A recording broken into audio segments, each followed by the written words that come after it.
It's huge. It's big. It's amazing. It's the show that brings people together. Hello. From the independent Republic of Alberta, or at least soon to be.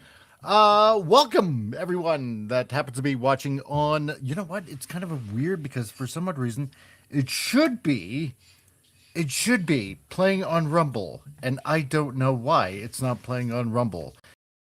It should be playing on Rumble, and it's awfully weird that it's not doing that. It should be whatever. It will be eventually, so we'll edit that. We'll make sure it does that, and if it doesn't, I'm sorry, Rumble. So everybody on X that's watching, hello. Everybody on YouTube that's watching.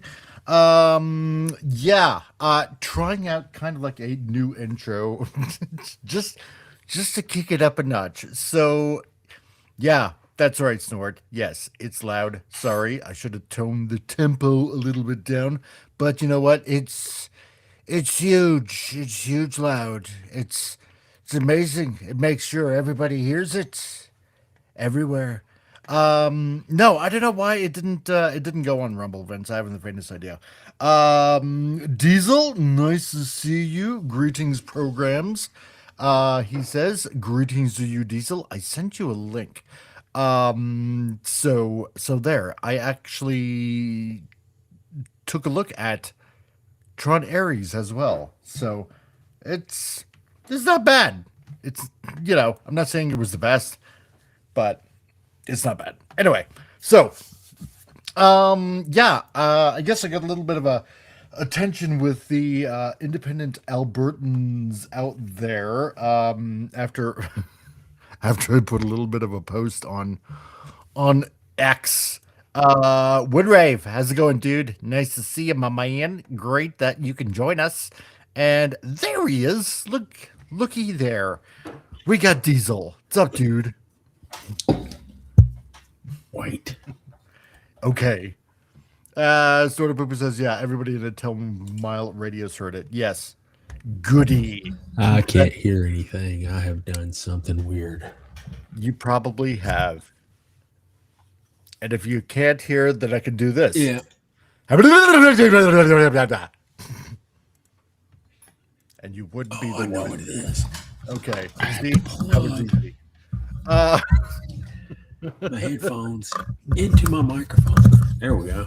Oh my god! Now it's. Oh, Can it's you so hear me loud. now? Yeah, now it's so loud. It's blowing my ears out, man. Oh, okay. Cool. I'll try to talk. Wait. Audio in. Never mind. Hold on. Let me see. Default communication speakers. High definition. Oh my god, this is awesome. There we go. Okay, cool. Hello, Diesel. Hey man, what's up, dude? Like I formatted my computer last night / this morning, and I'm trying to get all this stuff. It's been needing it for forever. I haven't formatted it since I had like the garbage power supply in it, and I finally got around to like doing that. And like I'm just kind of bringing everything. I had to move everything back over to the other hard drive. Man, don't ever. I think it was one of them. They're both SSDs, right? And I heard that those never go bad. That's a lie. That's jive. Well, not a problem. For you, it should be really easy to fix anyway. Deeple, how's it going, dude? Nice to see you, my man. Deeple. Yeah. So anyway, I guess I got a little bit of attention with with all the independent Albertans out there that are carrying on for Alberta independence. Hence the reason why I am in advance saying welcome from the independent Republic of Alberta, because we're gonna win this thing. It's gonna You be. think that's actually gonna happen, man? Oh, I think it's gonna happen, dude. It is so. That is cool, man. Because, like, man, you guys could be like, you could be the 51st state. No. Okay. Well, you just gonna. We will be really good neighbors. How you gonna function though, man? I'm just trying to figure out. So you completely keep all your money and don't give any of it to like the freaking Canadians. Yeah, man. Well, you're monarch worshiping. You know, there. You know what's so funny is Okay. when they had the No Kings rally in Canada, and like I you know. literally, you literally have a king, mofo's. What are you doing? That is like, and it's so that people are so brainwashed that they don't It's even understand what they're doing. It's it's like, because the stupid is infecting people at a exponential rate of growth, right? I think it's a combination of brainwashing and demon possession, to be honest, because some of these people, Yes. and it's got to be because it's like they're that's the only thing that can account for the lack of like the way that like fact. If you show them facts Yeah. and stuff, they can't handle it. They start No, freaking out. It's like they're it's like allergic to facts. That's yeah, the whole thing. Yeah. yeah, man, it's like some kind of Yeah. poison or kryptonite, and it's like they're on the spectrum, and they start. You remember when what's his name in Rain Man started hitting himself? It's like that, man. Except Yeah. they go crazy, man. Some nut bit off an ice dude's finger today or yesterday or something. Oh wow. Yeah, man, it's like animalistic behavior. It's demonic. This stuff looks really good, by the way. I know I'm jumping all over your art. No, that's man, fine. That's fine. See, I was talking to somebody, like Right. a real good friend of mine, and I'm like, I can draw stuff like Right. Dragon Ball Z characters and Transformers if I look at them. Right. But I cannot. It's impossible for me to just come up with a pose and have it look right. I don't know how to do that, and that Just keep practicing. That's all it's you her. got to do. It's her laying on the ground. Yeah. Like that's like that. I can't do that. I have to look at something else. Like I can't.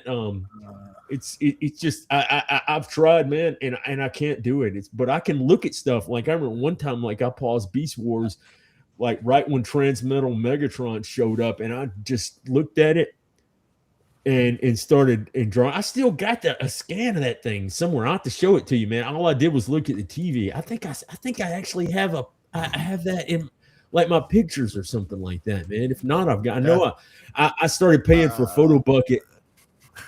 Sorry, man. I've been like starved for human contact, man. Like, cause I've been going to bed at like 7 o'clock, waking up at Oh well, that would do it 4:30. then. Okay, well, first, I want to say, okay, Deeple, yeah, you're surviving the snowpocalypse. Yeah, I heard you guys got a lot of snow going on right there, right now, and yeah, in the future 51st state, that's what a lot of people think. I mean, it'd be awesome. Trust us, it'd be really cool. However, first and foremost, this is about getting away from the bad marriage that is Canada. So first and foremost, and okay, and One Rape says, yeah, barring shenanigans, congratulations, thank you, dude, I appreciate that. We got Gap After Dark, that's also in the chat, so it's so huge. Had to be here. Hello, everyone. Hello. Good day, Gap. Nice to see you. You should see the intro. You could easily just rewind. It looks like Starfire's cat, man, with the green eyes. Pretty much. Okay. So here's the thing, yeah. Because it's been reported to me from two sources. One of them being one of the ladies that are responsible for the canvassers and and getting signatures and stuff like that, and the other one being my wife relaying information to me. Apparently, yes, Elections Alberta has been delaying certain badges getting out to people for collecting signatures, and if you don't have the badge, then you can't collect signatures. Yeah, well, pretty much. Well, there are certain rogue elements, I'm going to say, within Elections Alberta that are trying to delay this as hard as possible, right? Well, the thing is, man, no, I'm sorry to interrupt, man, but like they can't win on their own merit, man. They have to do some form of cheating or something. And I was going to say, you're right. Don't need to be 51st state until we get our stuff straightened out, because it's madness right now with what. And I'm telling you, it's not half. It's more like I would say 25% maybe, or maybe even be less of that.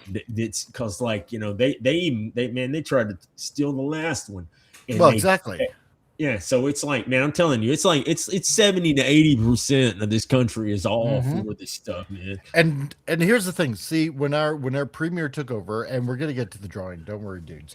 Oh, yeah, Um, cool. you know, our premier Daniel Smith, smart lady, but you know, you gotta keep an eye out and an ear out, you know, just in case, because you never know in this day and age who's bought, who's sold. Yeah, man. Look at Exactly. Look at So, Bongino, dude. I thought well, that guy yeah. was- yeah. So what she said is that basically, you know, when she took over, she thought she could fix everything that's going on in Alberta in about, you know, 6-7 months, right? Which is great, right? It's kind of like, like a governor. yeah, pretty much like a governor. That's she's in charge of it. So- Okay. Yeah. So she said basically everything is broken, right? Right. In Yeah. this province.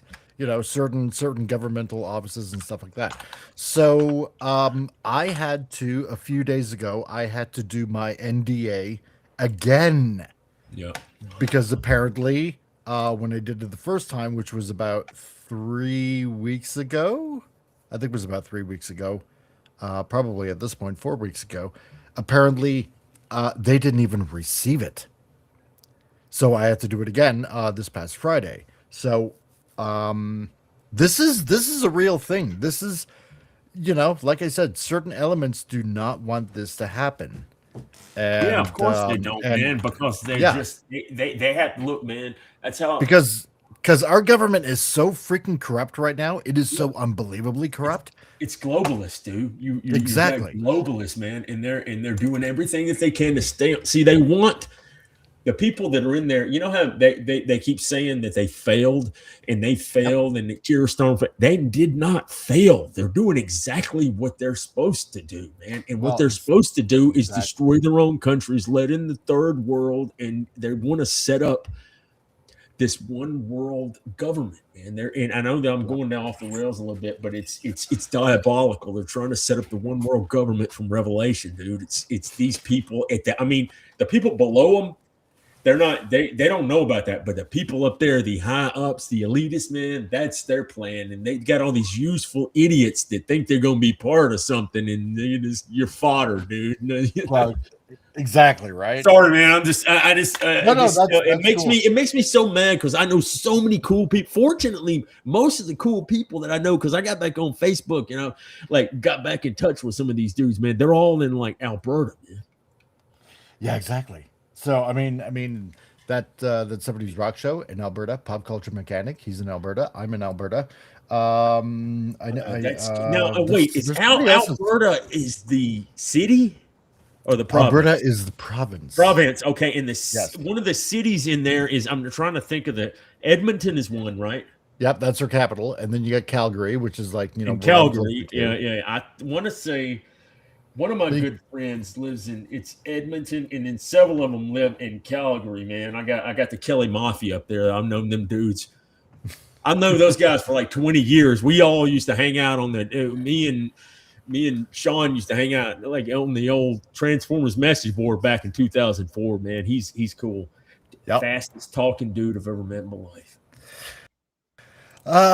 So to every Albertan that happens to be watching right now, live and on YouTube, I haven't the faintest idea why this is not broadcasting to Rumble as it should be. I think it's a little bit of an error on my part, but I think it's broadcasting on Facebook, which is kind of weird. Hello to everyone out there. So welcome to the show. This is where we draw some huge circles. It's amazing. And on top of that, see, now I work for X-Transbots, and I know a bunch of you out there are Transformers fans, and recently I just released all the pictures of X-Transbots Galvatron. I'll also be taking questions and some feedback back to Keith of X-Transbots. So I'm hoping you are all gushing over all the pictures that are going on there. So I don't want you're go ahead. I know I got some criticisms, but like I don't want to sound like a jerk or something, man. And if you take that back. I think there's a few tweaks that he could make. And I don't know how far along it is, or if they could tweak the design. But there's a few things that I could see. Huh? Oh, it's coming out. I was going to say this is it. There's a few things. Oh, I wish I could have seen that like the stuff sooner, because there's just a few things that I've noticed that it just in my brain seems off. It may just be the perspective of the video that you sent the other day, because some of the other stuff looked a little better, but it looked like the cannon mode just to me looked a little bit too kind of round and big in the center of it. It may have just been the way I was looking at it, but that's the way it kind of looked a little to me. That was one thing that I noticed, because you were like, check this out. And then you were talking about like sending some stuff to Keith. And I was like thinking about that. And I don't want to, man, I don't want to sound like some kind of like, No, I'm not a hater. Look, man, Cole Hauser just sit there. I was talking. Did you see that? I was talking with Don Figueroa and Benson Yee about Beast Wars earlier, man. And Cole went in there and just talked about how Beast Wars was trash and bringing it into G1 instead with the dude who brought it into G1. And I was like, I was so embarrassed, like, just to know him, man, for that, because I'm like, this is Benson Yee, dude. I've been wanting to thank this dude since 2004 when Ravix transformed and I heard that transformation sound, I jumped off the couch and was cheering. I was like, yes! And kept rewinding it. I was like, Deeple says, I cannot wait for Canada. Deeple says, I cannot wait for the Canada. Have to pay Alberta for oil. Yeah, oh yeah, me too, dude. You're all going to be rolling in money, or Canada is just going to become a third world country. Well, that's what's going to happen. That's what's going to end up happening. See, because here's the thing. It's not just basically oil. We are extremely dominant in the energy sector. So oil and gas, we're thinking about having our own nuclear power as well. That's been kind of flip-flopping around here and there for a few years, right? It's not really a for sure thing because we don't have a nuclear power plant in Alberta. We do have coal, and coal is fine. Coal is, a clean burning energy. Let's see, what does it say? Deeple, I'm in Ohio, and we have about 10 inches, give or take, but it's really, really nice fluffy snow. You lucky bastards. Lucky bastards. So, FKHC, how's it going, dude? I feel like they will be more of a compact of free association type stuff. A non-conglomerate commune where we ratify every week. So, when Rave, Abaddon looks great. It does look pretty good. So, and again, it's nice to have a hand in the colors. So, yeah, the colors look perfect, man. That's right, because who do you think did them? Hello, you. So, that's right. So you do. See, the one thing you do your own coloring, right? Oh yeah. Don does pencils, but he does a little bit of coloring, but I think he kind of does it with like light pencils and markers. But like you do, like real. Oh yeah, I do the Pantone color matching. Yeah, to the cartoon, which is freaking dope, dude. Well, it's got to look like the costume. Yeah, of course it's gonna look. That's the whole point, man. Yeah. You also have mineral deposits, says Vincent. Exactly. And hey, Hig XX, I remember you. Finally, Abaddon. Keith needs to finish Devi this year too. Yes, he does. And you know what? And the next Constructicon, I think everybody kind of knew it was what was going to be next. Yeah, it's definitely Hook. Definitely Hook. So let's see. And you guys, he's taking it straight to Fans Toys, man. He's coming like blow for blow with them, man. Oh yeah, totally, 100%. CRC, did you use the colors off of the movie or season 3? Wouldn't you like to know? All you gotta do is look at it, man. You can tell where it came from, man. Well, this is what I did. To be quite honest, Moonrave, I did season 3 colors and I did movie colors because I knew there was a little bit of a difference So I wanted to include both because I thought it'd be only fair to do it that way. Yeah. Which makes sense. So, let's see. FKHC, I sent you something for deep, for deep to see. Oh God. And Canadian Spider-Man. How's it going, dude? The Get your arse here, Spidey.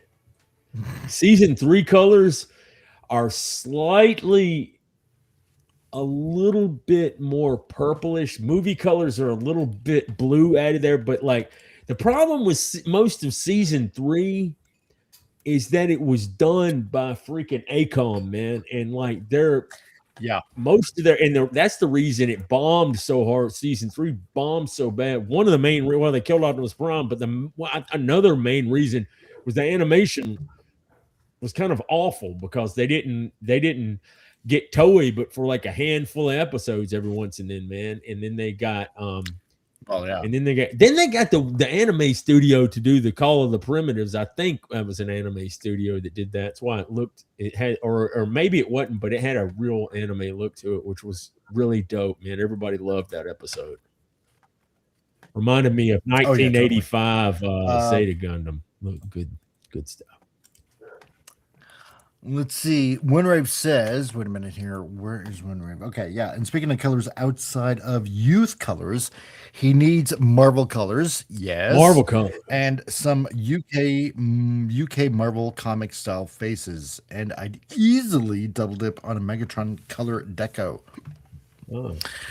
Well, who says that isn't planned? Now, you know what was really cool about you? Oh, hold on. Go ahead. And also on Abaddon, was his neck stuck as it looks like he has a neck from the photos taken from below, but it wasn't extended. I don't know. I have to look at them again. So, and are you skipping my chats and Scap? No. Oh, wait. Okay. Yeah. Hold on here. Diesel, is that the way you look in your avatar? You look like you should be in Lord of the Rings. Really? That's like sci-fi marine looking stuff, man. No, I did. Yeah, that's the way I look, man. That's the Iron did that basically on my face. Yeah, that's the way I look, man. That's why I use it for some like a lot of times. Comet Relief Crusader, they use avatars instead of doing the camera thing, and I don't want to be that one douchebag that like, hey, look at me on the camera, so I just go with it, man. But no, Iron made that for me, man, and that's pretty cool, man. And from FKHC, his meme of the day: all is strange and vague. Are we dead, or is this Ohio? Ohio. I can't even talk. It's a bit of both. So, dang it.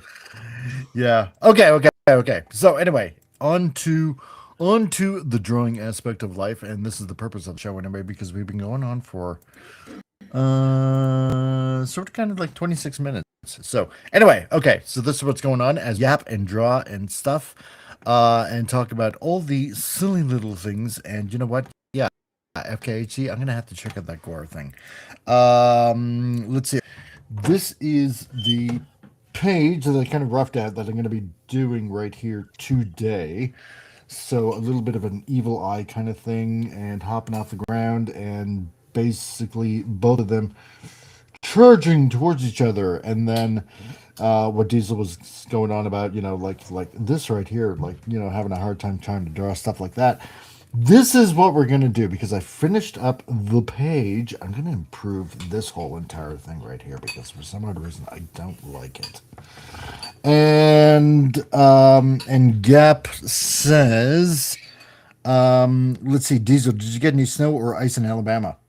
No, we did not, man. We were going to get it, but then they like changed direction and moved slightly up north. So we got nothing. We got some rain. I don't even know if it's that cold outside. Like yesterday, it was not cold. Like I went with like just a short sleeve shirt over to my dad's.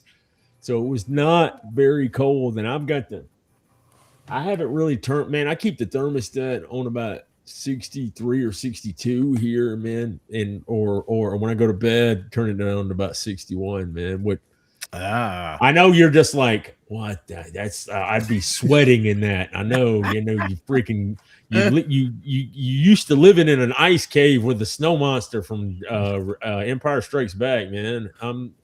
I know what's up. You guys, you're acclimated to that kind of stuff, man. If you came down here, you'd be dying in the middle of July. Oh, August, dude, like, I'd be sweating worse than Roger Ebert. Though, man, I'd be sweating like a pig, man. And I trained myself. I'm not quite as hardcore as I used to be, but I'll go out. That's when I go out. I'll go out and jog in that, man, because it's like that. It pushes you. I do have to watch it because I don't want to like have like a heat stroke. But no, exactly. No, man. Man, back a few when I was working up in Auburn, dude, I was doing 2 miles a day in the middle of July at noon, like in this area that had zero shade. I was just going to see how, and I would ride a bike and then get on a bike and try to ride it back to like work, to see what was, just to try to push myself. Yeah. Look, man, I got nothing else in my life. So it's like, I have to fill it with some madness like that. This is how Diesel still looks so young. I have no idea how that happened. Oh, man, that's funny. Oh, dude, I found that sketch finally. I've been scrolling through Photo Bucket this whole time looking for it, and I found it. Oh, okay, cool. Right there. Yeah. So, also, what else is happening on the Transformer front? Oh, you know what? Yeah. I also want to say, thank you to Tom. Okay, because last week I forget if I'd mentioned it. And Tom, if you happen to be watching this, yes, I'm going to send that KFC blaster to you. He sent me a few comics. Oh, so yeah. Ooh. And you know what? Here, I'm going to share what he sent because I owe that much to my good buddy. Okay. So first and foremost, let's see. Got me that. So this is from like back in '87, Blackthorn Publishing. It's funny. I hate the fact that you gotta mirror camera. It's pretty stupid. Anyway, I was wondering. I was like, was that Transformers? I actually have so stupid. So stupid. I was wondering, did they print that backwards? That's what came into my brain. Right?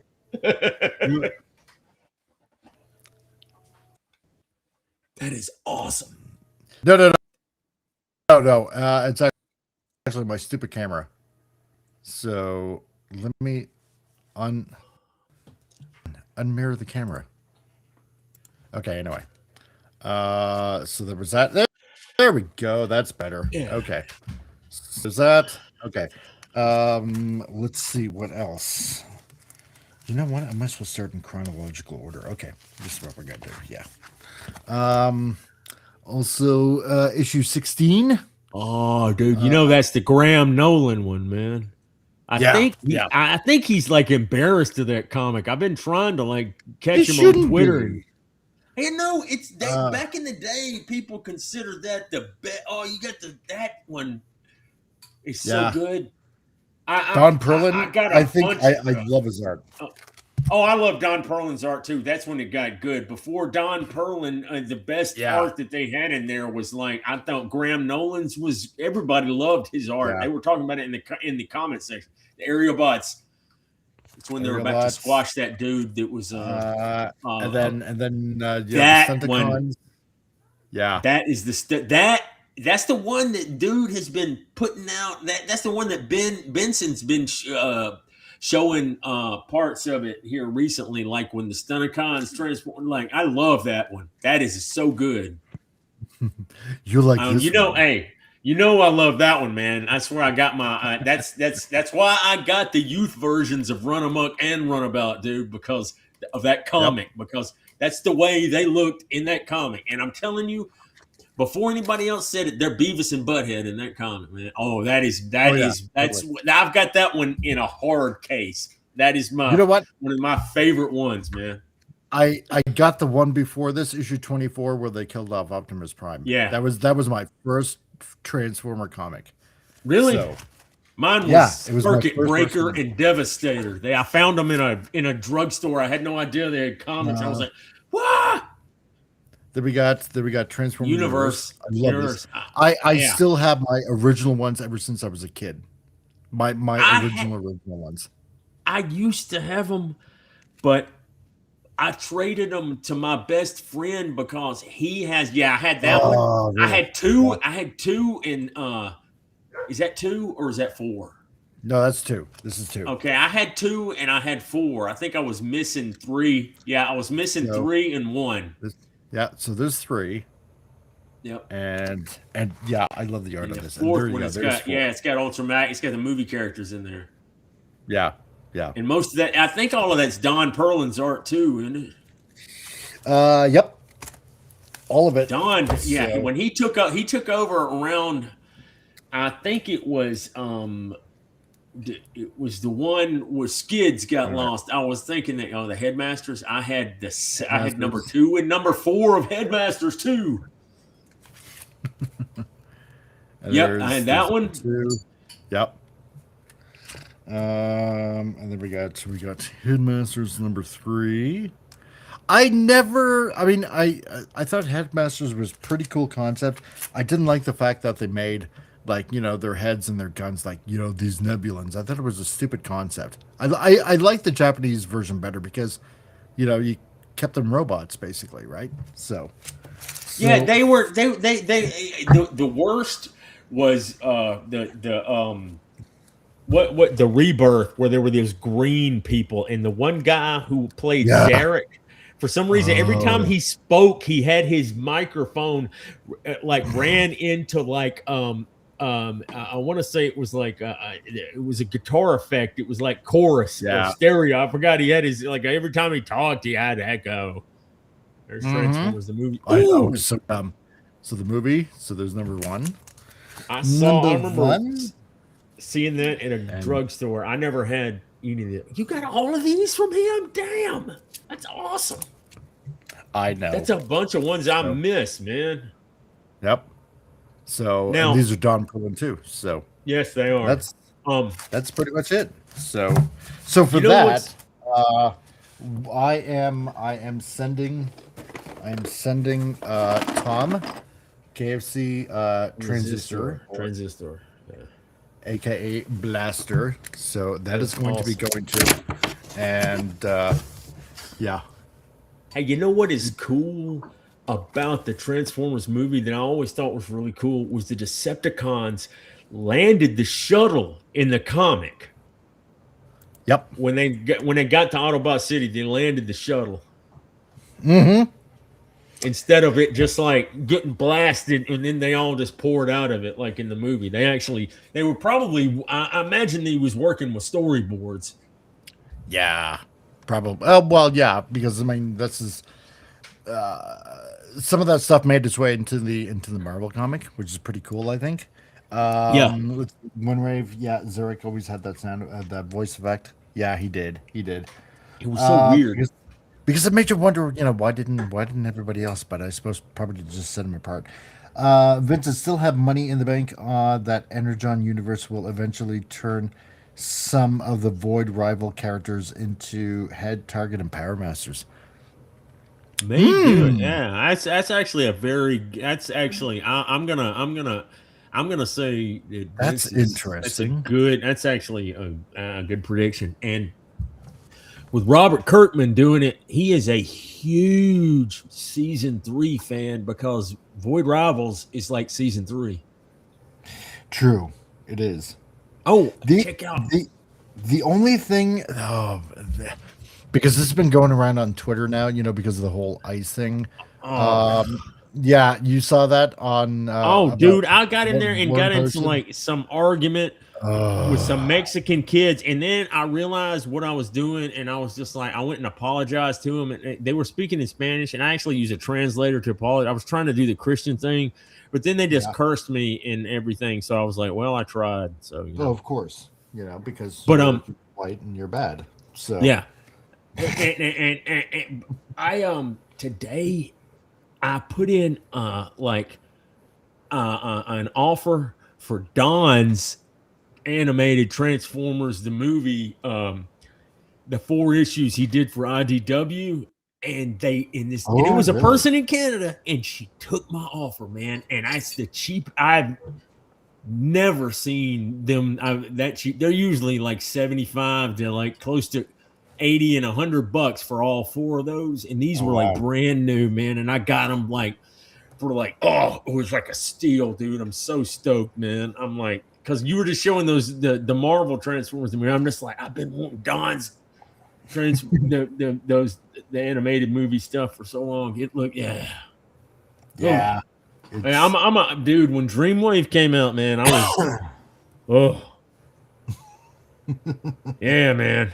Although I did go back and buy about issue. I've got issue 1 through 28 of the Marvel comics. Now I traded my best friend my collection because he had a spinner rack, and he's got them all displayed on a spinner rack like they would have been back in the day, which is really cool. And he's my best friend. But then I started thinking, I gotta get in. Like, man, I got a few of them that are, I mean, they had never been opened. Like, I tried to get the newsstand ones like that I used to get, but like I got that Stunnicon issue, the Marvel, however many 50th anniversary, whatever. I got that. It would end that one, the Omega Supreme issue, and like 1 or 2 others had never been opened because the pages were stuck together. Oh, really? Punched in there. Yeah. And I was like, oh man, it was like brand new. And I was like, dude. So, and I never had the Omega Supreme one or the Stunnicon when that one. I had,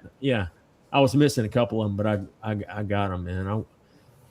I would like to tell Graham Nolan how much, man, that kids were writing in the letters section about how good that art was, and I think he thought it was kind of. Oh, it was good. It was really good, man. He gave them expressions, and like Bumblebee's looking in the window of the ark, and you could see his reflection. It was like beautifully done, man. But he didn't. I don't think he like had anything for Transformers, because Bane or whatnot. I want to tell him one day, look, dude, that art, man, I would have loved to have seen what you'd have done on several more issues, and everyone would have, because they talked about it was the best art that there had been in Transformers at that point. Yeah, it was. It really was. Anyway, I'm sorry. I'm man, I'm ADHD and I go from one thing to the other, man. No, it's all good. It's all good. This is cool. This is one of my questions since you're doing this. Do you draw out by hand stuff and then you come back digitally, or do you do it all digitally, man? I'm just now I'm doing it all digitally. So I'll do the pencils. The quote unquote pencils. And and I'll draw it all on here, right? And then what I'll do after that is kind of like basically ink over it. So with a ink tool essentially. And there's lots of different choices. Like you generally have a G pen, or what they have, a real G pen. Like I was wondering if you. Oh, I'm sorry. You're not doing it with a mouse though, right? You're doing it with a pen. No, definitely with a pen. Okay, I was gonna say because like trying to do stuff, just trying to do stuff with man, my only thing is like I'm like borderline a child, so it's like I use MS Paint and would use a mouse, but I'd breathe on a button and a mouse, and then it would erase what I just did. And I was wondering about this kind of how you do this stuff. And you're writing on it's like you got like a pad or a tablet or something that you can write on. Yep. Screen tablet. That is so cool, dude. It's so It's really good. The XP pens, the XP pen, I would recommend it over the Wacom because Wacom is so it just got stupid popular, right? And if something gets stupid popular, then they're like, "Oh, great, we can raise the price on our tablets and right. blah blah blah." And the So quality goes down too, I'm sure. sometimes, yeah. Something And like yeah.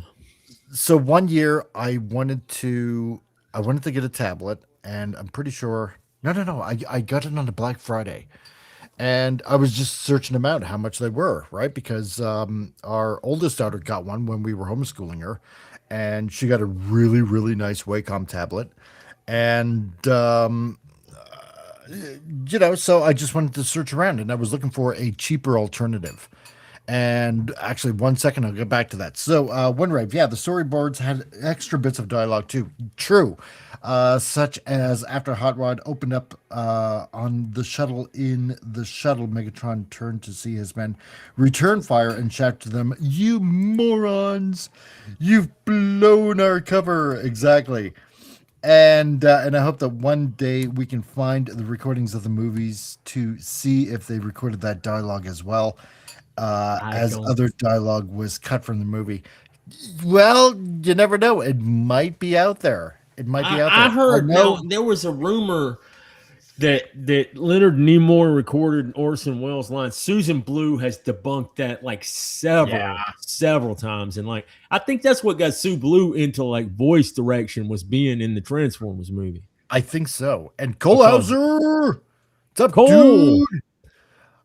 Nice I'm glad he here, wasn't man. here earlier when I was like Diesel was talking about you, Colehauser. dissing Benson Yee about Beast Wars earlier, man. He was talking about you. Your ears must have been burning, dude. That's why he showed up. I heard that So- punk ass Alabama guy talking smack. But no, OneRave, there's a guy that I know. Actually, he used to live in Calgary. I think he maybe lives in Ontario now. But TF Raw, known him for quite a few years. You never know. He just because he buys every piece of Transformer media that you can get. Right, Cold, and right, yeah. and right now he's working his way into film. And because dude. he rescued from Japan a couple of reels. I think it was from Japan, or he found it in one of the Scandinavian countries. One of the rolls of film of Super God Master Force, and he bought them. Yes, and that was like I think it was like last year or the year before or something like that. And anyway, yeah. So you never know. He might find something, and if he does, it'll be awesome. Man, I would love to see all those dudes Oh yeah. in the Sunbow studio. Yep. A whole group of people tripping out with Frank Welker and Michael Bell making Peter Cullen laugh so hard that like his coffee or whatever will come out his nose. Mm-hmm. They had a bet to see who could make him laugh till this coffee would come out his nose. Michael Bell and Frank Welker did. Oh my god. Vince Mike, I paid like 40 pounds, or sorry, 40 euros for my XP pen tablet, enough to try it out. Now- Yeah, how's it going with that? Vince, how you finding that so far? So I know it's not like a screen tablet. I think like Guy got it's like a normal tablet or something, if I recall correctly. So, and Colehauser says, "Yo, CRC, thanks for the Weird Wolf help." Yeah, hey, no problem, dude. Did he get the Fans Toys Weird Wolf? He got the Fans Toys Mind Wipe, and then he accidentally called it Weird Wolf. Which Okay. Okay, but there is a Fans Toys Weird Wolf though. Yeah. Oh yeah, no, I have them all. Oh yeah. Now this tablet because you got. I fudge on names too, so don't worry about it, dude. It's all good. Anything to help him grow. Is this tablet that you've got, man? Is this like the screen that you're transmitting on right now, or are you? Yes. Or is it? I was gonna say, is it going directly to? Is it going to like a PC, like a desktop, or you just? That's what you're drawing on. That's what I'm drawing on right now. That's huge. This is like 15.6. right now, so you can actually see Oh, so that's all, man. what I'm That's drawing on right now. dope, dude. That's That's like basically super. That is yeah super high tech, man. I yeah. would like to see what all's going in there. And what are you running Windows 11 on there, or is it have its own No, operating? I'm running Windows 10. Oh, okay, cool. Yeah, Yep. I'm learning Windows 11 right now, So man, and I've just found out that it's very much like Windows 10, except that they like every operating system, they hide more stuff from you. yeah. If you know anything No, about no, it's all computers, good. they hide stuff from I you, man. I know a bit. Well, not enough to build my own. And I probably could if you know, if I took the time and probably learned it. And for some odd reason, I gotta do. Real quick, like, can I show you something real quick? You may.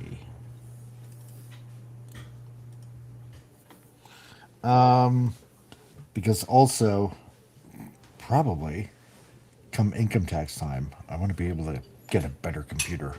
That is if the government doesn't take my money again. That was me. That Uh, took maybe like five. That took 5-10 minutes, man. I paused this thing, and I did that back probably in 2004. Like pausing. yeah. I thought I changed. Maybe it took a little longer. I think I had to change some of the proportions because I was looking at it. But see, I just paused that scene and did Yeah. that. The face is off. I actually did the fist sort of decent, but like the face is off, and I had a little trouble with the Canon because it's it's like a warped perspective because the way that you're looking at it makes it look short, and the Yeah. face is off, and like that's I was just gonna say this is the extent of like now I can look at something and draw, and that was like I felt sort of kind of proud that I could do that, and Mike could still do that, just looking at things. But like some dude like accused me of tracing it, and that made me feel kind of proud that like he thought it was good enough that I was You know like what? that Here's the thing. Um, here's the thing. Some people learn by tracing, and some people just learn. How should I put it? From just starting from the absolute basics. Well, So see, what? aren't you doing And that? Like you make a stick figure frame of somebody in motion or something right before you go over it. Because I was looking at what you were doing well, yeah, earlier, and you see, had like and yeah, like that right there yeah, where they're and see running. yeah, and see this is why I kind of like do the roughs, these rough panels, see, because I kind of plan it all out and all that kind of stuff, and then just flush it out, and and because I want to visualize in my head how to make each panel like a movie scene, right? Yeah, And and and if I was filming it, how would I film it? For dramatic effect, right? yeah. So And this is almost like a storyboard, man. yeah, it's It is, essentially yeah, it's a storyboard. That's essentially what it is. and I'm Any roughing of a of a comic book panel is essentially yeah, your storyboards. So and I apologize for being so rude and interrupting, but these I had when I was thinking about it last night. I had all these questions because I'd been like, it's always been in the back of my mind because as soon as I found out that you were a Transformers artist all the way back in like Saturday Night Star Trek, and you were like pointing me at your dude, I was sitting at my place going, holy, look at the scale posters. I was sitting there by myself talking real loud that probably if anybody was outside would have heard me sitting there, man, this is cool. I was in there saying all that stuff. Like, I was like, this guy is so cool, man. I was like, I called up my best friend after a day. I was like, dude, you got to see, he's doing all these scale posters and he's got them all right from the oh cartoon, my man. You got god. to see this. It's so cool. This guy's so freaking Man. cool, man. Um hey, I'm just an ordinary dude that just likes my bots, that just But did stuff. I know, man. But it's like, that's why, like, as soon as I saw that, I was like, I felt like I felt that instant thing. I was like, this dude likes Transformers like I like Transformers. That's like Cole too. As soon as I saw a few things that Cole posted, I was like, he does, with the exception of his Beast Wars hate, which yeah, man, you just you're wrong for that. But like, hey, man, it's cool. I wouldn't watch Beast Wars until a buddy of mine kept telling me, no, man, because I was just like, watching stupid animals, Optimus Prime's a monkey and all this. And he's like, no, that's not. He's a separate. And he was just, I'm telling you, dude, you know, I love a G1 like you do. You've got to watch this. So I went and got the Rhino, that season 1 box set. And when my daughter was an infant, man, I used to rock her to sleep, and I'd watch like 3 or 4 episodes every night. And I was like, I love this. It's absolutely, it's so cool. So Cole Hauser, okay, we have Vince DeCola and Stan Bush at TFCon at LA TFCon this March. Okay, that's pretty cool. That is dope. That's not bad. Stan Bush is cool. He is so cool with the Transformers fandom, man. Vince says, wish I spent a little bit more of a version with a control wheel on the side. Well, you know what? Eventually upgrade. Try it out for a bit, which I'm sure obviously that you are. I mean, otherwise why else would you get it? And then just sell it and use the money for an upgrade. I personally, like I said, everybody's different. I would just recommend the screen ones because at least you can see what you're drawing, right?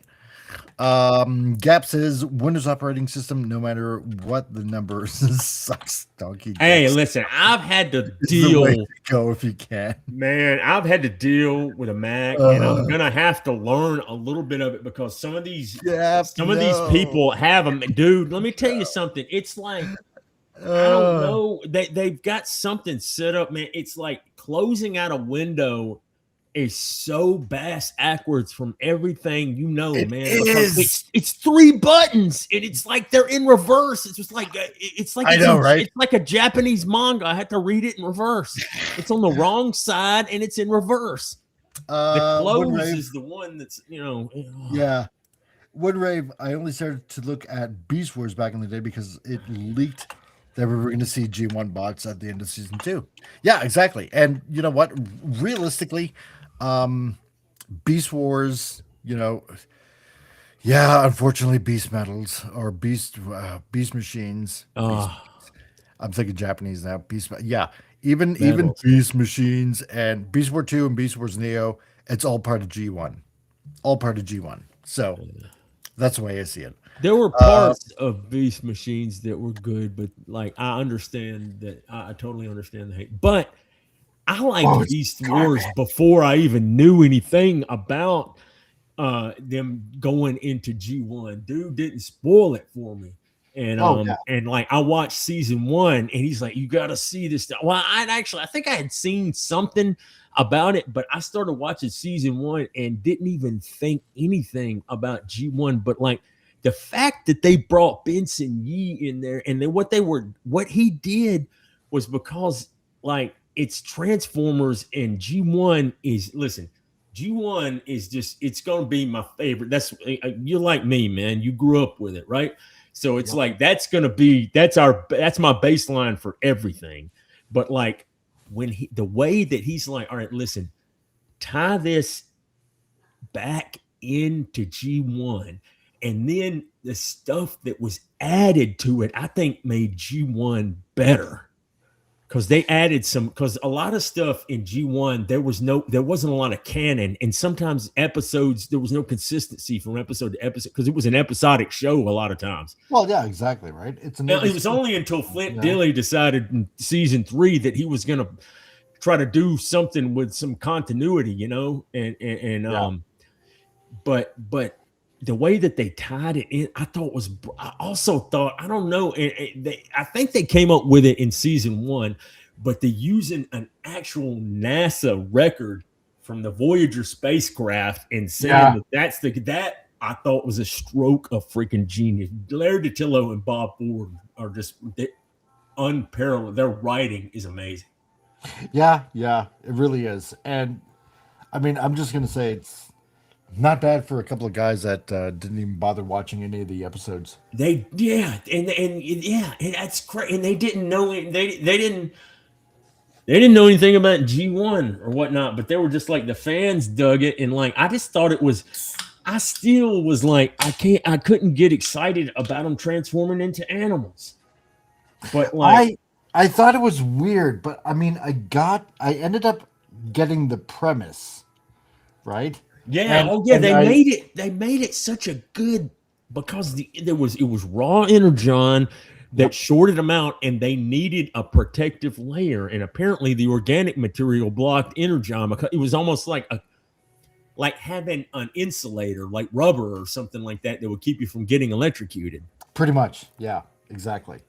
So, at first, when season one came out, at first I thought this is this is kind of dumb. But then it just grows on you because I know there are still quite a few people out there. It's like, nah, I can't get into this. I Yeah, just, I know you know, there are. I know you know. Cole is one of them. He's one of the ones that just like he don't like it, man. And that No, and it's just like, you know what? If I you can get past understand that, season man. one, if you can get past season one, um, and get into season two, that it really does pick up. So, Daniel Berry Sports Highlights. How's it going, dude? The only guy with the sports highlights that you need. So, nice to see you, man. So, uh, Gap After Dark says, damn, let me type this again. I'm talking into my phone. Okay. Not a problem. Let's see. Gap also says, Diesel, maybe you can't figure out the Mac because your thoughts are logical or impure. So, like, So, and it's Diesel, maybe you have illogical thoughts, impure thoughts, and that's why you can't operate a Mac. Oh my God. wait, I have illogical thoughts, and in no, That was I just have, going to dude. short circuit. I'm a scientist. I have logical thoughts, but my logic was learned. Oh, man. My logic, like for computers, was like, man, I found out I was so far in environmental science, which was in engineering, and was Yeah. like, I took, oh god, it was ridiculously difficult. I took all kinds of everything, and then it wound up not paying anything. And like, I had to take Fortran, and if you know anything about Fortran, it's like an Oh, wow. outdated punch card language from the Yeah. 70s, Yeah. and like, I had to take it. And I was so terrified because I knew nothing about computers. Then I was asking my buddy, my best friend, who was a computer engineer, and he had or was finishing, just finished computer engineering, right? So I I was like, dude, and he gave me a C plus programming book, and I was so worried that I was going to fail this class. I got that book and I started reading it, just like reading, and the light bulb went off, dude.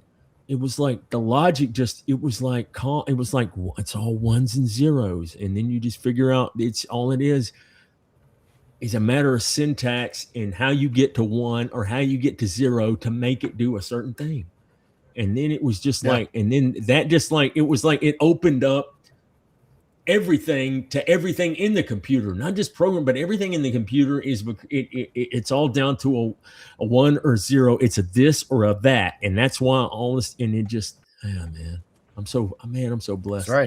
I got my dream job now. I can nerd out on this stuff all day. And let's see what's going on here. Okay, so Vincent, yeah. Okay, wait a minute. First, yeah, Windwave season one actually has a bit of continuity into it. Yes, it does, 100%. I agree with you on that. Let's see. Okay, wait a minute. I missed. Oh yeah, that's right, Vincent. Still to this day, I wonder where the Maximals and Predacons got their organic matter from. Yeah, right. It's not like they, skinned an animal. I mean, damn. I And think that basically when they sent out the little probe, which was kind of the thing it's kind of a little represented of like the Sky Spy. It was like a, and I don't even think that was intentional. I just think it wound up looking like Sky Spy, man, later on. And I think what they had was inside their ship, they had like just a volume of different types of minerals, different types of material. And what it was when they scanned and were in that chamber, what it did was it fabricated that stuff for them, like a synthetic version of it, to put like a skin and put it on him, man. They 3D printed it, man. Yeah. Collector, hello. Here is the collector, he, him. Still trying to wrap my head around what I saw in that Masters of the Universe trailer. Oh my god, dude! Right? Does everybody hate that? I thought parts of that, man, when he was standing outside Castle Grayskull and holding the sword, I was like, that's ripped straight out the cartoon, man. I kind of knew it was going to go in this direction from the very start, since before last year when I started talking about this. I knew it was going to end up going in this direction, and I was 100% right. I'm cautiously optimistic, man. I really am. I'm not a hardcore Motu fan, but like my brother liked it, and I had several of the figures. But I'm cautiously optimistic because I think after Kevin Smith did his nonsense, that they messed this up. They killed the franchise. That's it, man. But I think this is gonna be. I think it looks like a good, and that fight, Skeletor looks so freaking damn good. Holy shit, he looks good. I hope so. Oh, and is it yes, as Skeletor, yes. Damn it. Well, hey, maybe he'll all right, who knows? Collapser says, yeah, I respect that there are Beast Wars fans, and that's cool. You're not a Beast Wars fan? No, he hates Beast Wars, dude. What I was saying was like he was when I was talking. Don Figueroa, somebody said something about, hey, do you know what this is? And it was a picture of the Voyager disc, and Don quoted it, and it was just like, yeah, I saw that. Yeah. And so I went in there, and I was just like, I put the video up there, and then I remember like Jobby the Hong has had David K on some of his streams. And he was reviewing that Transart Transmetal Megatron that I have, and that thing's absolutely amazing. It is it's like $100 and it's so good. But he had David K on there, and he was talking about, because he's got a little attachment that has the little broken disc where he shoots the thing. He did and Jobby was saying, and then he did G1 Megatron, who sounded strange. And David K goes, I thought Gary did a good job. So that's why I found out that Gary Chalk did it. And I said something about that to Don, and Don was telling me about how they wanted to play when Ravage transformed. He was supposed to go, after he made the transformation sound, he was supposed to play the G1 theme in the radio. Yeah. And but they could, he was asking, he was like, something happened. So he added Benson Yee, who they brought on to make Benson is the reason, Ben's the reason that they did the agenda. Yeah. And I was sitting there like, that is cool. And then out of nowhere, Cole Hauser goes, Beast Wars is shit. He's like replying or something like that. And I'm like, after Ben had come back and explained how Frank Welker was busy and they couldn't get him, and how the copyright, they couldn't get him to play the music. Yeah, and then I see Cole Hauser just sitting here trashing the G1 in Beast Wars, and I was like, dude, it's Ben Yee. It's Benson Yee's the dude that made. I was like, I didn't even respond. I was like, that's Cole Hauser, you got guts, man. Dude, he's that guy. Man, those Beast Wars fans love that dude, man. Ben, he is an encyclopedia of stuff. That's why they brought him in. Yeah. And he came up and he wrote that, man. He came up with that. And I was like, I know you did it unintentionally, man, but I was like, dude, I was shrinking into my chair when I read that, and I was like, oh, and thanks for becoming a member. Oh, yeah, dude. I saw that Cole was a member, and I was like, hey, I have a job now. I think I can afford that's right. I think I can afford to be a member of my buddy's channel now, man. And let's see. And for you, what am I gonna play? I think I'll play this for you. Yeah. Your phone ringing. Your phone ringing. Nice. Today I want to welcome you all, and I want to talk about violence against children. It is a big no-no. Yeah. There you go. For you. Okay, well, hold on here. Gap After Dark, let's see, because I got to catch up on the chat here. Gap After Dark says the new Masters of the Universe is going to be woke as crap one from this of the scenes. He has He-Man sitting at a desk saying his pronouns are he and him. Why the hell in the trailer it looks like the sword is in a toy store? Yeah, I know, dude. This is what I said. This is what I said over a year ago with Appion and Tom and a whole bunch of others. This is the stupid way that they're going to go on this. I know it is stupid, man. All you'd have to do is go back you could go back to the order, because Queen Marlena is human. Yeah. And Adam is like, yeah, he's part human and he's part Eternian. Money is everything. Face of the Ninjika. Yeah. Grimlock's brain. I like Grimlock's brain. And money is everything. Face of the Ninjika. I didn't quite like that much, but that's just me. The ultimate weapon. I thought that was pretty good. That one. And I didn't Burden like Hard as a Bear. Return of Optimus Prime. Yeah, Ghost in the Machine. Web World. I like Web. I love Web World. Web World. Yeah. Like when we were back on the message board. My avatar was Galvatron in the straitjacket, but getting a psych evaluation by the little blue monkey dude. Because it's like, yes, tell us about the Autobots. And great season 3 episodes. Yeah, I can agree with you on that. You know, especially when Starscream comes back, they're fun. Burden Hardest to Bear. It's not bad. I think it was like at this time. Weird. It was like at this time I got sick and tired of, like, you know, Rodimus Prime constantly whining about, you know, I don't know if I'm good enough to be leader of the Autobots, blah, blah, blah, blah, blah. And Scottish, they're Scottish right there. Hey, Mike, did you see that new Silent Hill movie is already out? Called Return to Silent Hill. Oh, it is? I want to see that because it looks, man, that first Silent Hill movie was, dude. Yeah, no, I didn't see that. That was a good movie, man. That movie, it was like, I remember watching it and I was like, how did this not be that popular? Because I was like, I watched it and I was like, I thought this was good, man. I'm sorry. Like, there's a scene in there with Pyramid Head. That's one of the most disturbing things I've ever seen. I think He-Man will suck, but that's my opinion. Nothing will ever beat Frank Langella's Skeletor. No, that's right. Nothing will beat it. Nothing.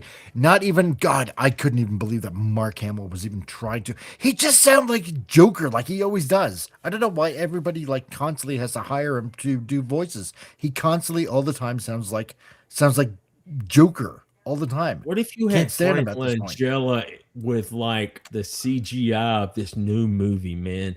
Because I'm sorry. I'd be okay. Hey, man, I'm going to get you. No, you know what it looks. Let me tell you something, man. Okay, like, well, one sec. I just want to catch up on the chats. Real Wade Nation Gaming, yo, and he says, yo, Diesel, hey, man. And shows up. Oh, wait a minute. Okay, yeah. Oh, you're doing this thing again. Okay, shows up.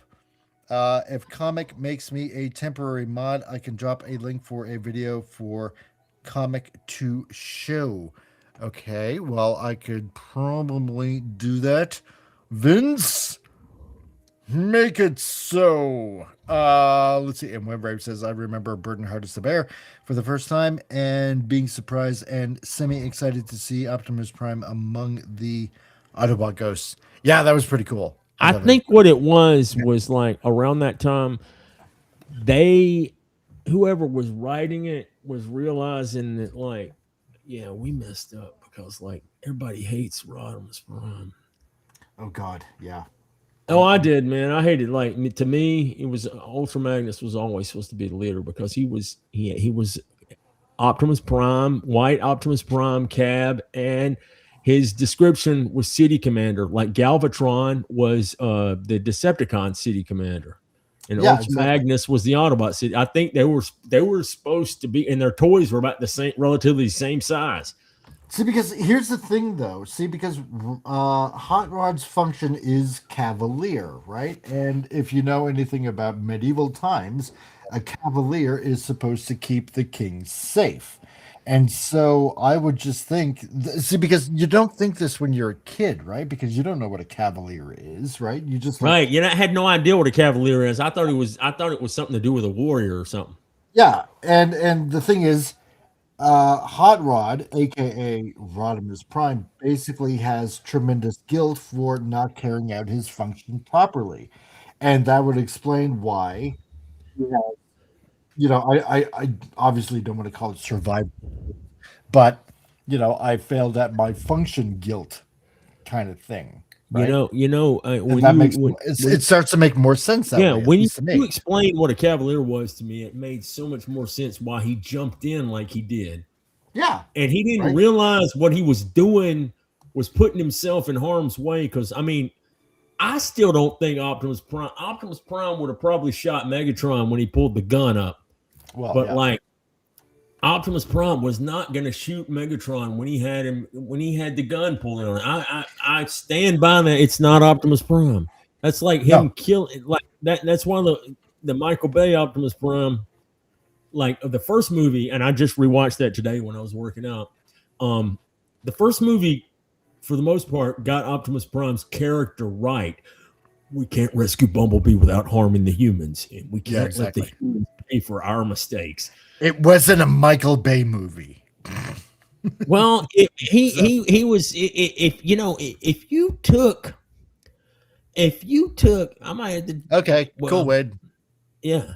If you took like his toilet retarded humor out of that movie, and like without the. Were you masturbating? Why was that in there? If you took that out and some other stuff, Michael Bay has his moments of genius. That arrival scene was amazing and blew my doors off when I saw it. And he got Optimus right, but I think what he did was because Optimus lost to Megatron, that he felt like for a sequel he had to make because Optimus was such an awesome character. He felt like he had to make him more badass because he didn't like. He is like he didn't quite understand the character that you don't make Optimus like that. He would never execute a harmless Decepticon. Not even that one that rolled through China. And I don't know. You can go through that, but the whole situation was like, I don't think he would ever come to that. I don't think he would have ever executed Sentinel Prime in cold blood when he's begging for his life. That's just not. Yeah, I mean, yeah. And he would have never said that is not the way. We will kill them all. I was like, man, I can't believe. And I think that's that stuff that Peter Cullen was kind of going back saying, yeah, Optimus would never say that. He was like, some of that stuff he had a problem with and was going to Michael Bay like, yeah, he'd never say that. Yeah, it's like we got to talk. If you still want me to be Optimus, that's what he should have done, I think. But I mean, I don't know. Yeah, I'm just so glad that the dude finally got the recognition that he so deserved. He deserved in 1986, and I think it's such a shame that he went so many years not knowing how beloved he was. Yeah, that's true. So, and Canadian. Oh, he is Canadian, man. He was on this. I saw back a video of him. He was on the. I think it might have been the Sonny and Cher variety thing. Really? Back in the day. Yeah. And he was coming down a slide, and Peter Cullen, and he was sliding down a slide. He got his start in Canadian radio. Nice. Yeah. Like I make, dude, I find out a whole lot of stuff about just voice actors in general. I think are just fantastic, man. And that's why I sit around, and that's why, man, I can do my Unicron, man. I do it in the shower all the time. I'm like, do it all the time in the shower. Sometimes I do it in stores. I'm wondering if people are looking at me. Oh my god. I can't. I can do it great. Yeah, I know. Get my throat a little wet. I could just, man, and I'm just like, and at times it just hits me, and I'm walking through a store like. Yeah. Okay. Yeah. Colder. You know what? Yes. I'm gonna have to say yes. Yeah. Look how fast Rodimus took off after in Headmasters. Yeah. Look how fast Rodimus took off when Cybertron exploded in Headmasters. Didn't want to take responsibility. Well, yeah. You know what? I know that's totally 100% one way of totally looking at it, but of course it's it's Headmasters, it's Japanese Headmasters, and of course you have to pass the torch somehow. I just think they did it really, really bad because obviously this is the Headmaster series, right? So obviously Fortress Maximus has to be the leader of the Autobots in this series, right? Because it's about Headmasters and Target Masters and stuff like that. But yes, I thought the way they did that was just so cheap. It is so cheap. But then again, in the manga, he comes back. So more than likely, I'm assuming that you probably read the manga anyway and kind of explained a few things. But I've got the manga. I've got volume 1, and I have not. I've had it on display for forever, and have not read it, man. I looked through some of the stuff, and I hate it too, man. I hate it too. I like the look, man. I love the first one. All right, I still love the first one. Cogman was supposed to be a headmaster, but we never actually saw that feature in the movie. Yeah, no, I know he was supposed to be because that's what it said in his little toy bio. But that's just complete and utter garbage. That movie is such, man, and I can't tell which is worse. I think the one that fourth one is the worst one of all of them. I think that is the absolute worst, man. I was still drinking when I saw that, and I convinced my best friend that it was good because for some reason. Like my alcohol infused brain thought that when Optimus Prime was damaged, that it was the greatest thing ever. How they showed that, and like some reason I talked to him and I told he should to like the day I die never let that go and always get on to me for you said that was good. I'm like you're right about that. Yeah, Scottish yes in what was it Transformers 2? Return of the Fallen. Yeah, it looked nothing. I know it's supposed to be a Pretender, and maybe it's like the Michael Bay version of a Pretender. Now they were trying to suck in some G1 stuff here and there, man. There's nods to stuff, but the thing was, it could have been done so much better, man. It could have. If somebody had been there. If there would have been a counter to Michael Bay to say, no, we're not putting this stupid nonsense in this movie. If he'd have had somebody there with as much weight into that movie that he had that knew this stuff and be like, and could have stopped him and said, no, we're not putting this dog poop into this movie. You're not putting this joke in there. If you had one dude, because Michael Bay has his, like I said, he's got moments of brilliance and he has an eye for action, and man, that CG. Let me tell you something. The CG in that first Transformers movie still looks absolutely amazing. It's still. I have to look really, really, really hard to see. To look and see. There are times when I can kind of see it, but it's still that stuff holds up way better than anything. It's good. It's almost 20 years old too. One Rave says CRC, while on the Rodimus topic, X-Transbot's Rodimus figure should take the design of the shoulders from MPG. Oh, are they doing a Rodimus? Finally. The way they did that is one of the better ideas for his shoulder problem. Dude, have they got some stuff out on that? I want to see that because like I got a knockoff and I wound up getting all of like MP8 and it's just the closest thing to a good is it's like a mix of the Masterpiece Hot Rod and man, I should have got I'm an idiot. Should have got the Fans Toys thing from you, but like it had issues too, didn't it? It did. Yeah, because there were a couple of parts that I had to fix on that Galvatron. So, Winrave, let's just say, Keith and I we're still talking Rodimus. Yes, and please. he wanted me to get the skinny on MPG 20 Hot Rod. Okay. And well, which he thought it was Rodimus, but you know, I know it's Hot Rod. And let's scale, right? Aren't they at a scale, man? Those MPGs are all small now. Well, it's a new scale. Let's just say that I don't like it. It's a revamp of the the Studio Series 86 series, basically. And a lot of people are not happy with this. They're not, because essentially it's a revamp of Studio Series, Hot Rod and a bunch of other figures. I even looked at the new, what is that, MPG 16 or whatever it is, the new, quote unquote masterpiece, Optimus / Convoy. That looks. Oh, I can't stand the look of that, man. Now I do want that. I want that Power Master Prime. I want that one. I think it or Genra. Yeah. I love that way that thing looks, man. It looks like a masterpiece version of the original toy, and it's like in that scale. So I told Keith, all you guys that are listening, I told Keith that essentially this is nothing more than Studio Series 86 Hot Rod.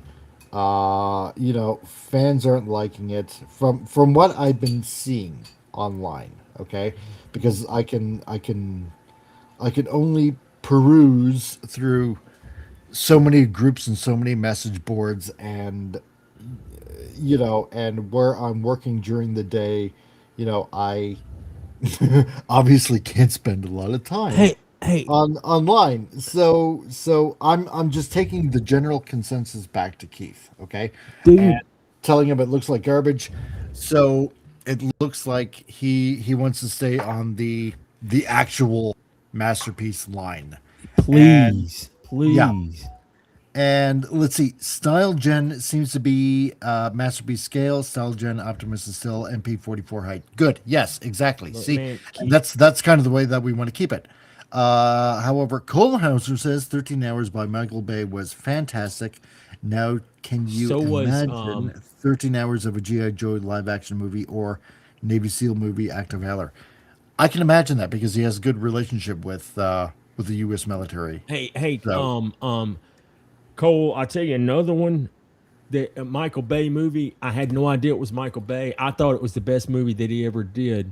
Was Pain and Gain. When I saw it, that movie is hilarious, and I thought that movie was fan. Cole, if you have not, I'm sure you've seen it because you lift weights, dude. But it's if you haven't, you've got to see that. I'm pretty sure you've seen it. It was back before I got and everybody in the rest of the world got completely burnt on Dwayne Johnson. He was it's Anthony Mackie, Mark Wahlberg, and Dwayne Johnson, and it's absolutely they were hilarious, man. Anthony Mackie's a good actor. He was great in that movie. And Cole, I gotta agree with you. Yeah, I don't have any Studio Series figures whatsoever. It is a cash grab. It is nice that they're keeping the original G1 aesthetic, which I like. I wish they'd have done that 20 years ago. But unless you're gonna do it for, and I know it's like just the movie series basically. If you're not gonna do it with every single character, what's the point, right? I don't. So, one rep says I'm not saying for X-Transbots to make a Style Gen. It's more like the shoulders that were bad for Studio Series 86. Yeah, I get it. Has a much better idea for implementing them in MPG 20. No. I'll definitely take that back to him. So ultimately, because and I'm still trying to talk with the designer. That hopefully maybe if I can collaborate a little bit with the designer, the CAD designer, then Um, hopefully we can I turn things around. I had another thing that I was gonna mention to you too, because Yeah. dude, after getting Run Amok and Runabout, I am completely sold on X Transbot stuff, dude. Some of this thing, there's still some fans toy stuff that I absolutely am bonkers because, like, Oh yeah, man, no. Oh, fans, I'm just, I love the diecast stuff. But let me tell you something: their cars, Run Amok and Runabout, have the cleanest backs. And let me tell you something: the transformation may have a bunch of parts and stuff, and I understand that they're probably keeping the cost low by not putting a bunch of die cast in there, and that's fine. And you think that would make the figure less solid when all of that stuff comes together. And I thought when I transformed it, because I'm watching MGo's videos, because like I don't mess around when I transform these masterpiece third party figures. I'm watching videos because I am not going to mess these things up, because I absolutely love them. But I thought, with all the little flaps and the little things, that when it came together, I was like, this thing is going to be, man, it is solid, insanely posable. It may be a little lighter, because it doesn't have all that diecast, but I think when you got the plastic and stuff in there, it actually adds for a little bit. You don't have it makes for where you can put in some smaller parts in there and maybe make the figure like a little bit more lean. You know what I mean? I mean, just a completely, I mean, dude, when you look at it, it doesn't look like it transforms. They don't look like they transform when their robot mode looks like a model kit, because the way that they are and the way that they tuck things around, and the faux wheels on Run Amok and Runabout looks, man, just like I'm my favorite Transformer ever was Road King. And with the faux wheels on Motormaster, because it looked like the Motormaster from that issue that you showed with the Stunnicon cover, where it's got Minosaur on the cover. When it shows him transforming, those faux wheels are just, man, that does something to me, and it just sends a tingling into my brain that I can't quite explain.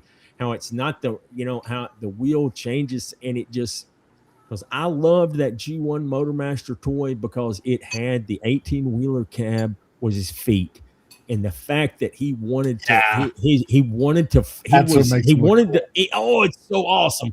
And he was the 18-wheeler of nightmares. It was black, and it was like remember Knight Rider, the Yes. Zorro Michael Knight? That was like Motormaster, that diesel that he had. He was driving around, and he was even black like Motormaster, Oh yeah, totally. 100%. And but those faux wheels, dude, I'm totally sold on their stuff. And man, I would love to like put in some input, and like I tell you about some stuff, because like I have a lot of times when I get on X and stuff like that, it's nothing but I'm looking at Transformers over and over again. I hadn't spent a whole lot of time. TFW, the problem with TFW is they'll have a thread and it will have 1 million pages in it, and it takes me 1 million years to go through their stuff. Whereas on X, once I like a few things with Transformers, the way they've swapped the algorithm out now, it will load me down with stuff, man. Oh yeah. And I just look at the toys and stuff and man, you know me, dude, I'm G1 like you from the, dude, we can tell, we can spot each other. We know what's up, somebody like that. That's like, I know, like, see, it only took me a few minutes, then I realized, I was like, Az is an old school G1 fan like me. I can tell that, man. Like when he was, and like you, just like when I saw that scale poster, I was like, where in the world have you been, dude? dude, we should have been hanging out for like. I've been on the past, Facebook. like, yeah, I know, right? I was on Facebook. I was like, we should have been hanging out for decades, dude. And then it was like the YouTube stuff finally brought all of us together, man. It's so cool about that, man. Totally. God bless Cole Hazard Gary and all them, man. says, I love my X-Transbots Misfire, a fantastic figure. Thanks, dude. Oh, Well, I'm I mean, I shouldn't say it like, I'm the one that did it, but I help out. Like I said before, I help out with the colors and the research, and finding out what. See, that's the other thing, because Keith is like, what accessories do these characters use, during the cartoon and stuff like that, and so I go through, because you probably haven't had me or heard me explain this before. What I do is I go through all the cartoons, right? Depending on, when the character first showed up, right? So let's take Misfire, for example, right? Obviously showed up in season 4, which I hate.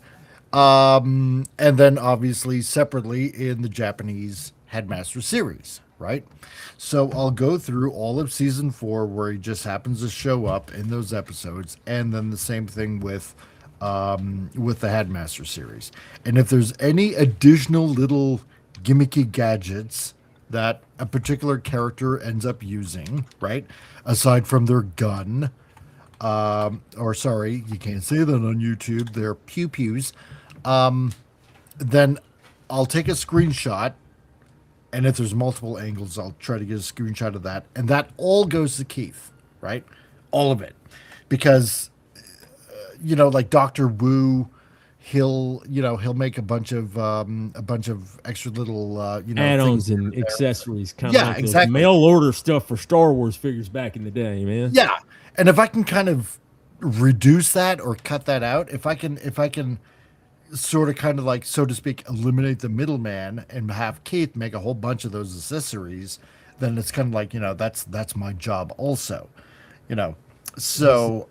Let's see, and also hold on, because I just want to catch up on the chat. You mean like Fansource Fortress Maximus? Yeah, 4 foot. Yeah, we're working on that. Because remember that Scorponok is coming out. That is like, man, I'm having so much fun with that. I'll tell you, because I had the G1 Scorponok, and I love the way he the comic. I love the way that he, especially the Headmaster stuff and how they brought Scorponok in. I love the way that he looked.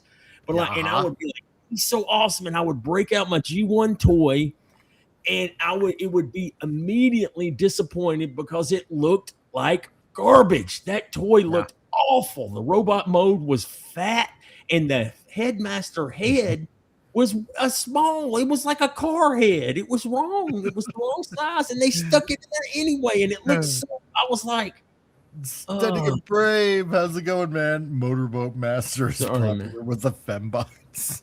My God. Oh, dude, how's it going, man? Goliath was a Peterbilt 352, and Optimus was a Kenworth. Goliath was I didn't mean that Goliath was the exact same as Motormaster, but it looked, but it gave me that feel of Motormaster because it had two trailers behind it, and it was black. It was all black, and it was, I always thought it was evil. You know what I mean? That it was ready. It was going to run you over. And Cole, really, you did some shopping for Az. Oh, that's lovely. That must have been awesome. I would love to pick his brain sometime, man. Well, I'd like to too. I'd like to be able to get a hold of Jay and me and you and Cole, man, would be like the most ultimate. I would love to talk with all of us together, man. It would be so much fun. I've talked to Jay like on and off, because a couple of years ago we met in Calgary.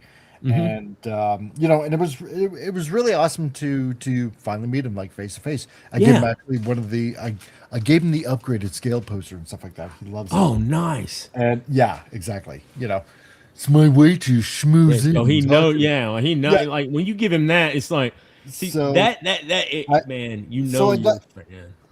Well, yeah, but no, I'd like to be able to talk to Jay more. Me too. He's I'd like to be able to talk to Az, because I know obviously, like, I mean, Cole Hauser, myself, like they are collectors, right? Yeah, And so as is like the thing is, and man, it's like I can never. I occasionally I've responded to like and got him to respond to a couple of things on X, but like as is so high up and so popular that it's hard to get a hold of him, man. And it's like I well, know that yeah. we could have like such an awesome Transformers conversation. And Cole, man, it's so cool that you're able to And, talk to him about that stuff, dude. well, yeah, because see, part of the thing is, especially with Keith and ex transbots, and working with him is because, part of the job is, find or contact a a YouTuber, an influencer, so to speak, obviously, right? And see if they want to review like a certain figure, right? And so, because obviously, we know about guys like, say, Bobby Skullface, Patriot Prime, all those guys, right? I mean, I've talked. Jobby and then Yeah, MGO, man. It's go, yeah. but I yeah, mean, yeah, yeah. I've talked with blah, blah, blah, blah, blah, blah, blah. God, I gotta think now. I've talked with Bobby a few times. Been on his Patreon chat and stuff like that. I mean, he's an all right guy. He's not bad.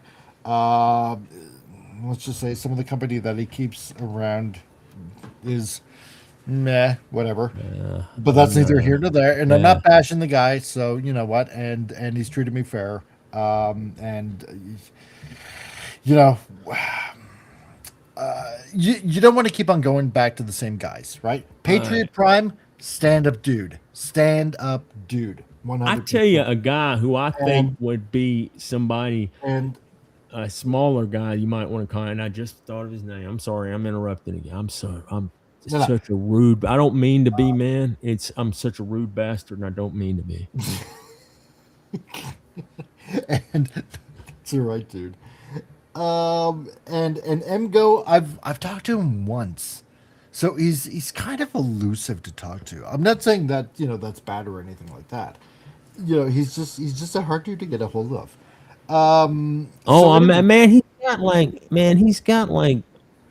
oh, he's got a huge following though, Oh yeah, which, yeah. which is good. Him and Jobby too. Like Jobby wouldn't be somebody that's like you wouldn't, man. He'd just be like he looks like he destroys every transformer he transforms, man. It's like when I watch him his transformation videos, I just why Yeah, I know, it looks like you break everything, man. Hand And fisting Bobby everything. Skullface So too, though. When he does stuff, I watch him. He looks like he puts so much stress on when he's putting stuff in. I'm like, I had to oh quit no, watching it because it was I watching get him try to transform stuff was causing me stress. I yeah. was like, why are you doing this to this figure? You You're get killing anxious you're killing watching it. You're destroying it. exactly. Anyway, no, and I just thought, once I found out that Az and Jay Yeah. definitely, were collectors, it's like, well, maybe I can help Keith out, and I thought maybe because this is the way Keith does it, if he sends out a figure, then obviously you usually get to keep the figure, and so I thought, hey, well, maybe Jay or Az would like a free figure. So on top of that, because if it wasn't, I'm just gonna say it this way, because if it wasn't for Az, I wouldn't have started my channel. All Awesome. right. Yes, it was because Yeah, it was, man. it was totally it was No, totally Az yeah. that really honestly got me started. God bless those dudes for that. Quarter Black Garrett's got me started, man. Doing Was stuff.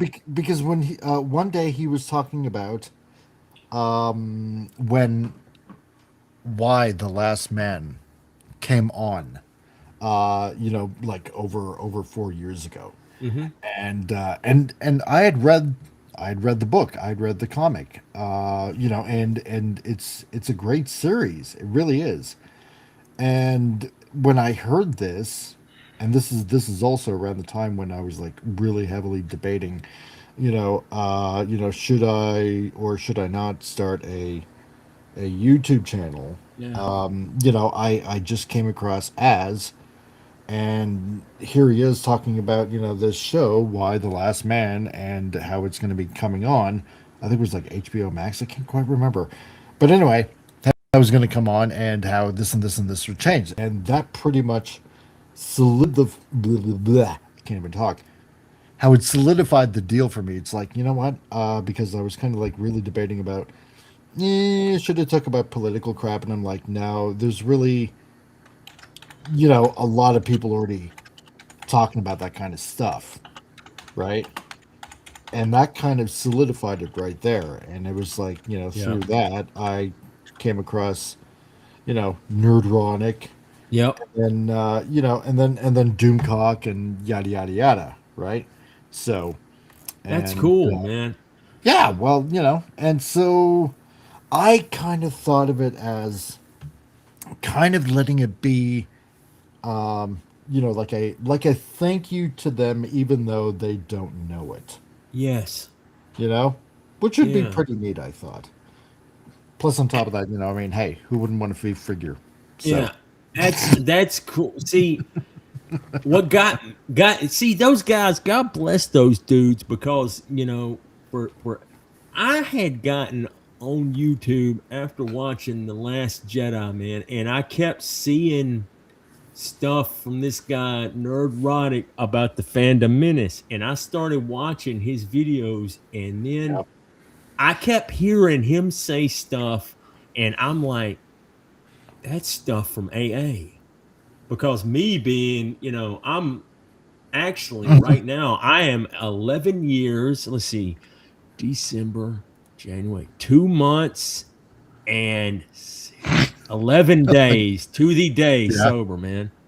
And I kept hearing him say some stuff like that. And I'm like, that's some stuff from AA, man. And I thought Jeez. no, it's just, dude, it's dude, if you're a recovering alcoholic, this kind of stuff sticks Yeah. with you, man, because It does. look, it saved your life, man. It saved my life. I know it saved Gary's life. And after watching his videos and stuff like that, or a couple of those, I was like, that's cool. And I don't think I had at that time heard him say anything about being other than like I heard some phrases, and I'm like, Right. that sounds like stuff that a recovering an alcoholic would say. That's stuff from AA, because there's certain stuff that repetition is key, especially for people who have damaged their brain. It is. To remember things like that, and keeping it simple and having a few simple phrases, and it's really it is a simple. I'm so No, yeah. it really is. It is. Yeah, and like I kept seeing some stuff for Friday Night Tights, right? Mhm. And then I eventually was like, that's some stuff. I kept seeing it on Friday, and I'm just like, I should check that thing out. So I clicked on it one night, and I'm just like, hey, there's that. And I was like, it's a panel they're all talking about, and they're talking about stuff like I talk about stuff in the same kind of thing. And then I saw Quarterback Garrett was on. I was like, Quarterback Garrett's on here? And because I knew him from Crowder, because he was funny, man. And I started, Oh, I'll yeah, tell you yeah, what totally. it was like after, just watching their videos, watching Friday Night Tights and stuff like that. I went and I had found Quarterback Garrett and subscribed to his YouTube. And then I found his, he used to do, when he had more time, he'd do these member streams a lot of times on Saturdays. And Yeah. I remember him playing Doom Eternal, and he would have, while he's playing Doom Eternal, he'd have like his members, some of the members that wanted to come hang out, they would be like, they'd be talking while he was playing. And I thought it was awesome. So I was talking to the people in the chat and everything, and they were all talking to me. I was like, you dudes are awesome and everything. So like, I found out like what it was I didn't understand. understand about the members thing. You can join a channel, and then like maybe the next month, I wound up seeing them doing that again, and I was like, "How do I get in there?" And they were like, "Join it." So I joined the channel, and then I got in there, and we were talking, and it was one of those things, man, that me and some of the other guys, we kept talking, and I remember Garrett saying, after I'd hung out with, and Garrett is the most down to earth. Garrett is what you see is what you get. Garrett is a down to earth dude. He is so nice too, man. And he was like, he goes, dude, you got to start a channel. You got all this stuff to say and everything, and it trips out. And like, and for the longest time I didn't, but I would go on his member streams and we'd talk about stuff, and then I'd be like, and then I'd be in the chat and, you know, saying hey and all this stuff. And Garrett like made me a mod, and I was like, dude, that's awesome. I just thought it was like, I'm a mod on his channel and everything. And I thought it was so cool that he did that. So it was like, that's how I met. I don't know. Do you know Common Nerd Jesse? Oh yeah. Yeah, dude, so Jesse, you didn't see his unwrappings like a few months ago? I haven't caught up. I texted him last night because I was thinking about Jesse, and I was like, Jesse and I had, he did a stream on Winding Down Wednesday that I did with him every Wednesday for like a few years. And I met him in Quarter Black Garrett's chat. I accidentally timed him out one time when I had back surgery in the hospital. Okay, well, one sec here. Oh, sorry. Yeah, no, it's all good. Stunning and Brave. Yeah, don't ask me to review anything because I just I curse like an Irishman throughout the transformation sequence, dude. That's hilarious. And Colauser Jay will be in Toronto for TFCon. Cool. If you're there, I can get you some time with him. Unfortunately, I will not be there. So, and Toronto is even bigger than the last time I was there because my grandmother used to work at the University of Toronto in the electron microscope laboratory. So, and I haven't been in Toronto since, oh my God, 1993. It's been a long time. It's been a while. No, I mean, I'd just love to talk to Jay, or as I don't know, as he seems like too big to talk to. I don't know if that sounds right, if you know what I mean. You know, because I just think of myself as, well, you know, I'm just a small guy. You know, why would somebody want to, you know, when you're up here and I'm down here, you know, why would somebody want to take the time to talk to me or something like that? But Jay seems obviously more down to earth. I'm not saying that Az isn't.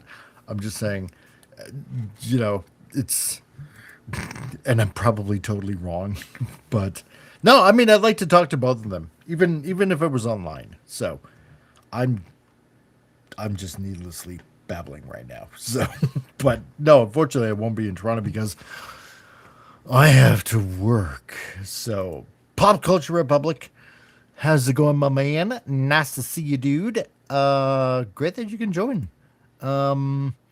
And Colors again, as is a great friend, he just has a crazy schedule. No, I get that. He must. I mean, when you're hanging around people like, you know, like Nerdronic and stuff like that, you know, I mean, considering how, you know, they're in the millions and, you know, hundreds of thousands and stuff like that. I can imagine your schedule will be like totally 100% crazy. So I will be shopping again for him this MegaCon. Well, you know what? You know, if he has the time, yeah, like I told you before, like what was it, a little over a month ago or something like that. You know, if each of them would like to do something for Keith, like a figure review or something like that, that'd be cool. I'd be willing to talk to them. If they can help me out with something also, Eventually, I that would be cool, cross my fingers kind of thing. But yeah, no, I imagine. And I mean, Jay, he runs like, how many channels does he have? He has the pirate one, he has his main one, he has the gaming one.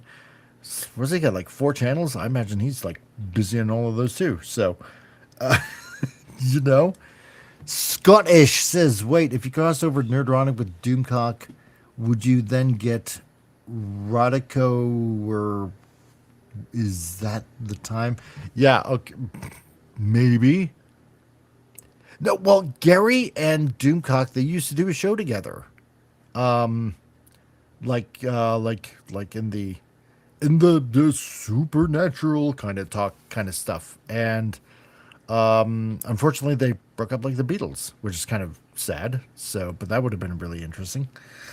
Let's see. Vince, and it was totally wasn't my fault that Jesse's channel got nuked.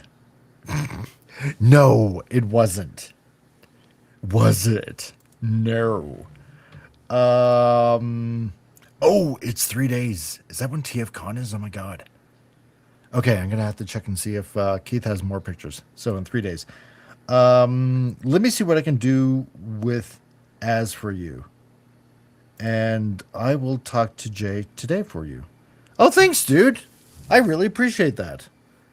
I really, really honestly do. No, seriously, I do. And you know what? And this is what I wanted to say to you also, since we started talking, since I kind of like, since we kind of like found each other on Facebook, I want to say thank you to you. That and this is going to sound kind of odd, that you're not a bullshitter, okay? And sorry to use that kind of language, but it's blunt and to the point. And the reason why is because I've had a few people in the community, right, that said, hey, I know so and so, where I can put you in contact with so and so, or this person or that person, and they never do, right? Or they try to join your inner circle for clout, so to speak, or or they make a bunch of promises and they never deliver, right? And I'm not gonna say who, but somebody kind of did that. Made a whole bunch of promises, and never really delivered on it. And that guy actually ended up blocking another guy, which is pretty sad. Because I thought those two were like, really best of friends. But, you are a stand-up dude. And I want to say, thanks for being completely honest. Really, seriously. So I appreciate you, man. So, I missed all of this, dude. I had to run to the restroom. You did. I know I missed some deep stuff because you were just talking about, oh man, whatever because it is. I'm talking calmly. That's a lie. No, you were talking about some stuff, and you were talking about some people having a falling out. You don't have any. You're not having any. And that reminded me, you're not having any dealings with that one dude who was harassing you for a while. No. That was really. I promised Loki that I never would again, and I'm not. So, one sec. Okay, I can see you with these guys, and I don't think their reaction would be bad at all. Seriously. What do you mean, like Az and Jay? Is that who you mean? It'd be cool. I don't think it'll happen, but I mean, if it does, yeah, it'd be pretty cool. One sec. Hold on. I'm sorry, man. No, it's all good. Sending you very. I think Keith would send me a free You think Keith could send me a free Perceptor if I film myself bashing my Fast Toys Perceptor? Since it's already broken. Oh my god. You were trying to transform it, weren't you? I tried and I could not lock in something. And I was like, well, I guess I'm never transforming this thing because I knew it was going to break. You could only hope, Stunning. Oh my god, that's hilarious. What? No, I'd be shocked if we did. Okay. RM Briggs is having your monthly movie watch party. Yes, him and Gwagnar. Her and Gwagnar. How about we all go there and say hi to her? Yeah, there's the link right there if you want to go ahead and do that. TFCon Toronto is July 10th to 12th. Ooh, okay. Well, hey, you never know. Miracles can happen. You never know. And also, CRC. It's time to enter my male's brother Resurrection Toys here really wants to help you out action figure wise, and also you have to have your signature sombrero before you become a hero, sir. And okay, hey, all good. I will do that. And well, thank you for sure, Mr. Raquel, sir. Does you have a YouTube channel? Raquel does have a YouTube channel. I can't think of it right now. I wish, man, I was there. Raquel. Yeah. Raquel. Resurrection Toys. Really wants to help you out. Action figure wise. Okay, I'm game. Because I've done a few toy reviews, like when Keith's X Constructicons came out. So, yeah, no, I'm cool. And sending a brave, I didn't even try to transform my Fan Toys Perceptor, and the backpack of his arm broke apart. I'm assuming you're talking about the first one because the same thing happened to me, and I had to fix it up. And there's the link for Raquel's channel. Oh yeah. I am so much happier with. Yeah, man. Yeah, he comes with a whole lot. I got a killer deal on the Fans Toys Perceptor, and the X Transbot Perceptor. It's like, man, it comes with so much more stuff, and I really want to see. And I wound up like, I wish I had wound up getting X Transbot Springer, because Fans Toy Springer is a giant pile of disappointment. I fixed his heels thanks to, there's a guy on TFW 2005, and I can't remember his name right offhand, but it may be Steve. And this guy is amazing. I actually mailed him my knockoff MP44s, and he fixed the knees for it. And he gave me, he came up with a fix for Fans Toys Springer's really? Foot, because his foot was so loose he wouldn't stand. And the way he told me to do it, it was, dude, I had to get a hole punch and some plastic, and I wedged these plastic pieces into either side of his foot, so that in the hole punch wound up being like the right size, and you just wedged a couple of pieces. That was the only way to do it. There's no way to tighten it up. It was a poor design, and that thing, it doesn't look right. X Transbot Springer looks right. I mean, Fans Toy Springer looks a little bulky and beefy, but right. X Transbots is more movie accurate. The only thing I had heard about X Transbots was that his legs, the way that the joints were in his legs, that he didn't quite stand up right. He might lean to one, like to the front or something. I don't know. Do you have that, Mike? On do you have the X Transbot Springer? No. The only ones I have left now is my season 1 stuff. I wish you hadn't had it, man. I wish I could have. I had from you, man. I was so broke. I wish I could have, and I'm sorry. I totally, dude. I felt like I wanted to shrink into my chair when I was like, I couldn't. I wanted to get the Fans Toys Hot Rod from you so bad, but man, I've been living on like this fixed income for a while, and it's not enough to come. And I hate telling you that I wanted, and then I couldn't come through and all that. I mean, The last thing in the world I want is to not be able to help my friends out when stuff goes down. Oh, and by the way, Cole, I talked to Jay. I would love to talk Transformers with Jay because Jay, the way he talks, his enthusiasm when he makes the Skybound Transformers comic videos, his enthusiasm is dude, it is it's infectious, and it hits me because I love that book, and I could sit there and talk to him about this stuff because there's a few things, because Jay is a Transformers fan, but there's a few things that dude, I am obsessed with Transformers to the point of like mental illness. I love it. I mean, seriously, I am, dude. I have that obsessive compulsive personality, being an alcoholic and everything like that. But I am right here, folks. I am so obsessed with there's a few things in the world that I have been really, really obsessed. Transformers have been there since 1984, man. And I talked to Jay. He was on Iron Oxide's Rogues Gallery last year, and I was able to. Fortunately, Iron brought me on there because I've been wanting to talk to Jay, and I was able to talk to him some. But like he was so busy. He's promoting like the X-Wing's book.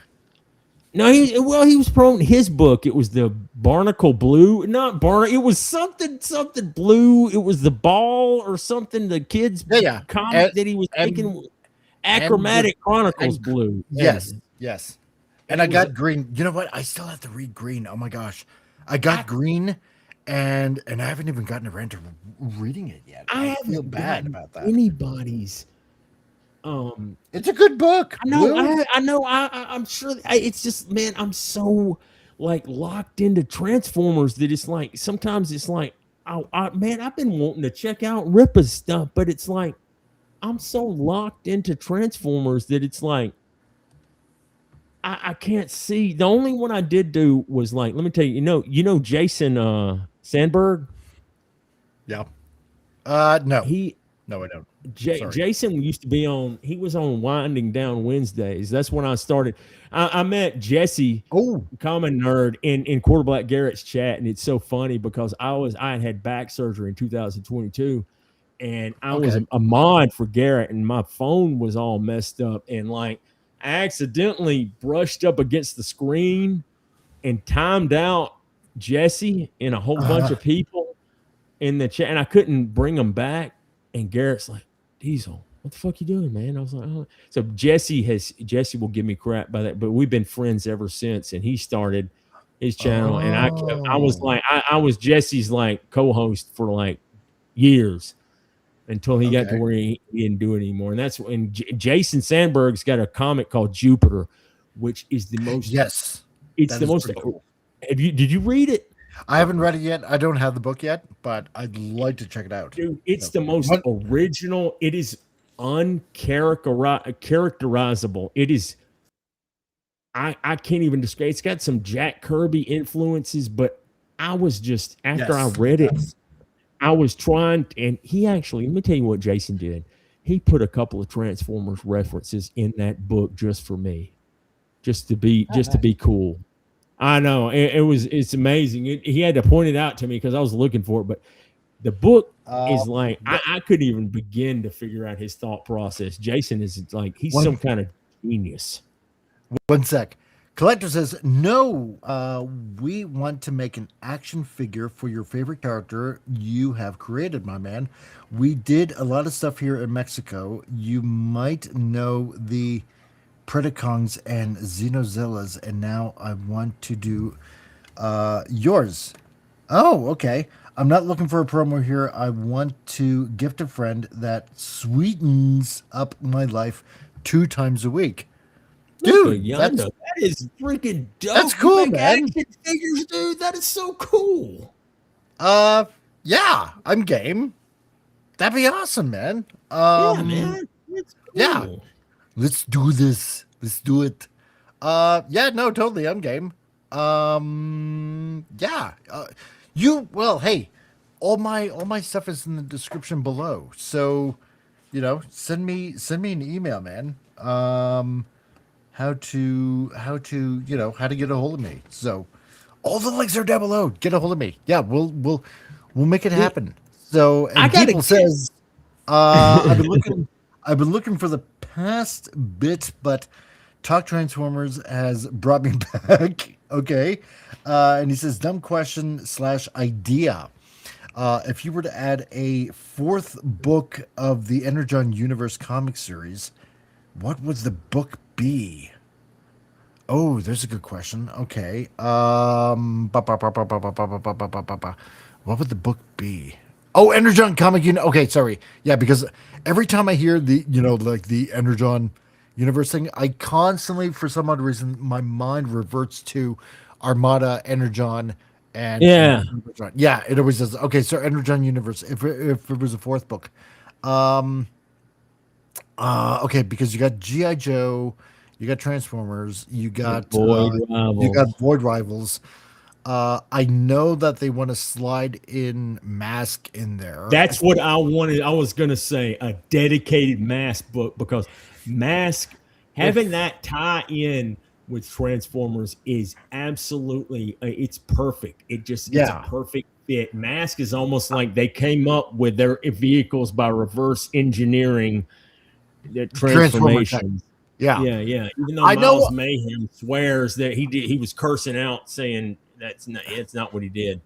Yeah, I know a lot of people are going to say Mask, and I would obviously, seeing how that's the direction that they want to go in, is going to be Mask. Because it was a fun toy back in the 80s, right? I love those toys, you got a helicopter that turns into a motorcycle, or you have a what was it, a Trans Am or something like that ends up to be it was a Camaro that would fly, and Camaro. Then my friend gave me some of them, and I had the 18-wheeler rig, which was a whole base that I always kind of had them. It was awesome. And I had Miles Mayhem. He had the jet that turned into the helicopter. It was the Switchblade.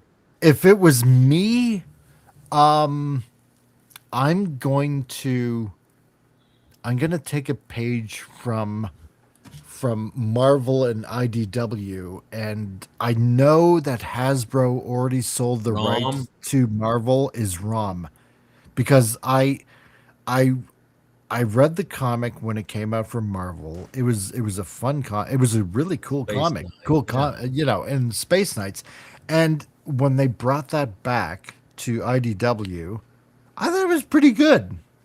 And maybe it's just, maybe it's just the me that likes the cosmic I think Marvel I was going to say ROM, because I'm a big fan of Silver Surfer and stuff like that. And I was going to say ROM too, man, because it was. I was thinking that because Mask is already is like a given, but I read all the ROM stuff because it tied into. I read everything IDW had with Transformers, and I read I read all of the gay stuff on the ship. Oh God! Oh, I read all of it, dude. All of it. Yes, Collector. Send an email again. I didn't know that you sent a first one, so because I didn't see it. So, but yeah, send it again, and I'll just in case I'll check my spam. Winrave says robotics, dude. Robotics was fun, man. I remember that. Dude, yeah, that'd be an interesting concept to do. Vince says, my second choice would be GoBots. Hey, let me tell you something, man. Just the GoBots. I love Hasbro bought it. Toys. Yeah, they did buy it.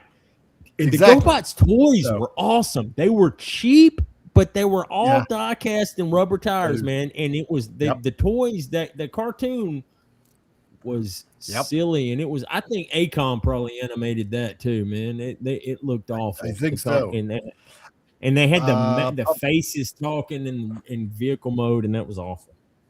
I thought it was pretty cool. Really? I was like, I did. I liked it.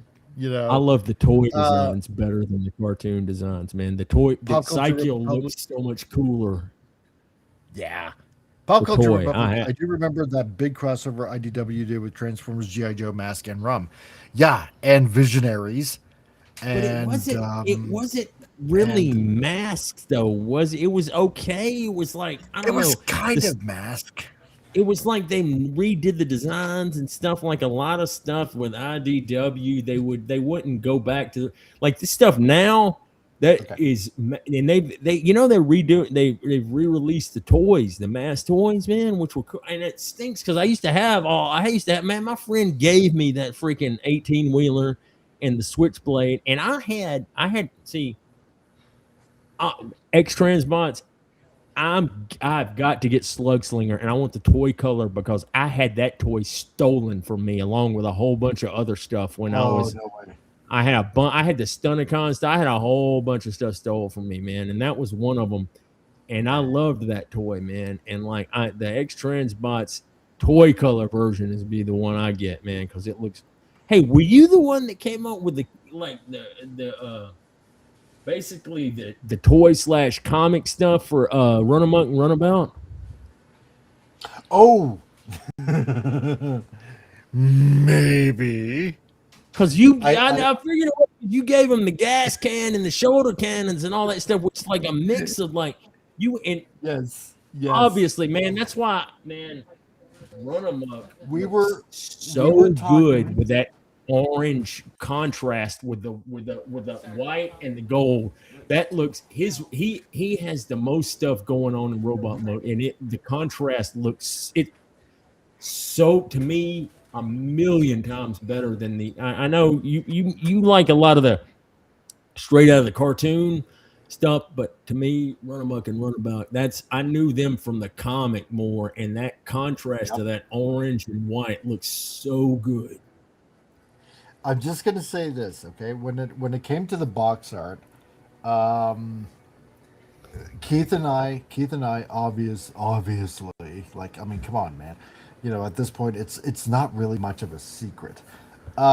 Keith and I were talking, and we were talking when he mentioned that. When I was going through the episodes, he asked about the gun in the episode Chaos in season 3. Right? Yeah, because Run Amok. Oh, that big thing he was riding on Blast Off. Yeah, exactly. Yeah, he had the gun that was shooting the death crystals. The death crystals, exactly. So that was actually, I don't know why he didn't include that, because we were talking about it and it was supposed to be included. Anyway, so with the cartoon version, I guess. Yeah. And it would have, and I think didn't that thing held it, and it went down his arm, and then it had like, didn't it have like a tube that went to his back? I think so, something like that. I thought it was something like that. You load it up with the death crystals, and I think he was riding. Wasn't he riding on Blast Off? Yep. And he was trashing all that stuff. Yeah. Yep. Because they stole it from Scuzoid. Yes. So there was that, and anyway, what was I getting at? I'm trying to think now. The accessories for Runabout. Oh yeah, the accessories. So we were talking about that, and then it came up because obviously he remembered the Marvel comics, and he's like, can you get a decent picture of the spray cans that they use in that particular issue? And I'm like, yeah, sure, dude, not a problem. So, I sent him a few screenshots of that, and I said, if whoever is doing your box art now, because I was so disappointed when he took me off the. I wish he'd leave you on the Protector Box one. I should revisit the art on that I was starting to do, and finish it up. Anyway, dude, I would think he would let you do. Man, you've got. I'm doing it anyway. Oh yeah, well I know, man. You've got like just real quick, like, or I'm trying to do it real quick, like you've got the the brain for the stuff in the accessories, and you would know how to put that in the art on the box to express the different accessories for the tune version, or how it looks for the a pose that somebody would do in a tune version, and then a pose that like somebody would be doing for like the toy version and or comic version and stuff like that. Yeah. Man. So I thought, you know what, if because I had to, I shouldn't say I had to force him to do Runabout and Runamuck, but I hammered on it because no other third party company still Nobody's gonna do right? them, and they are So some I, of the. So I said, if you do the box art with like the Marvel cover of issue 23, then you know you're gonna kill it. You're gonna kill it. You know, so you best be doing that. And that's how we ended up doing it basically. So. Dude, here we go. I got something to show you. Here we go. Okay, let me see 1 sec here because I'm trying to. Man, your lines look so clean. When you're doing like the inks, you know what I mean? It looks so clean. Digital. Dude, that's before. All right, that's before I put his insignias on there. But man, see what looks. I think the toy or comic version looks so much better with Run 'em Up because you get the contrast of the orange around like his head and neck and everything like that, along with the gold matching the spray paint, and that orange pops. And you know how the other one, the animation, the cartoon version, it was, to me, it was a little plain because it was just kind of like white. And then you didn't have the and kind of like wasn't Runabout like almost kind of brown for the cartoon version or brownish? It was like a really really dark gray because you can't do black. Well, the toy version because is you can't black. do black because otherwise it's automatic. Well, it is. Well, the toy version that I got is straight up black, and it's got that blood red for the windows and the racing stripe on the Lotus, and that looks dude. I'll check this out, man. I'll turn my I can let me Does it look sick real quick, man, because these guys have not left my shelf. Even though I've had to pack a whole bunch of my stuff up, these guys have not left the shelf. And man, I went dude, I went a little nuts with the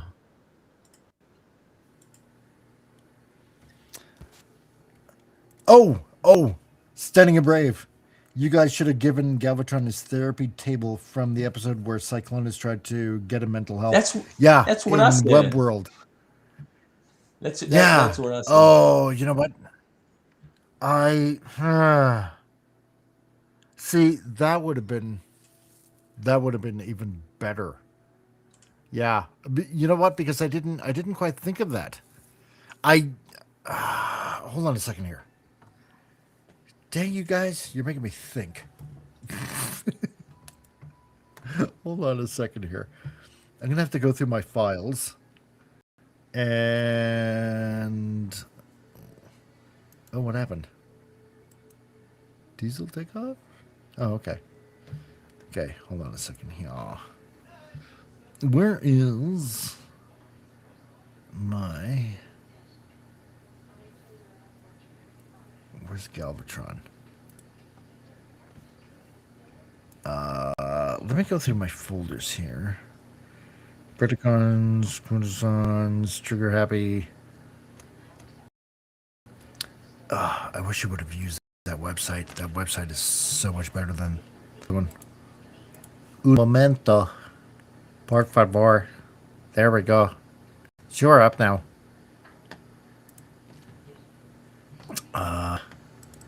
Done? Let's see. Cup, and it goes... I'm trying to find... Okay, check this out. Am I gonna have to ambigify you? Oh, doggone it, my audio disappeared too. No, I can still hear Hold you. on. Audio I can output. still hear you. Combaticons, Constructicons, Dinobots. And I'm still Big not. Pig. Oh, okay. No, it's all right. Try Just one more thing. go ahead and say your thing. Not that you can hear me right now, but we can see you.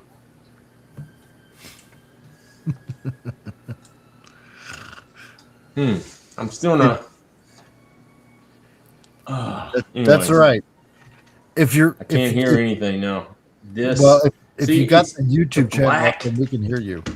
with that blood red freaking plastic, dude, is amazing. And I put like little Decepticon emblems on the door because I went a little nuts with these.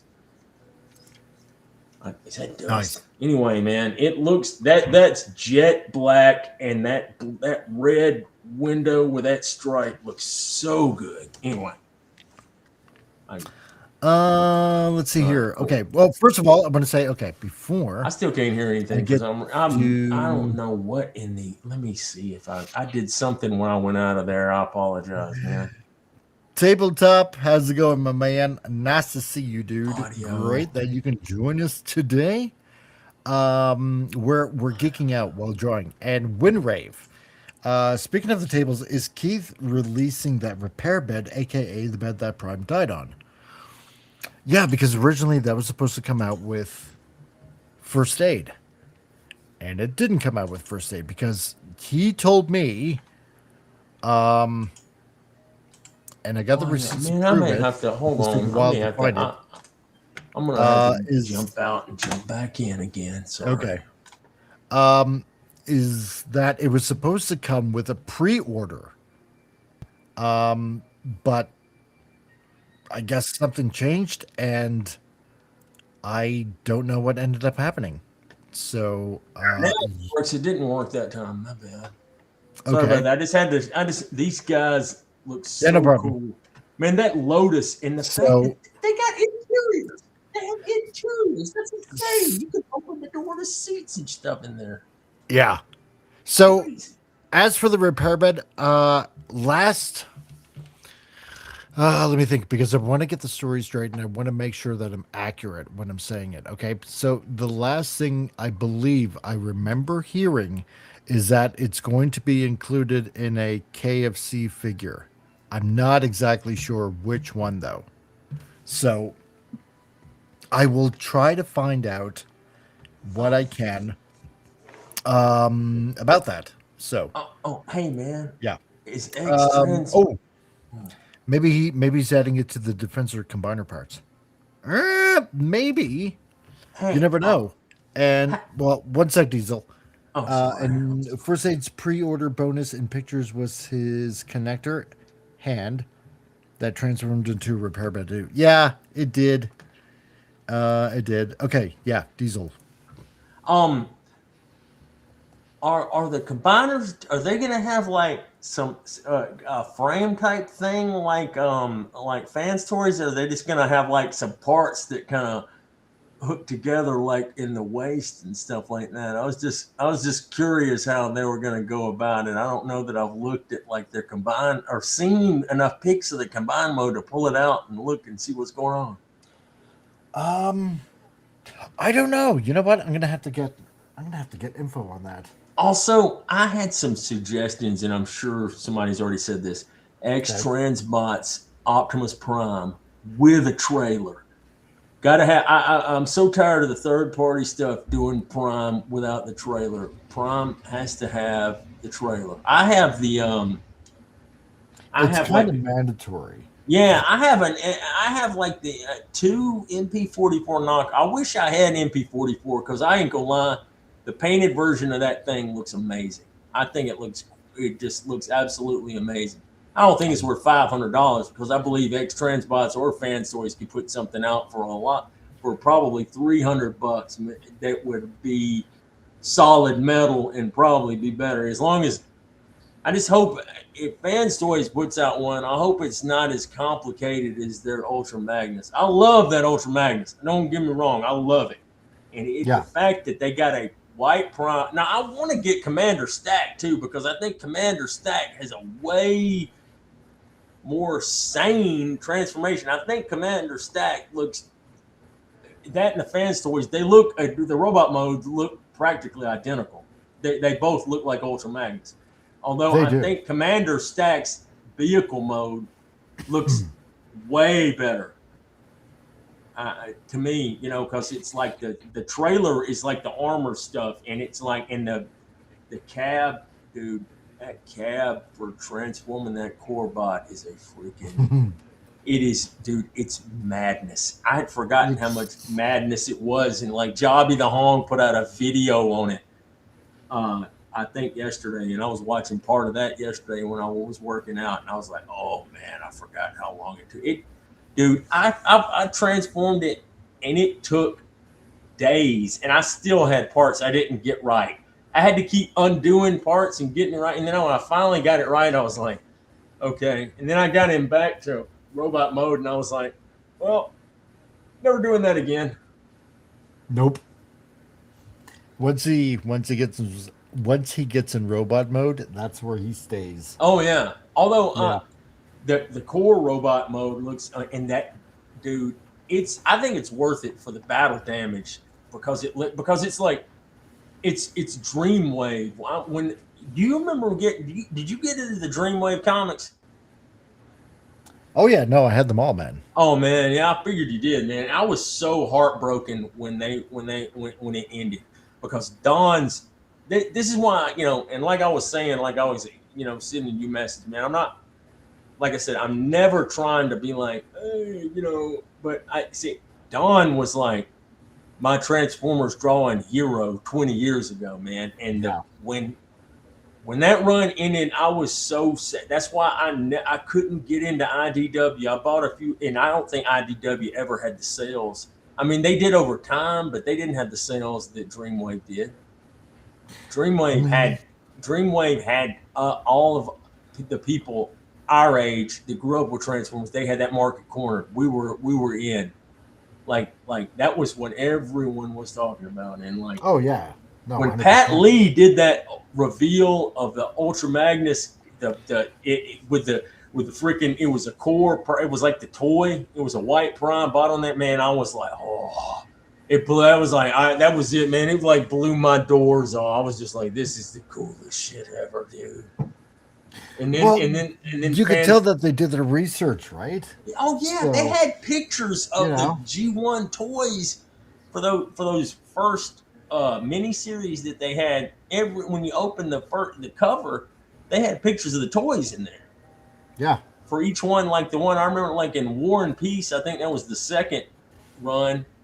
I remember they had the Hot Rod toy in there for the one where I remember like Hot Rod had pulled his guns on like Optimus Prime and then Cup. It was so cool also to see Cup and Ironhide interact because you know those two would have been like. Yeah, sure, in war stories. Yeah, man, they were perfect buddies and everything like that. And they started to draw them like. A lot of it was like they drew them like the toys, you know what I mean? Like when they showed Smokescreen, he was in those tunnels, and then he had the rub sign, like on his car hood chest. Yeah, that was pretty cool. I like that. And then the little nods is what I enjoyed. With everything. So it makes me so, and I can't imagine what it's like for Don because this dude has done arguably some of the most iconic Transformers are ever made. People still use his art for stuff. Hell, Show Z Store has his Prime and Megatron, like they use it for advertising all the time. But I don't know that he ever got paid for anything, man. I think he might have gotten, like I was saying, like he could have gotten, I wonder if he got like he said that he was like blacklisted by Hasbro or they'd never do. I don't know. It stinks because like dude. Yeah, I don't know. See, because all I do know is they wanted him out of IDW. That's why he didn't last so long I don't know why doing the his issues man there. he did the Beast Wars run with finally got to do the Beast Wars run with Simon Furman, and that was amazing. Oh yeah, no, it totally was. I agree with And you on that. he did Stormbringer. That was amazing. Yep. And he But did the animated movie stuff, and that of course, like I don't know why I have no idea, man.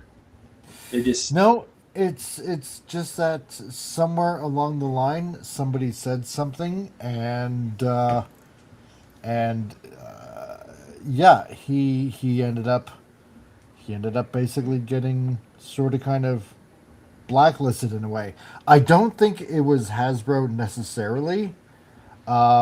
I think it was some people with Hasbro connections.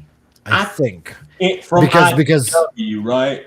yeah, I because think they looked. I got the especially reading their books that they had this clicky vibe going on later. I don't know. I just got that feeling from them, and I got that vibe like almost like when they, especially when they started doing their nonsense. I got that. I don't know why. I have no idea why.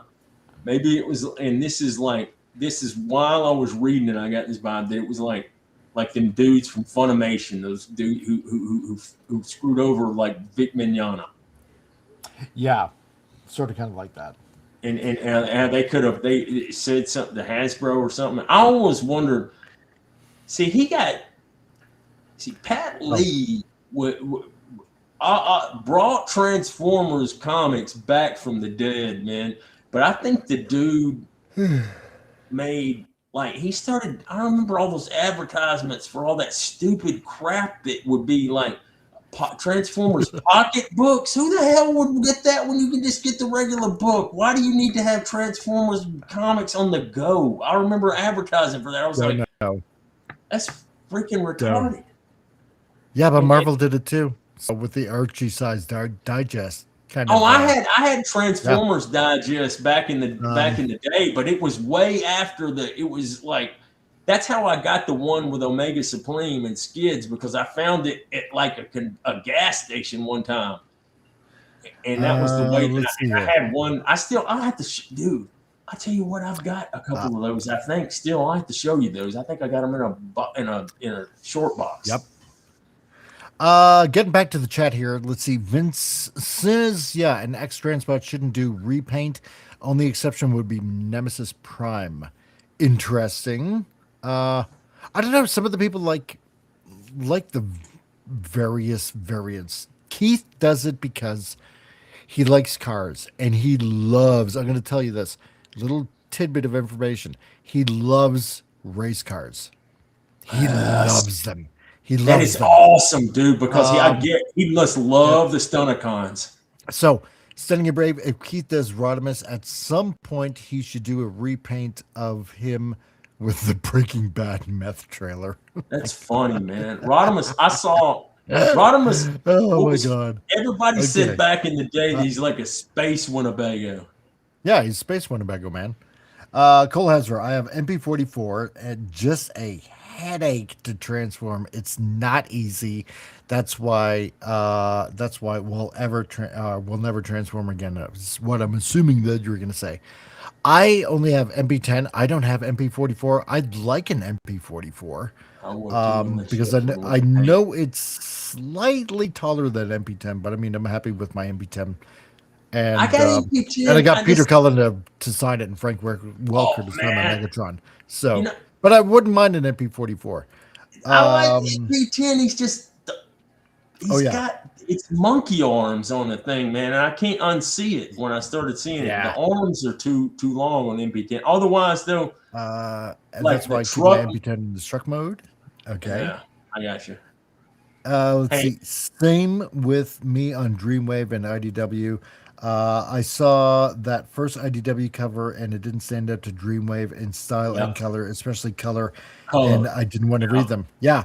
Let's see. Dreamwave's characters were mostly toy based with some expectations. I'm glad that they went with the blue eyes for Prime, and some of the promos had yellow eyes. Yeah, no, I agree. Because the toy had yellow eyes.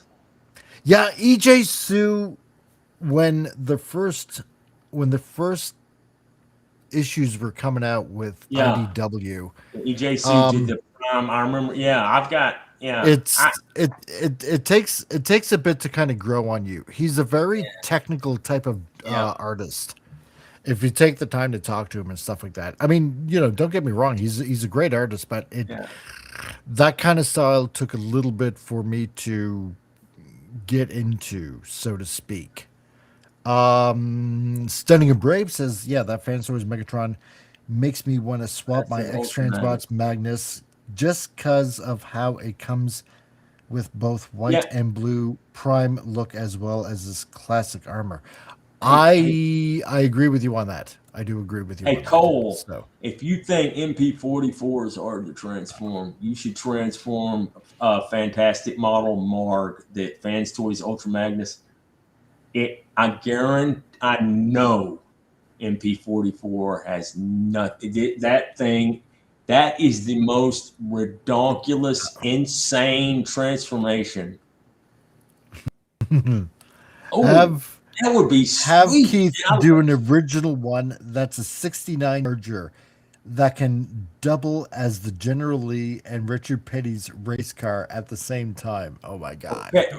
Petty's, that'd be cool. Petty had, now he had a few of them, man. He broke 200 miles an hour in about a 72 Charger body. He also came out with the 69. It was the winged Charger Daytona, and then the Superbird, and they got away with it. It was actually Dodge was bad about that. Was practically cheating when they put that giant wing on that thing, which made it like stick to the road. And they got away with it because back in the day they were actual cars. You had to sell so many at the dealership, so they sold those.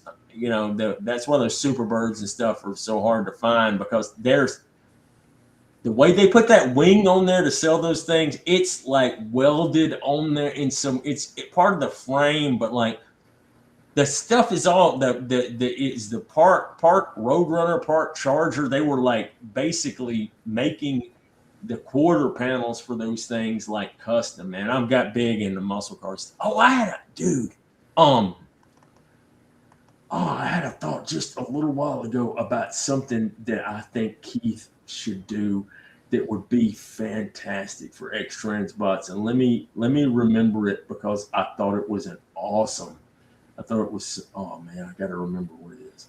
The Rodimus Prime, if he could do Rodimus Prime though, that would be, I'm telling you, that would be a game changer. Maybe Fans Toys comes up, maybe they don't. Doesn't matter though, because like I'm telling you, dude, at this point, dude, it's like you guys are slinging serious competition with Fans Toys and doing a lot of niche stuff that they don't. Plus, you can undercut their prices, and you've put out so much material, like the Target Masters. I'm waiting for Slug Slinger, because I'm getting Slug Slinger because this toy version. Because I thought, I'm sorry, it's a jet with 2 cockpits. How cool is that? That's freaking, that's dope, man. That's like those old, you ever seen The Aviator with Howard Hughes, that experimental plane that had 2 tails? Yep. Yeah, one of my great, the Spruce Goose. Yeah. And he was flying that X-11 prototype plane that wound up, I think he crashed. It had 2 tails on it. There was another one that was a my great uncle was certified as the first ace pilot for one of those planes in World War II that had 2 tails. I can't remember why they did it. There was a couple of models. That thing Howard Hughes crashed in was an experimental plane or something like that, and it had 2 tails on it. But I forget why they did that. But it was anyway. That stuff's just cool. 2 cockpits, 2 tails, anything like that is just super freaking cool. Just like that. Just like Cole Hauser will know about the GI Joe, the X, what is it, the X-31 Conquest that has the, I don't even know if that would fly, but those reverse wings on that jet are so cool looking. It is. And by the way, I knew Cole was cool as heck because his name is Cole Hauser. You know, Duke is Conrad Hauser. I said, this dude's a G.I. Joe fan. Because I'm pretty sure his last name's not Hauser, and he did that for G.I. Joe, man. Because I was like, and his first name might be Cole, and he put Cole Hauser, just like, that's G.I. Joe, baby. Let's see. Setting a Brave. Magic Square has a really good looking prime mold. Might get the Nemesis Prime or the Ultra Magnus repaint. And try transforming the Studio One Unicron without considering taking it to the local bowling alley.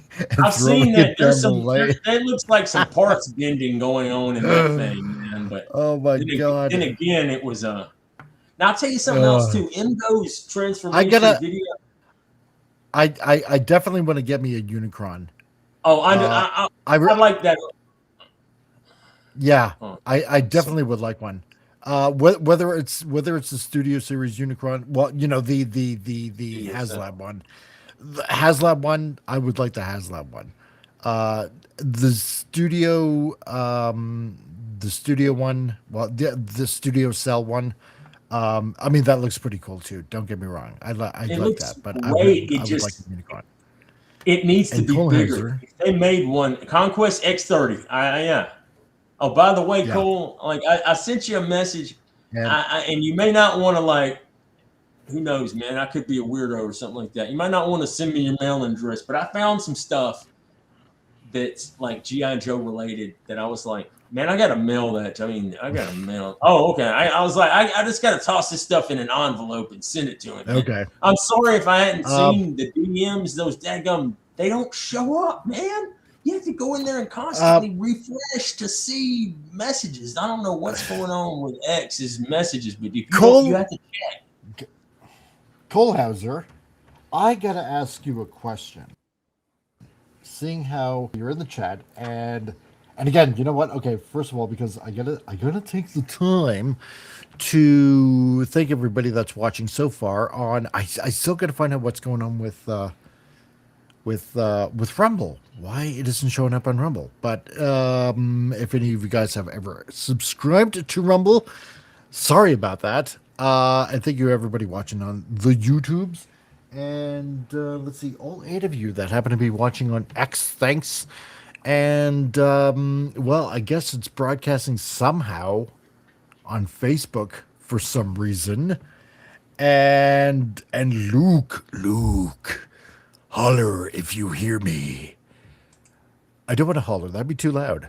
But I'm hollering right now at you. So, hello. Oh, yeah, Luke's art. He's I used to go in his streams all the time, man. Yeah, right. So, and now I forgot. Well, now's your chance. So anyway, what was I going to say now? Because now I can't remember. Yeah. So thank you everybody for watching so far on all those channels. I really appreciate it. And don't worry, Vince, I'm not going yet. Thanks for listening to my nonsense. I appreciate it. And thanks for joining in. No, thanks for letting me come and hang out, man. I've been starved for and I hate it for attention. Yeah, well, no, just to hang out with you guys, man. It's just, man, I was like, I was so wired up. Like yesterday, I went on Drunken Emerald Arrow's stream last night, and they were doing rankings of candy from the 90s, and I just went in there and derailed everything. Oh, okay.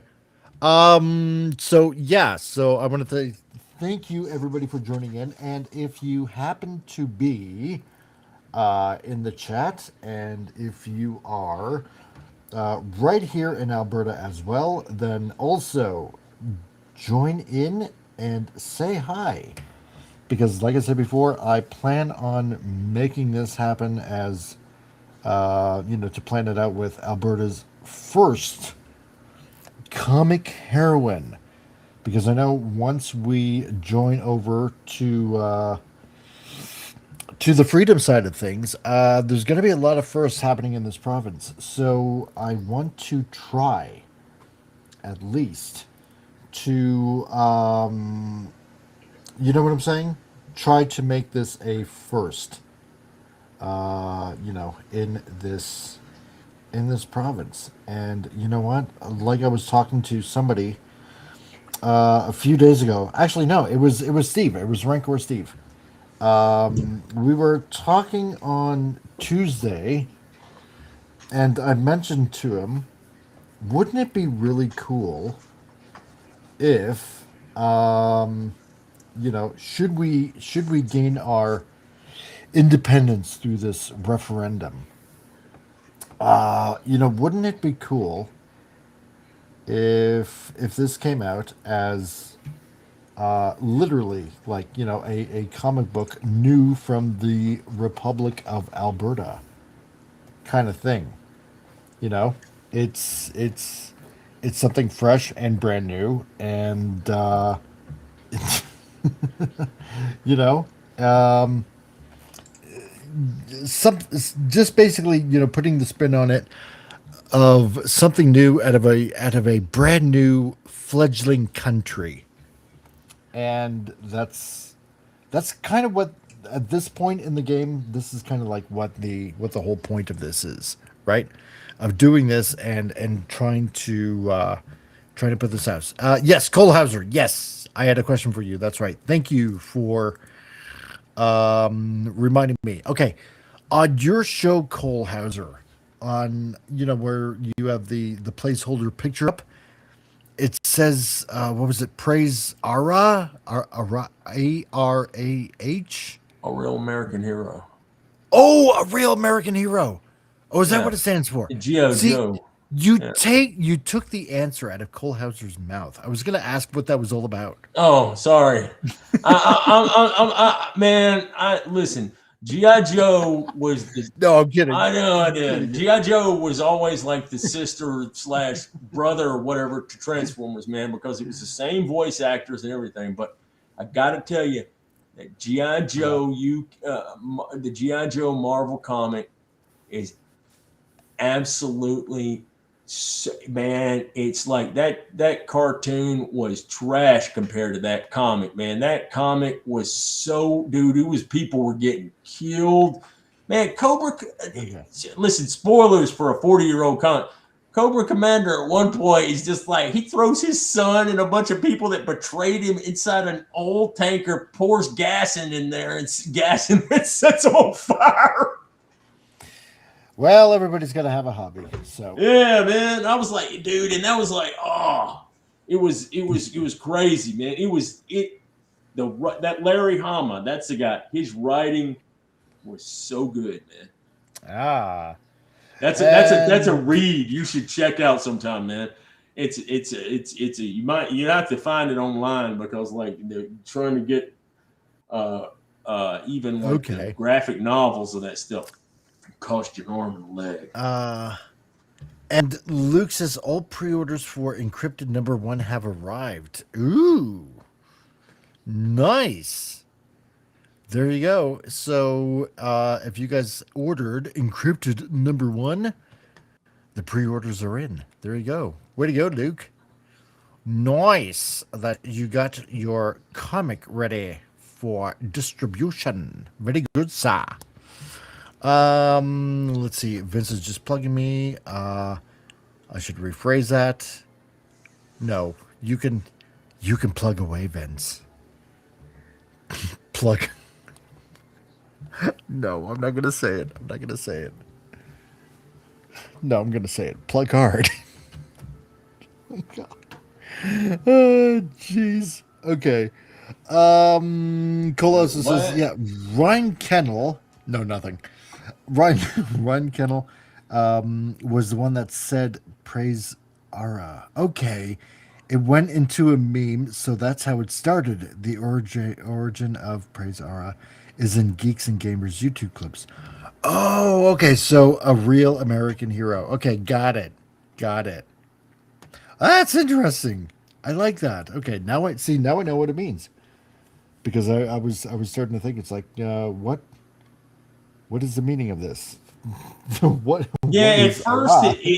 it even threw me because it was like, but then I was like, wait a second, just when you first look at it, but then it's like I've seen it enough, and over so long, people talking about the GI Joe comic and everything, and they just call it Aura, GI Joe Aura, instead of writing out a real American hero. So Okay. yeah, because it's like that's like the original run Larry Hama did that went through Marvel, then went to and then it went to oh god, I read the comics too. It was Devil's Due and stuff and it's continuing on into Skybound. He is continuing his original comic that started in I think 1982.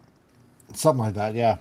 And I think it's around, what is it now, 320? It's got to be something like that. Yeah, it's around 320 last time. He took what was cool was after I had read, I need to reread it, the G.I. Joe, the original Marvel run. When it came back to Devil's Due or I forget, or Image or whatever Image Devil's Due, I think Devil's Due were the ones that were the kind of like Skybound is to Image, with the Transformers. Yeah. And they had picked up after it had been, years and stuff like that. And I want to say Bazooka had gotten out of shape and some stuff like that. And they found people doing different stuff, but after, G.I. Joe and whatnot. Yeah, because cool. Devil's Due was with Image for a while, and then they broke off around the time when they were doing the whole G.I. Joe Transformer crossover. Yeah, that was them. And they did a few because I still got I got digital copies of brain think not of the issues. Thank you. There we I've got the first one and the second one, and I think I have about 2 issues of the third one. But unlike Dreamwave, they didn't go bankrupt, so they finished the third, and I want to say it was a 4th one. The third one went with Serpentor. It was Serpent OR. It was like an AI robot thing, and he was. I think he was imbued with Megatron's. Megatron's personnel somehow because they hooked it up to Megatron's head because it was Megatron's head from the first G.I. Joe Transformers crossover that they did. Yep. And they also, which is different from the Dreamwave G.I. Joe Transformer, because they had the World War II, which was dark. That was really dark, and that art was that was on the Dreamwave side, though. Yeah, that stuff was so the art. It was so weird. Some of the stuff, it was like, it was Jay Lee.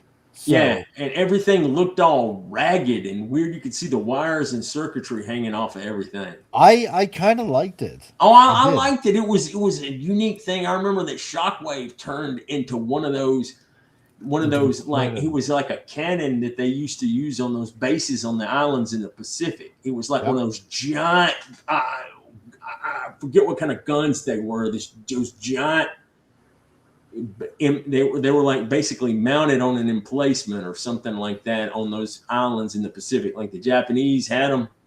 Yep. And that was his alt mode. And I think they fired him so many times in a row that it ruined him. And I think I remember one of those cannon shots tearing Superion apart. Yep. And that's what it was. And then the one issue after that, because it was supposed to be to be in the 80s, and then that was it. They had the one issue. And then the one issue, and I had that one as well. And me too. I had both covers of it, man. and then Dreamwave went, and that was the end of that. You know what was cool though? Don, you remember Don and Simon Furman were doing the Beast Wars stuff, and it was with Dreamwave. Yes. And they had a couple of issues. Don had basically all the pages done for the next issue, and he released that on X. I've got a folder full of he released all of his old Dreamway pencils that he could, that he dug up at stuff at one point.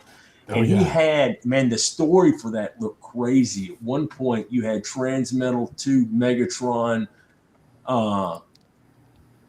blasting something. They were going to have all kinds of stuff come together in that last in that thing. It was neat. Oh, 324. That's the latest.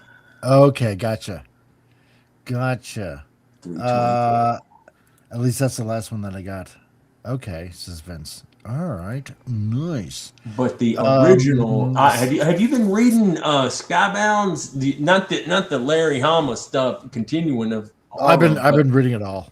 Oh yeah, me too. Yeah, it's the GI Joe stuff is great. Studying a Brave says, "Oh hey, has there been any word on Keith's Minerva and Nightbeat? Still waiting on those two." Ooh, you know what? Okay, hold on a second here. What's Minerva? Super God Master Force, female Headmaster Junior Autobot.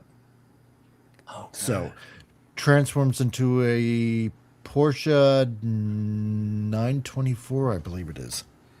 Is she like light blue? No, she's actually like an ambulance car, white. Yeah, Nightbeat is blue. Nightbeat is the North American recolor of Minerva. So, what's going on with Nightbeat and Minerva?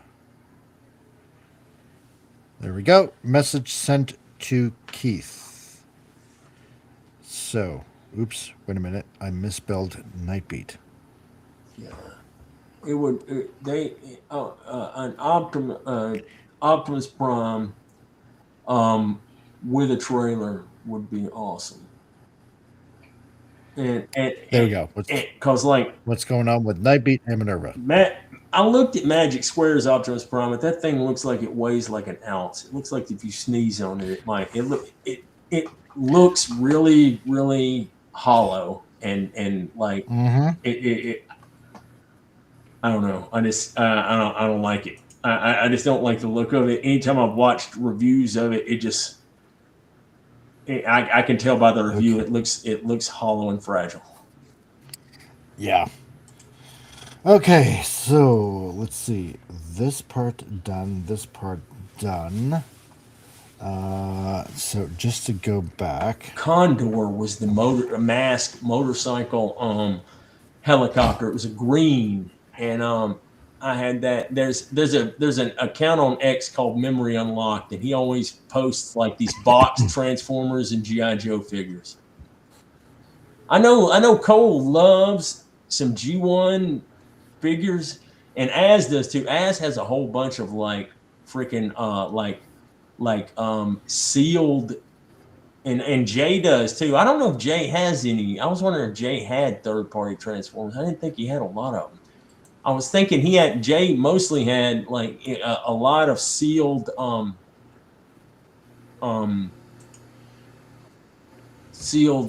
I'll get stunning figures. Not a problem.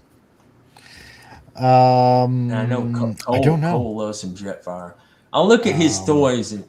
Windwave is MS Prime. The MS Prime is a great figure, though incredibly posable. Oh, the Moon Studio, yeah. Magic Square, I think. And Vince says, or Magic Square, yeah. Let's see, yeah, Amelia. Oh, a new Amelia. Ooh, Don just opening. Speaking of pencils, he just dropped. I had a lot of mass toys, but my dad cleaned them up. Oh no, really, Vince? Oh my God, I know that pain, dude. I know that pain. I had a whole whack of McFarlane toys when they were first coming out. When McFarlane toys were first coming out, dude, I feel your pain. And what ended up happening is like I had the yeah, because McFarlane was doing all the image characters, of course, right? So you had all Shadowhawk, you had actually Angela, you had Milbolja, or whatever the freaking name is. Yeah, you had a whole bunch of image characters and stuff like that, and I was starting to collect them, and they were pretty cool, and then one day, my mom decided to clean out the proverbial closet, so to speak, and yeah, that was one of them. So, and all of those figures went bye bye. Oh, can, Oh yeah, yeah, they dude, just they disappeared. Oh, I was not happy. I know can your I pain though, dude. Yeah. can I share a slight rant with you real quick? Okay. I got the Fans Hobby Armada Prime and Megatron. I got them off Oh yeah, that's eBay. right. You The got them. Armada Prime apparently is like one of their first um that first production, because the cab, all this plastic on the cab basically was broken and fell apart. I have been trying since this past October to get somebody from Fans Hobby to replace or be able to get replacement parts with it. I've talked to their customer service email, ignored every single time. I got somebody on Facebook. He said that he would look at some stuff. Then he just completely started ignoring my messages. Oh really? Yeah. And then I got another person on there. I just sent an email to their regular email address that was on their website. Same kind of thing. It took my information, like they were like put it in an application. Then he ignored my stuff. And then I got another guy on Facebook recommended by golly, Extra Zero, and he took my information. And the last time I checked, he said they were looking for parts because it's not in production currently. And I got a feeling that I'm going to be stuck with this $200 broken figure that I cannot get parts for. It is the worst dog crap customer service, and I say that in quotes, I've ever had the misfortune to deal with, man. That Wow. company is complete I don't care if it's not in production. It's your figure, and I was stuck with it. I bought it on eBay, man, and it was brand new and sealed. I can't blame the dude who sold it to me, but like they're Well, I mean, not you doing. could Well, he didn't because know. I don't know. Maybe he knew that it was a first production run, but like it yeah, was a I know what you're sealed saying figure. though. I opened it up and the plastic just crumbled in it, and I can't get anything done about it. This was made me think, dude.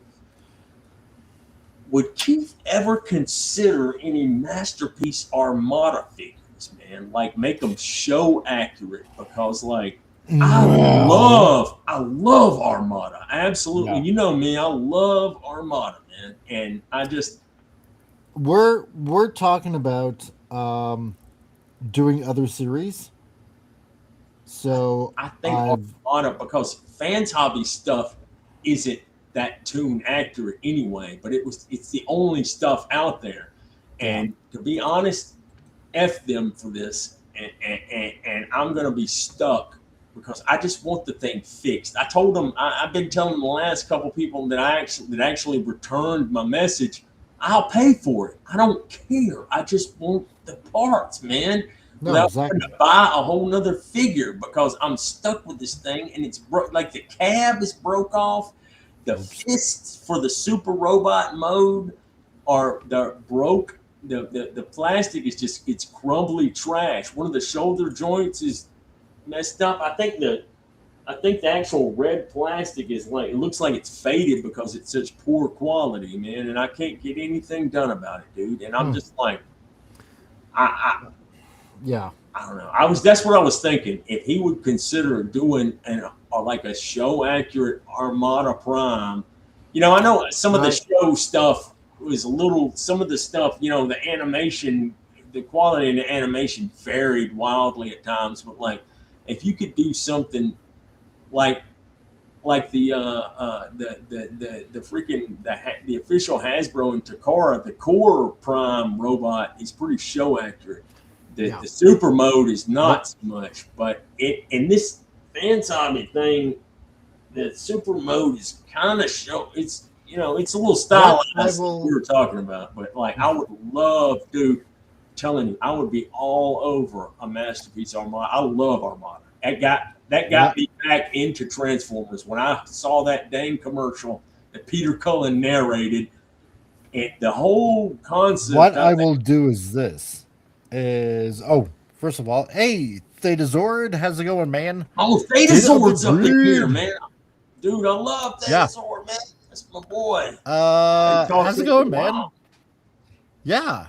I haven't seen you in a bit there. I was gonna come on last night, but it ended up getting late, and damn, dude. You have a stream again, because you were having your game show. Yeah. But we've grown a wheat nitty bong.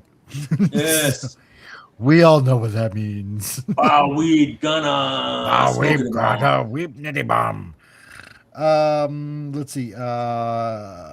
Vince is working on Armada. Armada's on Tubi. Yeah. It's better in Japanese.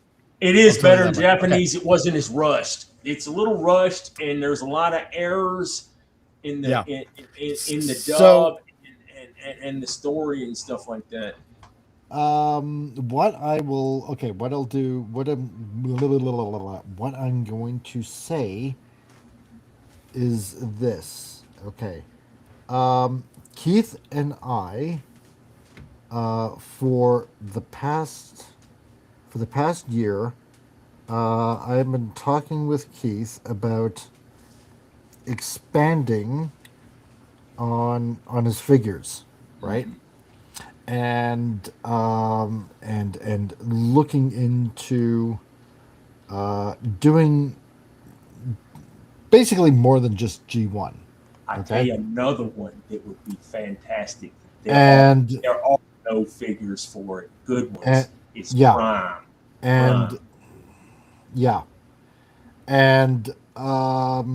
what I asked Keith, I said, how about if you look into doing hold on a second, Peter, because I'm just drawing while I'm talking at the same time, and sometimes it's a good thing, and other times I'm racking my brain trying to do two things at once as I'm trying to enunciate words. Okay, so what I'm talking with Keith about is doing car robots. Oh yeah. Yes. Robots. I love that would be oh man. The first Robots in Disguise from 2001. Yes. The good and one. Yes. You know what else, dude? Reason being is because nobody's touched up on it yet. HasLab had that Omega Prime, and I heard it was nothing but problems, and it doesn't. And the thing is, like you said, Fans Hobby has already done, Armada Prime, and Energon Prime on top of that. Yeah. And so what I want to do, I want to steer away from that, from any series kind of, remotely close to that. So that's why last year I suggested to him, it's like, okay, well, I would seriously consider looking into doing RID. Yes, so, and I would also want to throw out Transformers Prime. There are no good Transformers Prime figures. The only thing you can find is ridiculously overpriced toys that came out. You could get that first edition Prime, but like there's no real, you can't get any figures from Transformers. And Transformers Prime is a fantastic series. It's pretty good. I just, man, look, it's Peter Cullen, and I like the fact. I mean, it's not as good as Beast Wars, but it gives you that vibe. You know what I mean? Like, it's a small cast, and it's not, a ton of character. You get some character development and stuff, but I don't really care for that CG animation. I think that stuff's kind of, I don't think it's that great. I always am gonna prefer, like, 2D animation or something like that. But, like, I think, man, dude, have you ever seen all the freaking RID stuff that I got? I've got tons of it. I love RID. I think it's one of the most. Yeah, I think it's one of the better shows. It's like got a lighthearted feel to it, and man, I'm telling you, it's funny as hell. I think Skybite's one of the greatest characters ever made. Yeah, it's a really, really good series. It's a fun series, the way it should be. And it's the American version too, man. Like, not I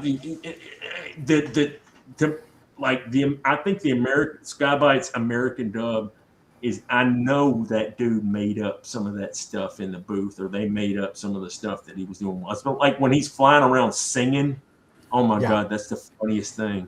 Yeah, I like it. I like it better in the Japanese because he actually does haikus. Oh, I should check out the Japanese dub, because that's how Car Robots is how it originally was, man. And they put that in as a filler before Armada, but, like, man. Well, the weird thing is that it's supposed to be a continuation of G2.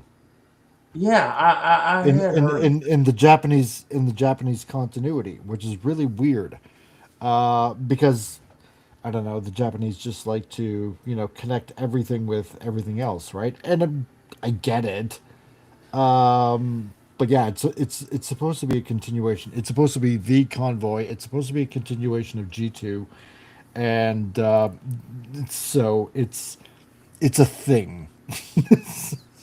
Yeah, there are some things that work. Like, look, the Beast Wars tying into G1 works on, and the writing is brilliant.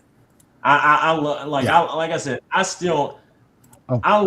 think season 2 is my favorite season, but I still really, really like a lot of season 1, because it's just, I don't know.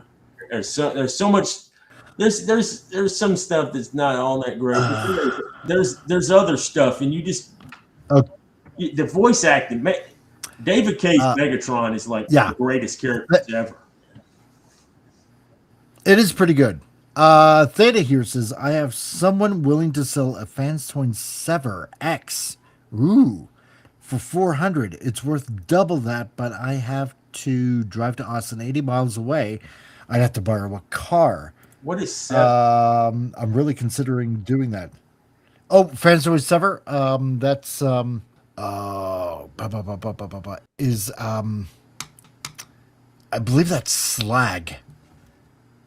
I think it's Slag. Oh, Slag. Okay. Oh yeah. Oh, something? I think so. Correct me if I'm wrong, Theta. Because I thought it was one of the Dinobots. Yeah, it's definitely one of the Dinobots. The weird thing is see, because I rarely go by the third-party names, I always call them by their actual names. Right? Yeah, because I'm never gonna memorize the third-party name. To me, it's Snarl. I know a lot of them, whatever. Let's see. Hold on, I gotta run to the bathroom, and I got another thing that Keith needs to consider. Snarl. Okay, cool. Yeah, okay, so definitely Snarl. And Stunning and Brave says, I think Blockies are doing a TF Prime Optimus. Neato. It's don't get me wrong, TF Prime, it's not a bad series. It's pretty good, but then I think it's Kurtzman that also did that, and we all know about Kurtzman, don't we?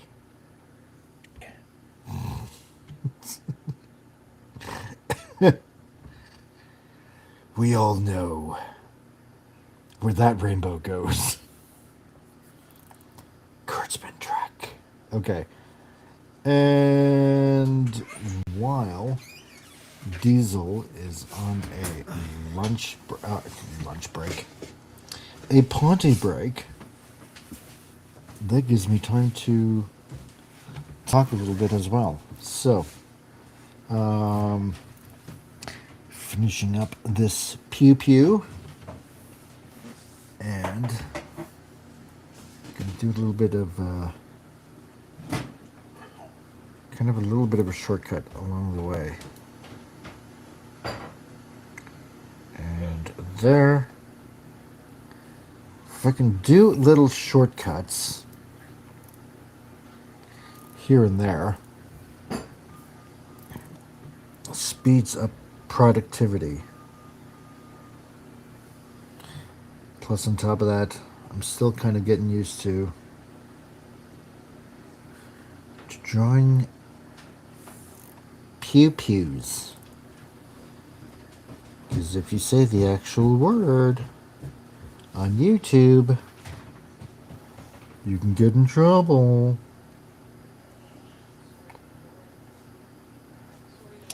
All right.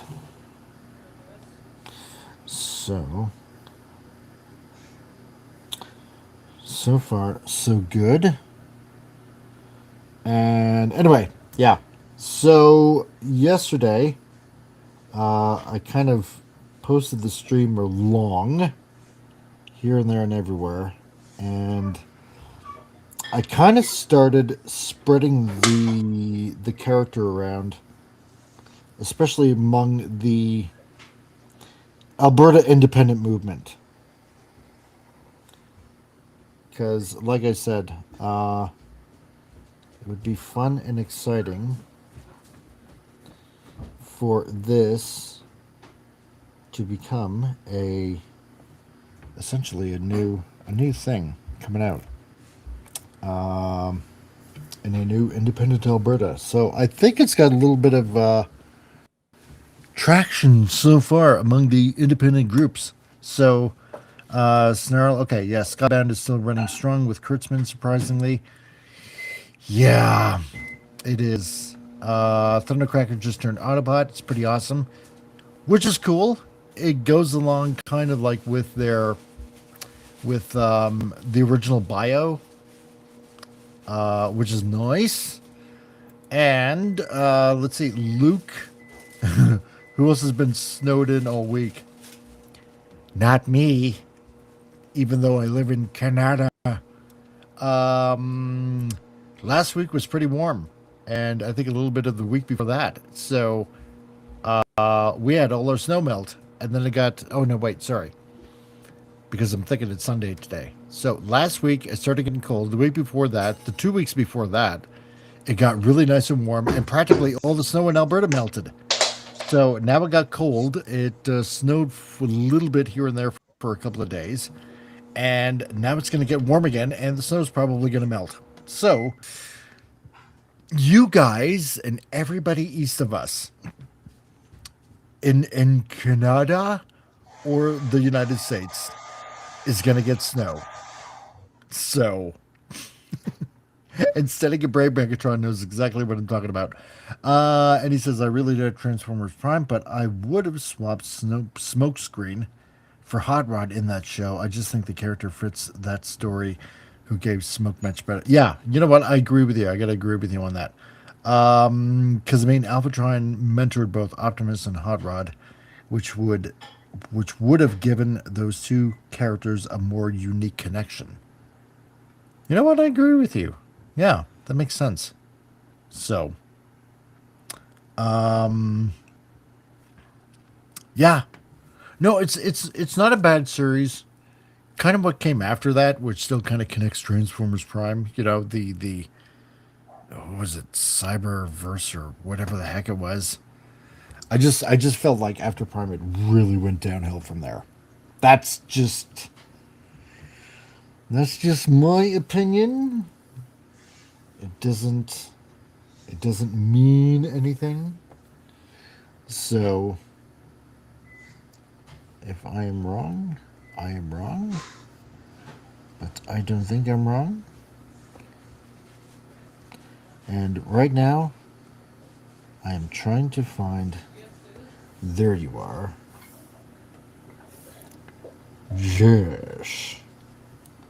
That's what I'm looking for. Yes. Now to ink some hands. So, wait a minute. Full on so far. Everything is looking good.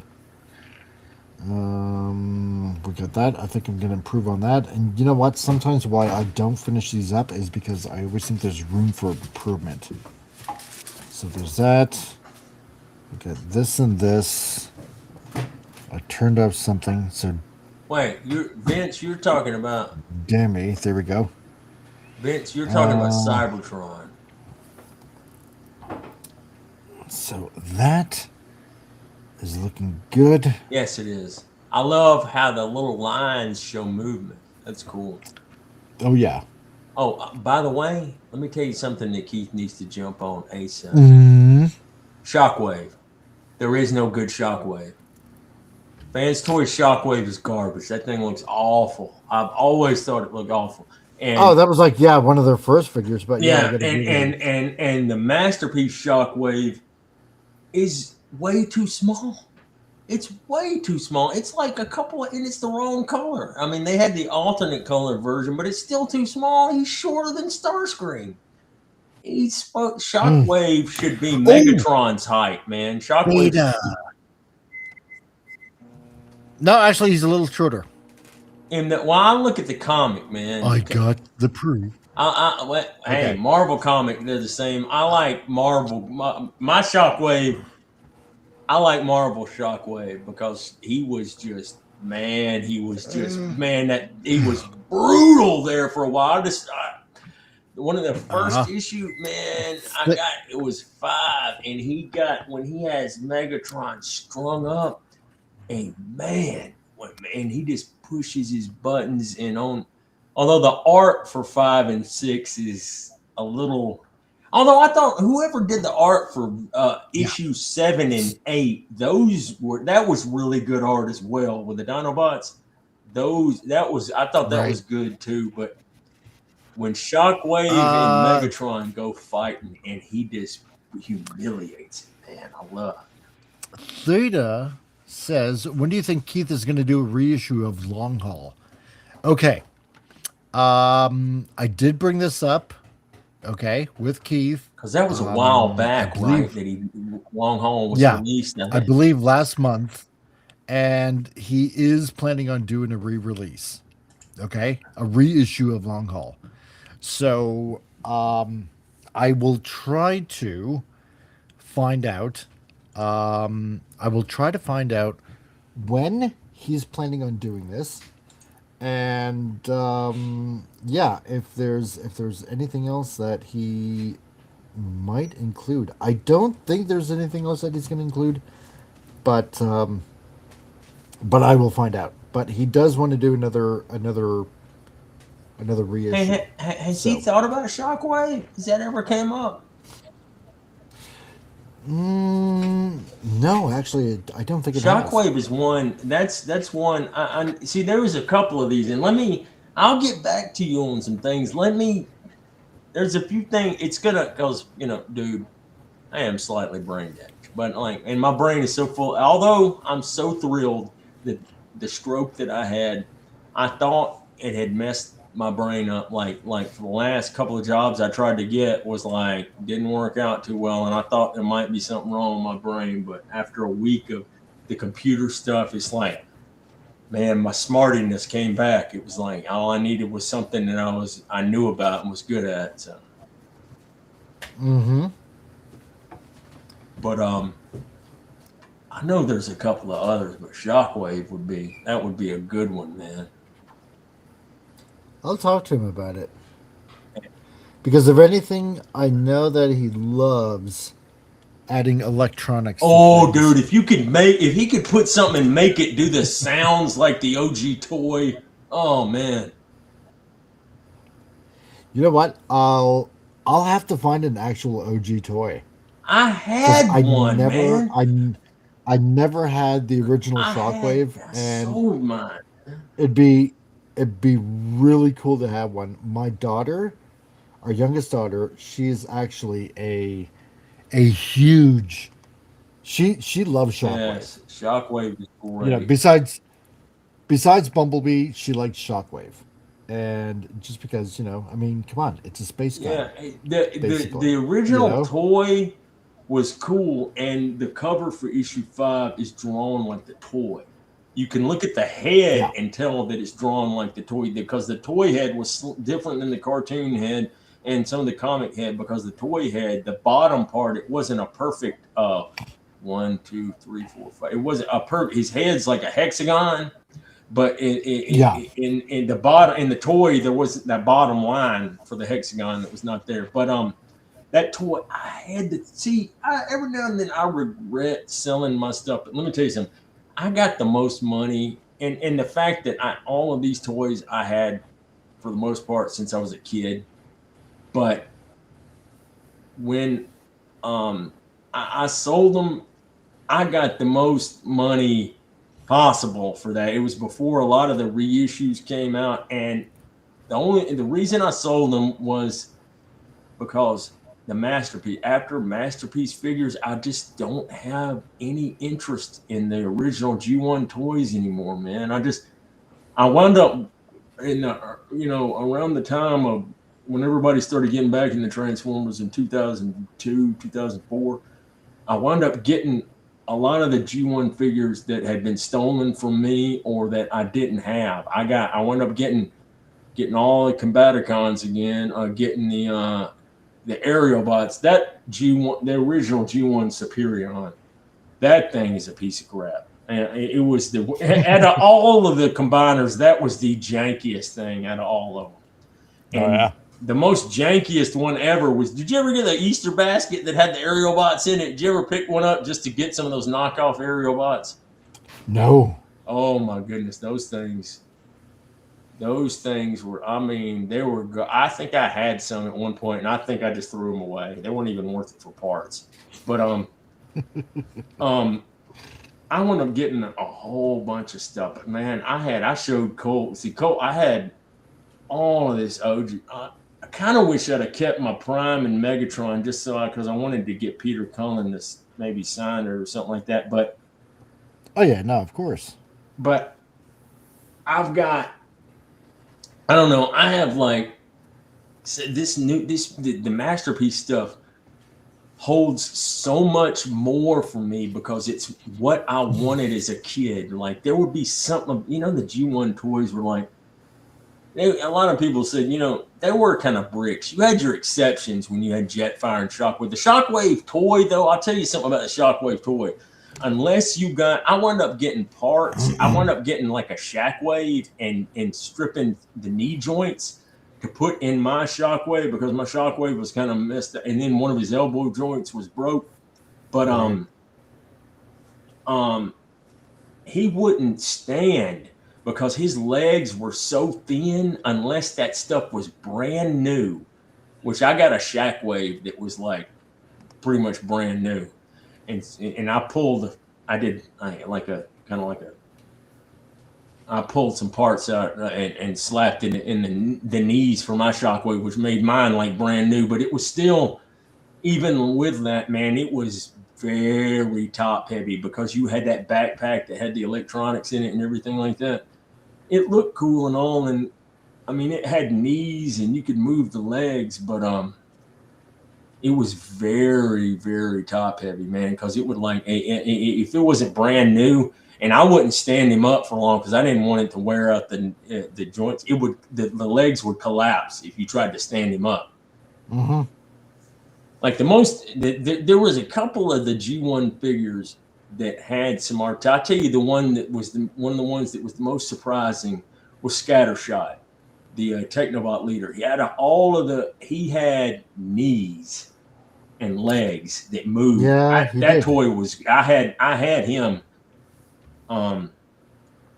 Jetfire was a that was basically the VF1 Valkyrie Macross mold.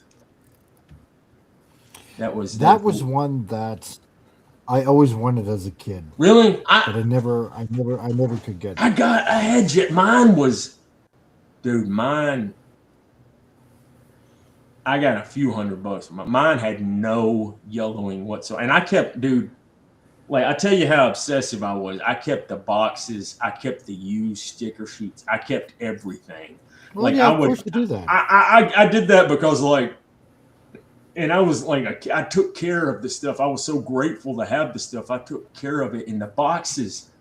I could never tear the boxes up or throw them away. They were art, and they were the case. You would put the toy back in the case. I even kept. Like I would try when I would open stuff, even back then, even the carded figure, I would try to open stuff, using like scissors or something to get into it and like to open it. I remember I had a, you remember when they had the mail order stuff that you could get? Yep. I wound up getting I got a wheel jack from that, and I had that's one I wish I'd have kept. I had a like a knockoff reissue box, which looked great, but I had the mail ordered wheeljack, which came in like a box. It didn't come in like his original box because I'm sure they had like extras at the factory and they sold it like that. And that thing was, because they I don't think they figured out how to reissue wheeljack because the knockoffs I don't think any of those work right. I might should have kept that one, but I had got a one of those mail order ratchets, and it came in the box, and I know why it came in the box because that toy was just, it didn't sell. It was no fun it kind of, because you had like the little back part of the van that turned into like sort of like a little track thing that he would sit on, but it was yeah. Let's see what's going on here. Let's see. I understand what you're and talking that about. looks good, dude. When you zoom that in, man, that looks good, dude. And that looks great. Stunning and brave. Thanks, man. One of my nieces likes Galvatron and Cyclonus because they're purple. See? I get it. See, you know exactly what I'm talking about. Maybe that's the reason why. Maybe that's the reason why she likes Shockwave, because it's purple. I'm gonna have to ask her now. My other one likes RC because she's pink. Yeah, see, and my daughter likes RC as well, right? And Bumblebee. And yeah. How old is your daughter? Really love the Dinobot. Same here. Stunning. That's what she's 16 now, right? But yeah, because when she was younger, yeah, she really liked to play with my Mega Supreme and my Fans Toys Dinobots. Totally, 100%. You had the Fans Toys Dinobots. Those things always looked.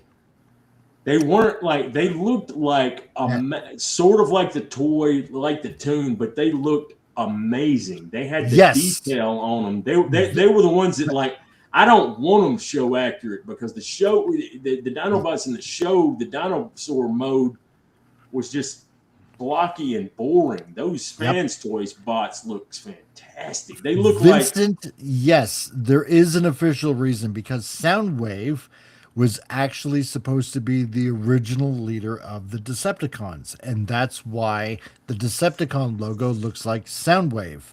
But at the last minute, see, when they gave all the characters to Bob Budiansky, that guy, I mean, come on, Megatron's a gun, and he said that, to take it more seriously, the guy would have to be a gun instead of a tape deck, right? Because, a gun basically commands more respect. So, in a roundabout kind of way, Hasbro listened, and it's like, yeah, okay, sure, fine. Then it's going to be Megatron, right? But originally, yeah, that's why. That's why Soundwave's head is the Decepticon logo, because originally Soundwave was supposed to be the I never even noticed that until until it was pointed out to me, and I feel like an idiot for not noticing that, man.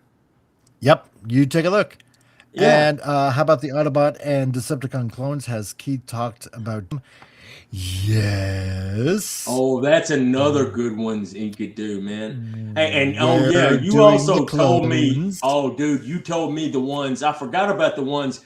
Some other ones. The ones yeah. that showed up. They showed up in season like the end of season 3, and Yep. they were in the. They had a big time role in the comic, man. And those I Yeah, want those, that's what we man. called them. Shockwave. The black shockwave that Yeah, you it got was at Radio gray, Shack way back grayish. when. Yeah, it was Shockwave. Yeah, a dark gray. Yeah, we call them shockwave. I actually because got they one that Radio was. Shack. I got that one that was practically new, and I'll tell you what I did because my friend Sean, Yes, he had I sent do. me. He had a Shockwave, and his Shockwave looked like somebody had kind of run it over with like a bicycle or a car. It was broken to hell, but I needed an elbow joint for my Shockwave, my G1 Shockwave, and I got that. He mailed those parts to me, and like because he did that, I wound up getting that Shockwave, dude. I mean, you wouldn't believe the price that I got this stuff for back in like 2005, 6, 7, somewhere around. And I got a Shockwave for like, I mean, it was like it was brand new. It had the styrofoam. So what happened was, I pulled a couple of parts out of it, man. You know, like the knee, a couple of the knee joints, and then elbow joint. And I put the thing back together. And I messed up with one thing. And actually, I think I had almost cut a wire for the electronics. But then I wound up checking, and I made sure that I didn't cut it. It was something else that was messing with it. Anyway, I put the Shockwave back together minus a couple of parts and just mailed it to him. So we had one that was essentially like, it was almost like brand new, man. It was like, there were a couple of things, look, man, I pulled out a couple of parts, okay, for my Shockwave, and I gave it to him for free. So Nice. It was cool. He gave me one that looked like it was run over by. Because we used to do that. We used to have on our message board, dude. You would have loved to be back on there back in the day because we used to have fun on there. That was the Wild West of the internet, man. We could say anything. We had people that were so annoying at times. I think, we bullied them into being better people.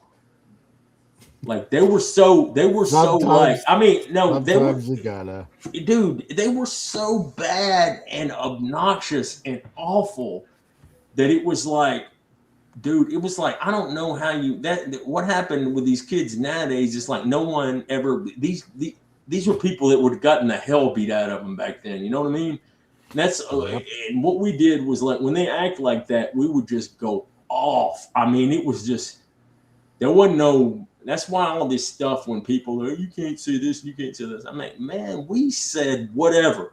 It was truly how I still think that everything should be. If you can't handle it, you shouldn't be there. It's words, right. And that, we're Gen X, man. You know how we are, man. It's like we grew up with that stuff. We're not offended, and all that other stuff. They're pussies, man.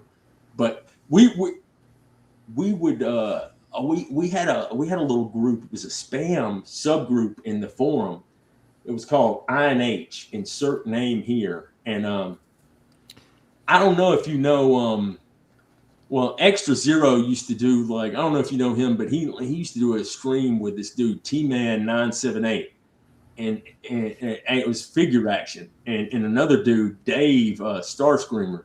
He was on, they were on that board with us back 20 something years ago. And then we had a spam forum. And I remember when they opened the spam forum, like one of my best buddies, Pete, was on there. Pete turned into a leftist weirdo, man. And he just turned into one of those, he turned into like a, you can't say this not anyways, but like, we all hung out on the spam forum, and what we did was we would do like a grab bag. We would get each other's names, and then we would mail each other like a box or of cool stuff. And I'd get somebody's name. I'd go find. A lot of people posted their collections. I would go look for something that they didn't have, and then I'd mail it to them. I mailed Starscreamer Dave. I mailed him like I had gotten a brand new RID Megatron. I had maybe and when I opened something, man, it was like I messed with it for a little bit, but it was like it was brand new. I put it back in there. I was looking at his collection. I didn't see that, so I just sent him that Megatron, man. And nice. We would, and I remember like I got my best friend now. That's how we met, was hanging out there, and I saw that like I had gotten like one of them reissue Macross. It was the same mold as Jetfire, but it had a different head. And I sent him that one time, and it's one dude before. Yeah, it had like a different face on it, and he said he had that as a kid, and it was like his favorite toy. And I thought that I was like, I think this is the same thing he got, and I just mailed it to him one day. He was like, "Dude, how did you?" I was just like, "Man, yeah," because that's actually for the time. That Jetfire mold that Macross mold. That is a really good. It's really good. It's full of die cast. It transforms into an F-14, and it looks amazing. It's in the armor. Those super parts on it make that thing look like a freaking like it could rain death all down on you, man. It looks just that thing looked Jetfire all armored up looked awesome. You know what I'm thinking about doing is. Well, first of all, I'm thinking about probably getting rid of a few more extra figures that I have.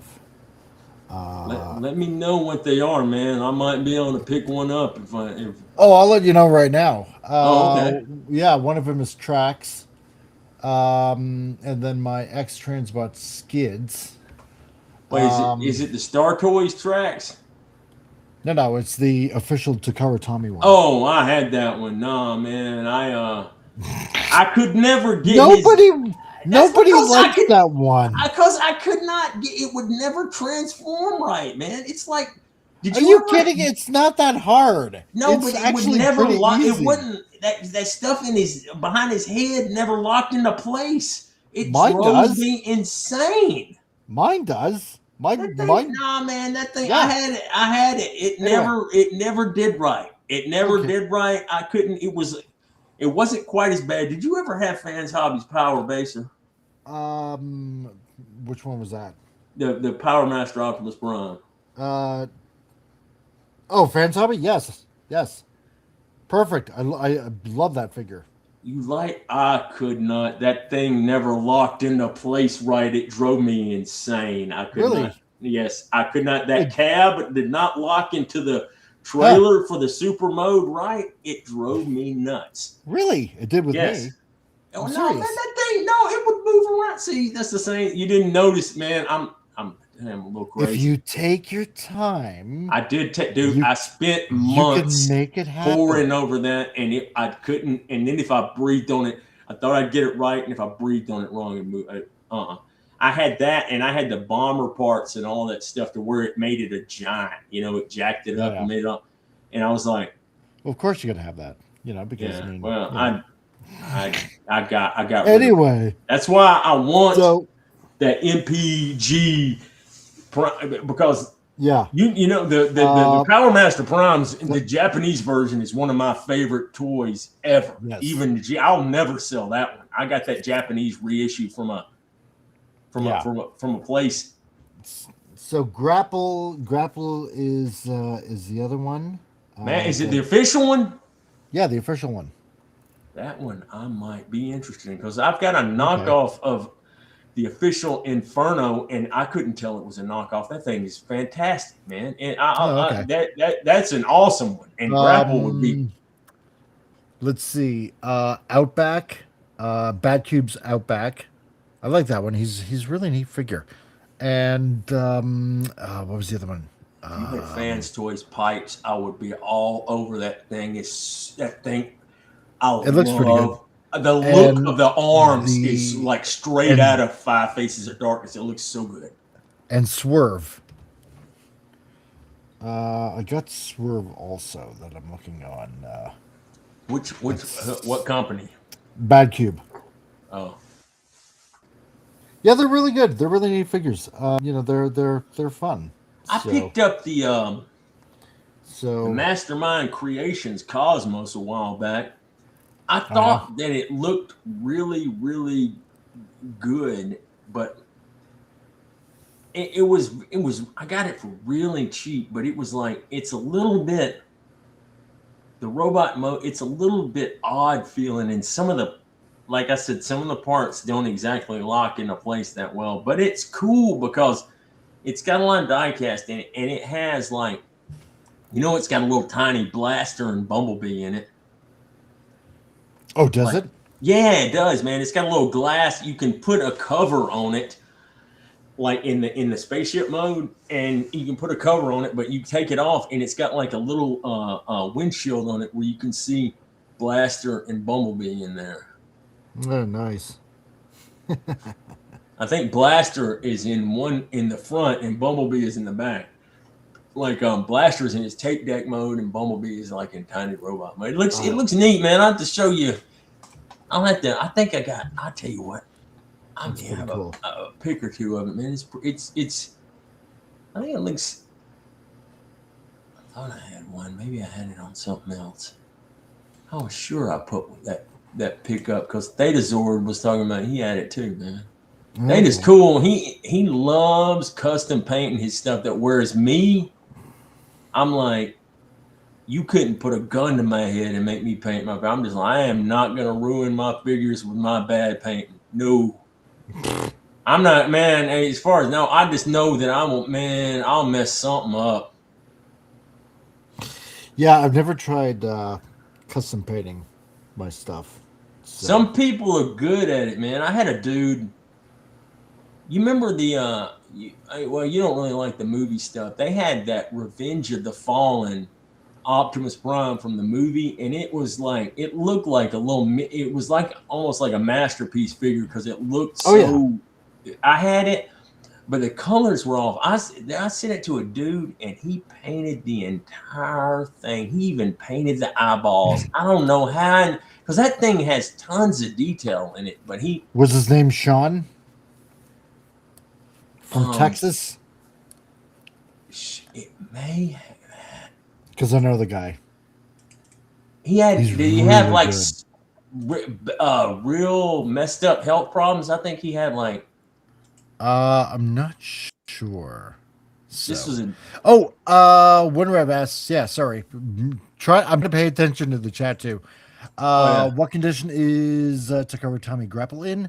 Well, I mean, I've only transformed him once. He's got all his accessories. See, that's the thing about me. When I sell my stuff, everything is complete.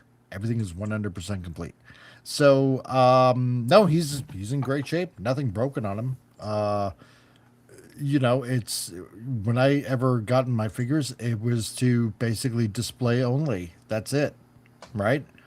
And if I wasn't gonna use any of the accessories, it just stayed in the box. And that's why that's why I can't understand with a lot of other collectors out there, how in the world can you end up using so many pieces?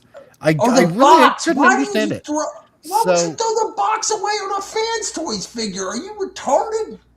The Fans Toys figure is full of styrofoam or something. Or why would you throw the box away?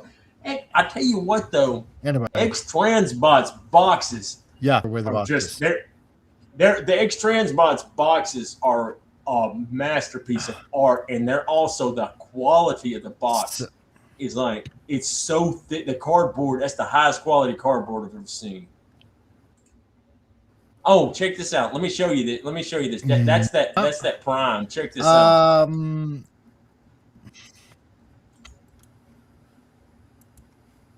let me show. I've got. Look at he painted all of this crazy stuff in the shoulders, those gold pieces. Let me show you the eyes. I don't know how, dude. And look at that. He painted that gray thing on there, and then Look at that. He painted that. How do you do that? You know how tiny that stuff is? Yep. Look, he painted the little blue things on there, man. It's like he did, and he painted that. There was an Autobot symbol down there that he went in there with red. I mean, I couldn't, unless I was Ant-Man Nice. and shrunk down, there's no way. He also did, I don't know if you remember the Jetfire that they had that came out along with it. It was blue. He painted the thing black and put rust on it, man, like it was an old man. That's pretty cool. Yeah, a Jetfire is not a good looking toy though, but it was anyway. On X-Transbots to make Jazz so they can give us Ricochet repaint because Make Toys is very hard to find right now. You know what? For you, because Jazz he's my favorite character.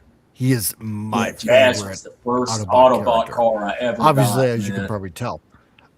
You know what? I will push that. For you, I will push that. My fellow Albertan. I will do that. Is he doing the Jazz? Jazz. Windrave, how much? No, I will push Jazz.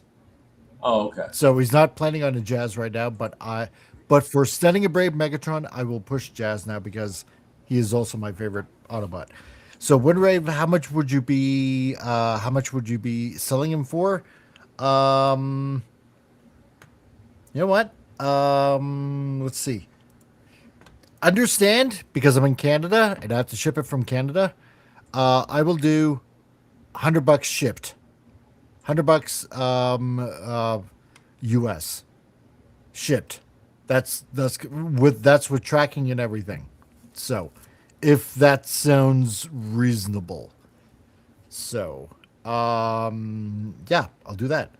I think the thing is, I think the fan store's Jazz is perfect. One of my favorites. Yeah, I wish I could have gotten that. But unfortunately, I was going through really hard times at that time, and I fell behind so much. So, and Sitting Brave, I get rid of all my boxes last year because they were taking up too much space. No, I get that, dude. Did Revenge of the Fallen Jetfire come with parachute fart function? Probably didn't. It came with a cane. Yeah, Wheeljack would also be great. Ooh. Oh yeah, Wheeljack would okay, be great Wheeljack. because the Right. masterpiece Wheeljack's this. And can I DM you on TFW 2005? Yes, you can. Go for it, dude. Of course you can. You can totally DM me. Wheeljack. Okay, I think we touched up on Wheeljack. I will mention Let me think now. I think Keith and I were talking Wheeljack. I'm pretty sure we were already talking Wheeljack. So,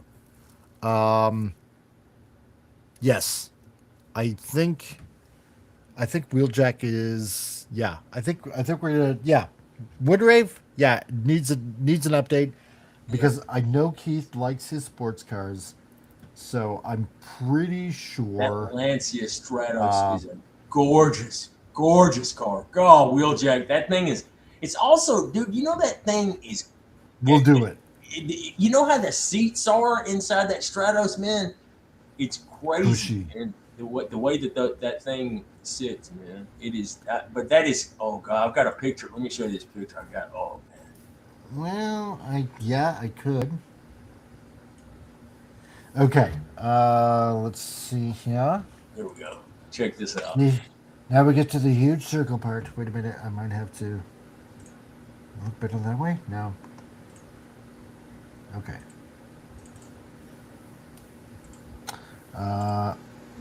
Okay.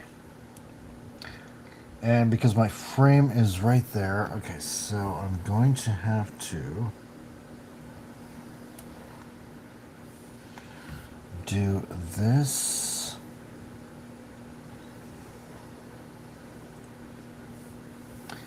That, okay.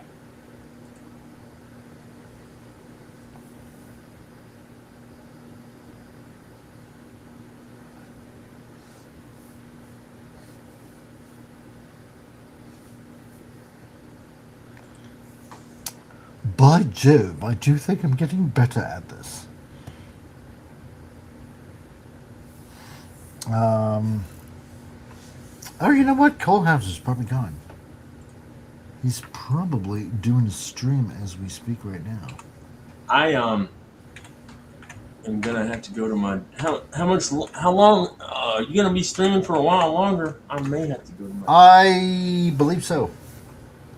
I need to go by my dad's, but I can No, come back. I'll probably it's all good.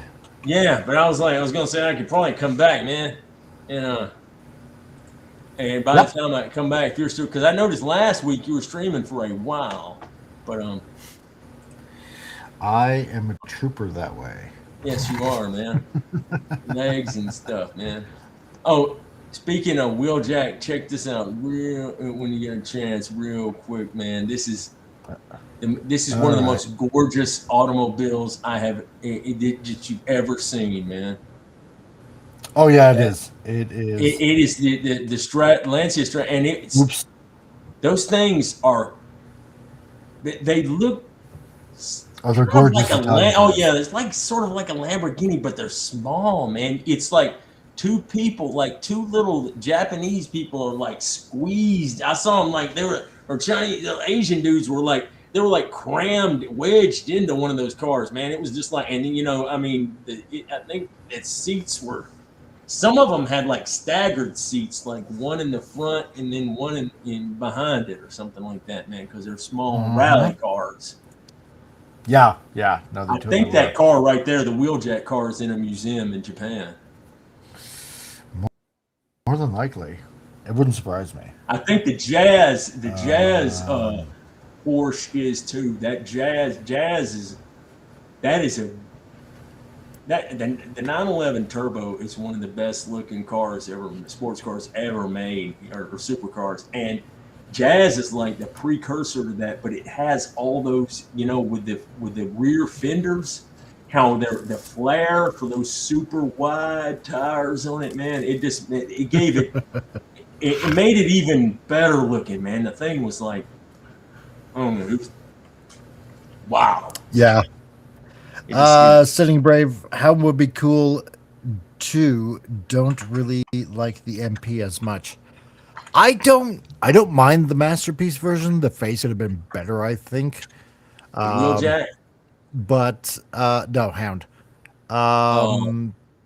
Yeah, you know what? Because I had the fan stories originally, and then I obviously moved to the, official, because whenever the official comes out, it's like, I'm going to get that instead, right? So, and somehow I ended up with two.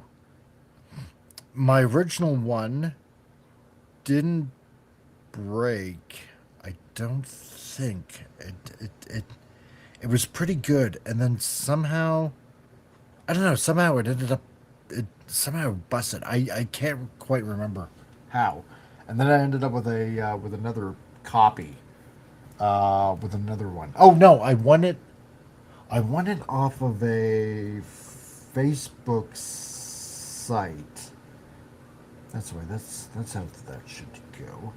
I won it off of a Facebook site, and I ended up replacing, I think, one of the legs. For one of the parts where it ended up busting.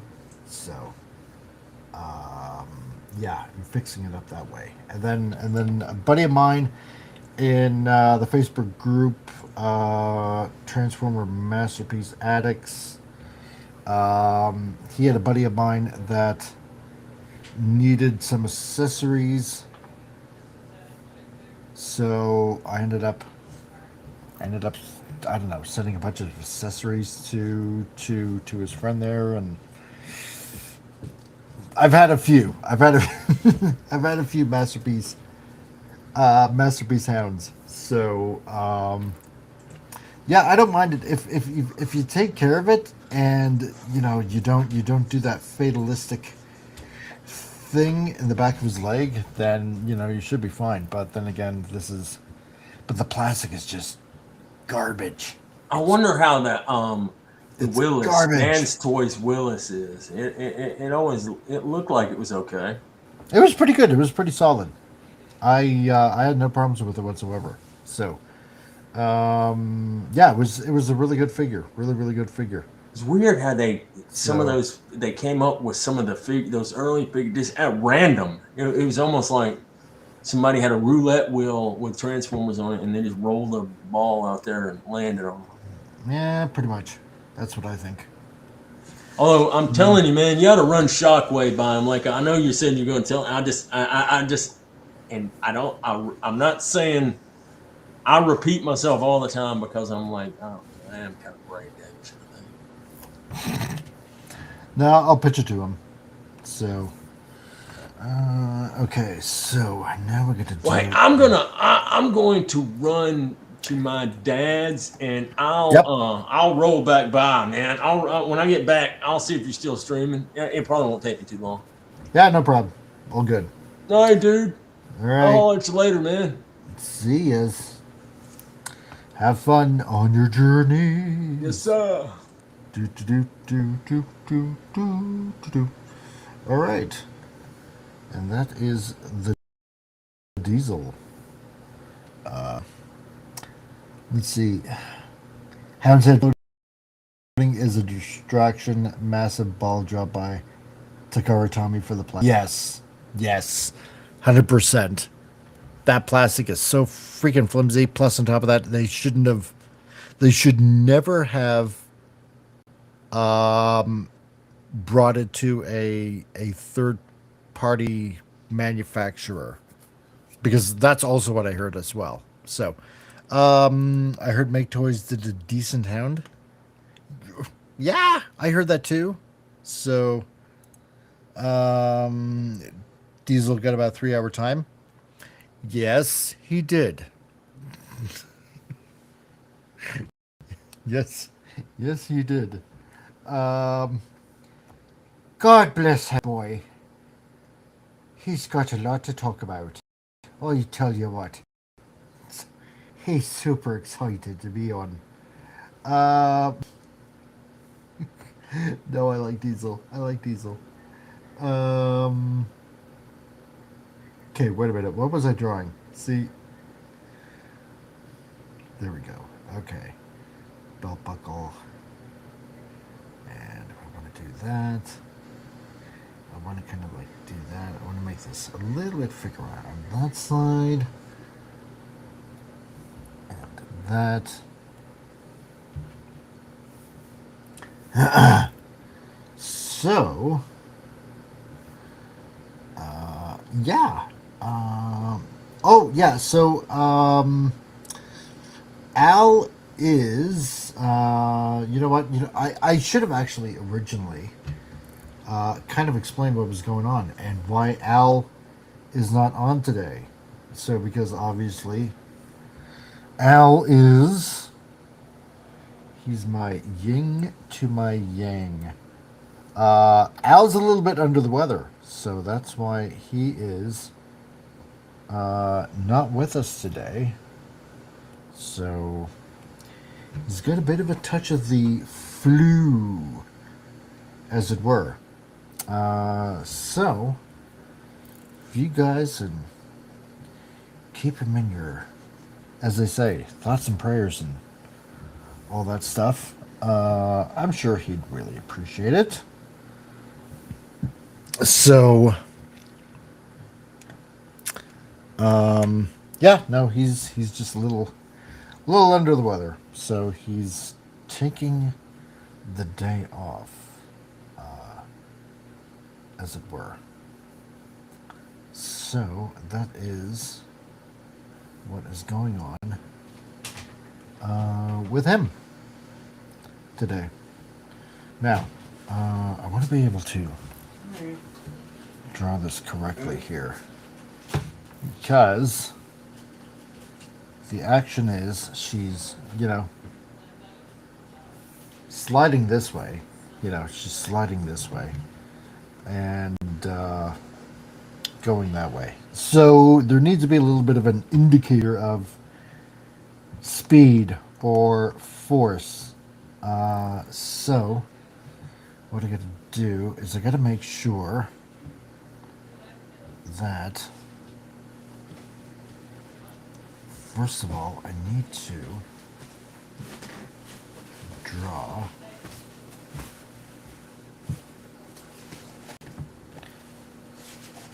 the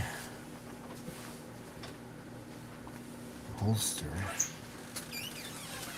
in a particular way that it looks like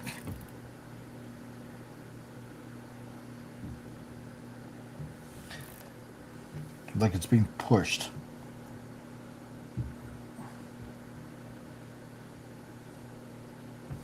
In this way. You guys know what I'm talking about. Even though I might not explain myself in a perfect way. And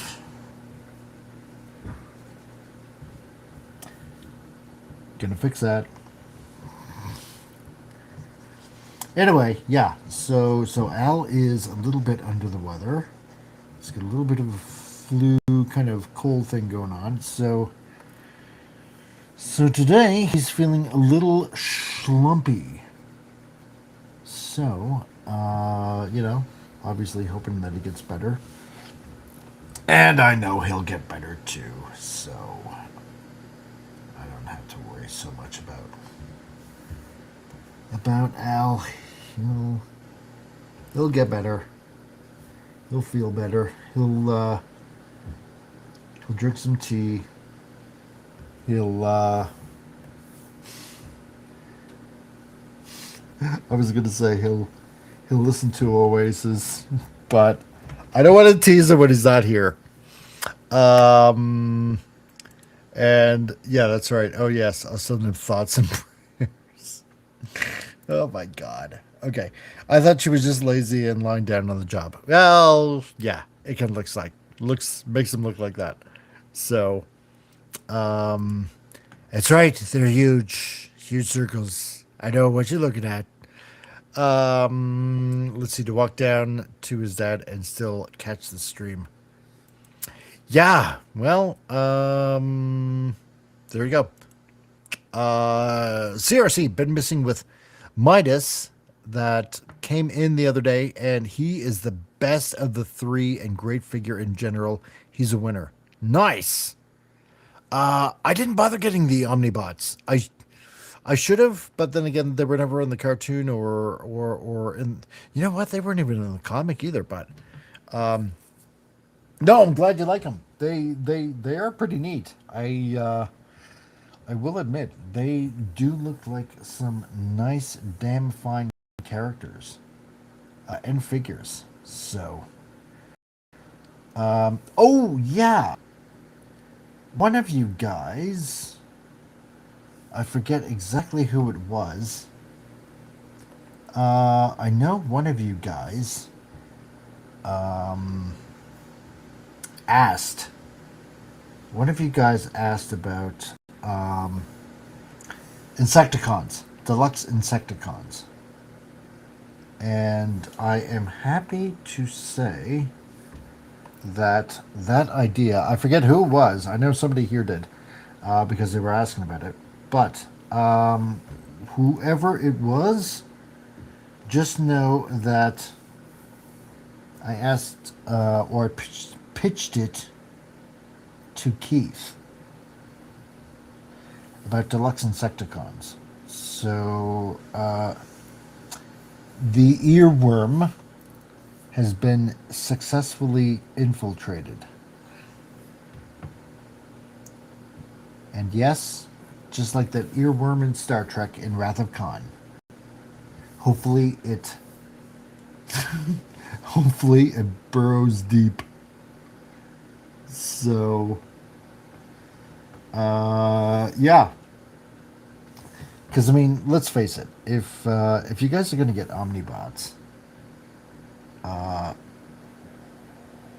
you might as well get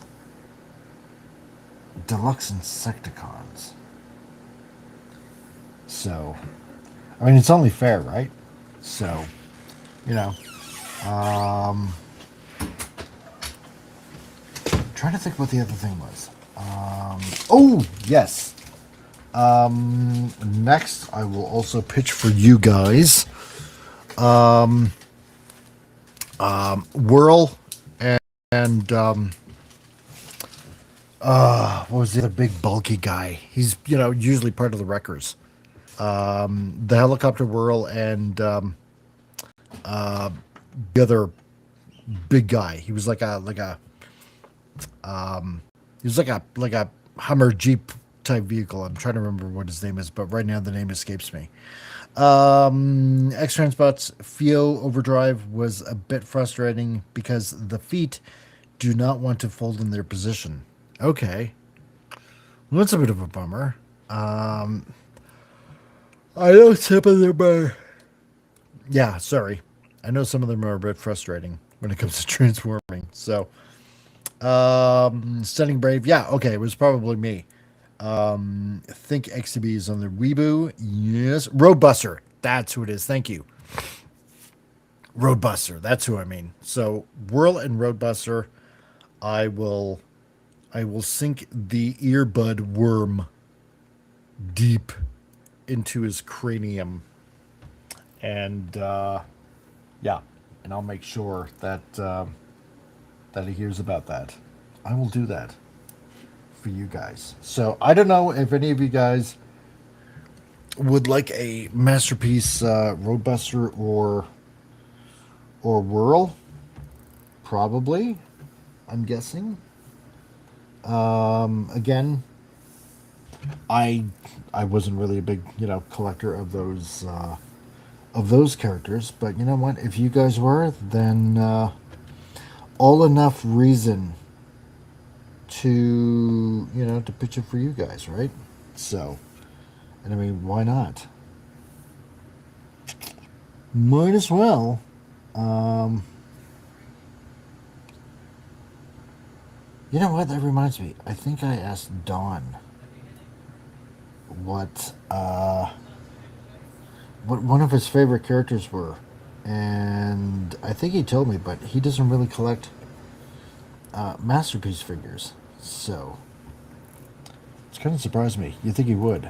So, oh yes, that's right. That's what I wanted to add in. Okay. How is that looking, guys?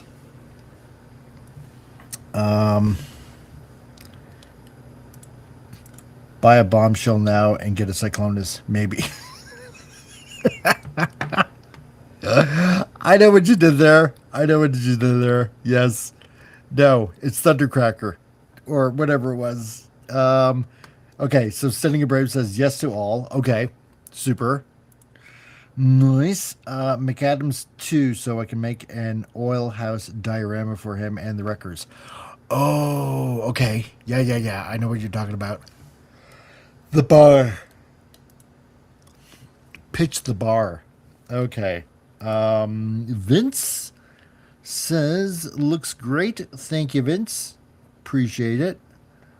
So far, so good. Right on. I should show you the page 4. Hold on here. Let me bring it up. Because I kind of touched on page 4. So okay, let me show you quick here. So page 4, I was going to do something like this. If you can make it out, you can make it out. So it's basically going to be like, you know, yada yada yada. Here's a stand down. Somehow I'm going to make it look like, you know, there's a reason why her gun got knocked out, right? And you know, she's doing like, you know, the old. There we go, Old West stare.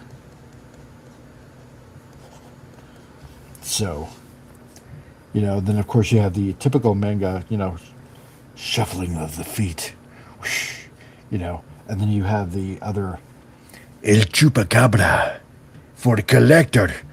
I'm starting out with a myth coming out from Mexico. Or New Mexico. So, of the goat sucker, El Chupacabra.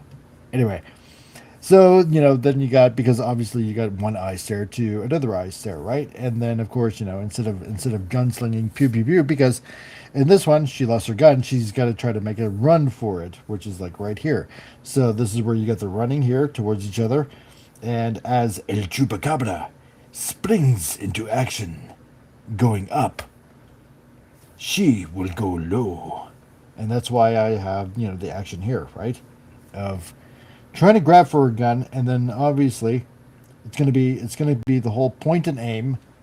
And because as you can kind of see, I don't do in the first couple of pages, see, because here is like a claw, right, or a paw, and then here you do like an eye, and then here you do like something kind of like far away, and it's like kind of like the same here, so you don't get a full-on look, right? It's kind of like little, in my head, it's kind of like little teaser images, right? And that's kind of the way that I want it. So it's like take aim, and then you get like a full frontal view. And next page that I want to work on. So here, is pew pew pew pew pew pew. Right? So because you got a gun, and then that's the next thing they're going to be working on this page. On the next page 4. So that's what I'm doing.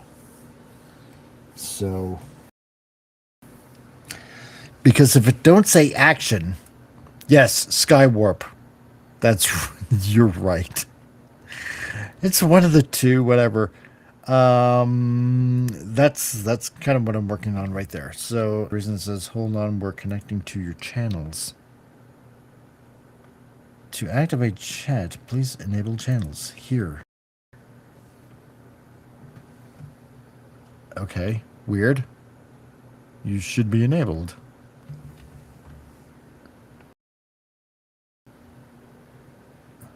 Oh, Facebook is unable to connect. Ah, well, screw you, Facebook.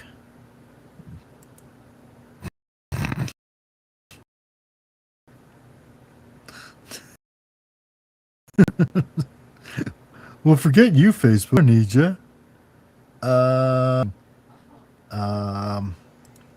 Account access expired for... What's this for Rumble? Are you kidding me? Okay, yeah, whatever. Doesn't matter. Whatever. Okay. Oh,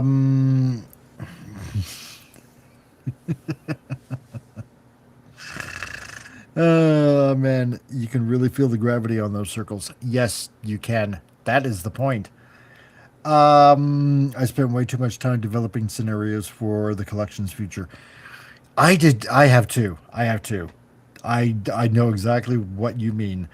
I'm glad that you labeled that, because for me, it looks like panel 4, she spreads her legs, that being panel 5. Ah, okay, yeah. I know what you mean. I know what you're talking about. Yes. It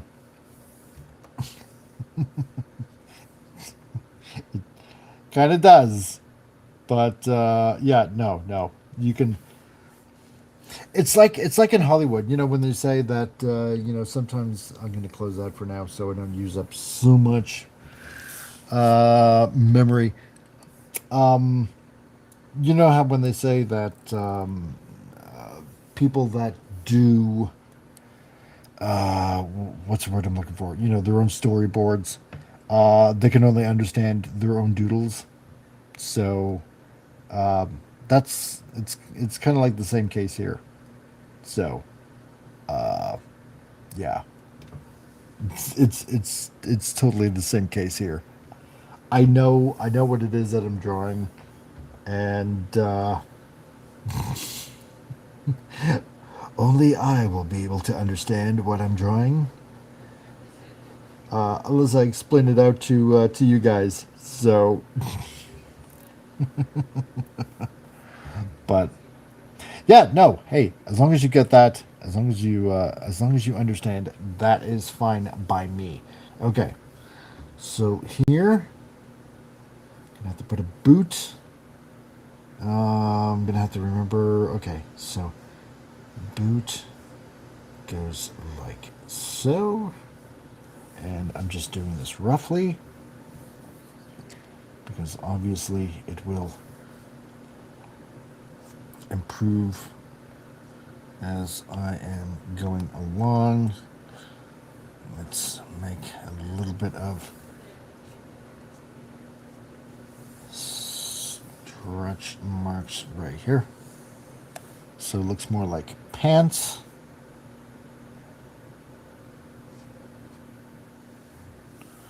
There we go. It's, you know what? I'm gonna smooth that out a bit, like so.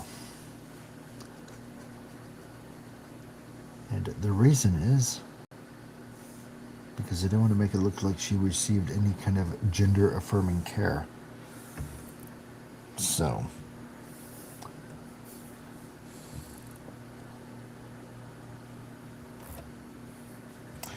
that's a bit better. Okay.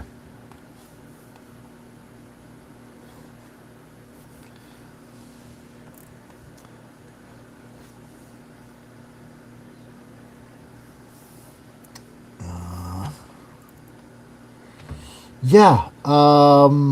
Also, there is something that I did want to also bring up. In case some of you end up wondering, because I had a couple of people ask me about Rancor Steve and what happened to Rancor Steve. He is basically on a little bit of a, no, you know what? I don't like that. He's on a little bit of a hiatus, and he is off the social medias for now. So if any of you are attempting to get a hold of Rancor Steve, he has deactivated his Twitter and his Facebook, and he's going to be taking a break for a while from the social medias. So, and on top of that, he has put Manorama to bed. So there is, for the foreseeable future, there is no more Manorama, none. So it's gonna be on hiatus for a while. So all I'm gonna say is, I wish Steve the best of luck, and in what he's going to be doing next, and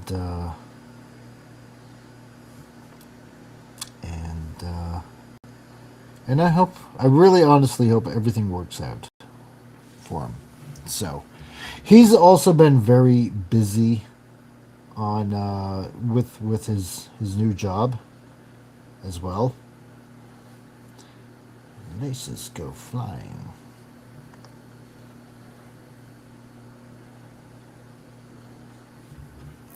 There we go. There we go. I'm liking that. That is looking good. Yeah, he's just been very busy with his job. Collector. He's stuck in the toilet.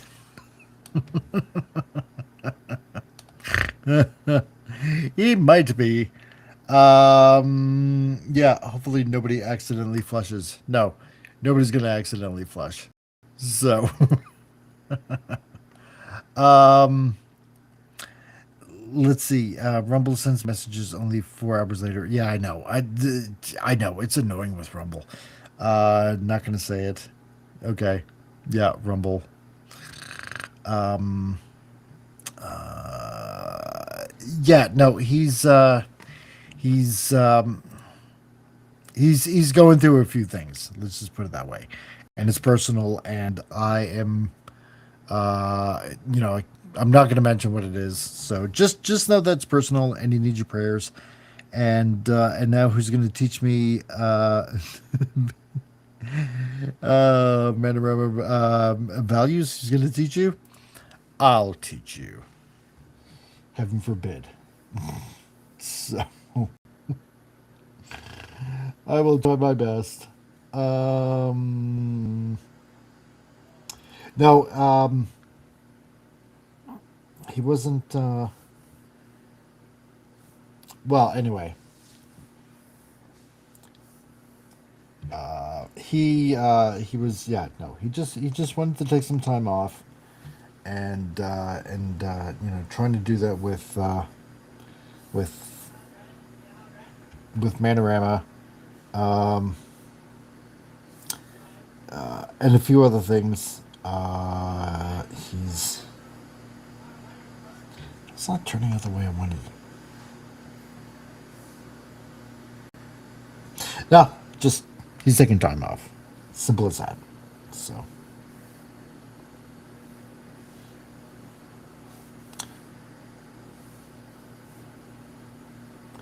Simple as that. Ooh, wait a minute. Yeah, I know what to do now. No.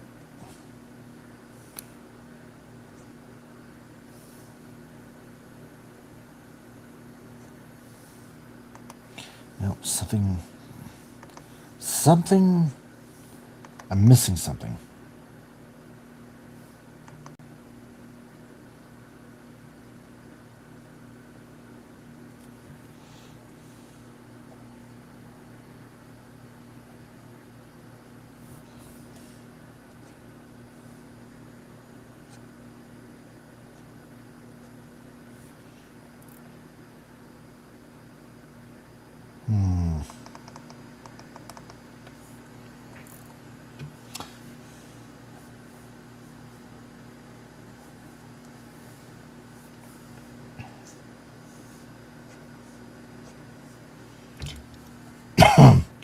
I'm getting closer to what I want to do with this. So,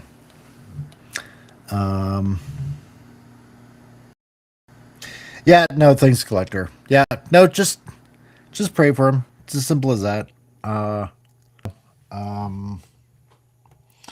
He'll be fine. He'll be fine. So, yeah. The thing is I'm gonna have to lighten up on the screen tones because it looks a little bit dark, and this is supposed to be a nighttime setting.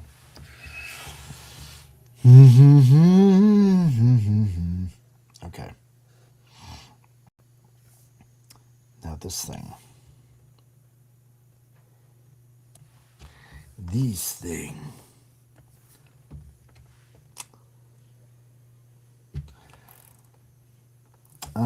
The other thing is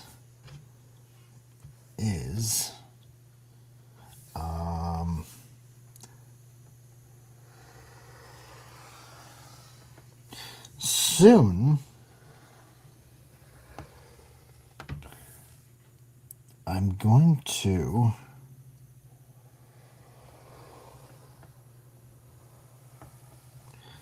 practice a little. Excuse me. On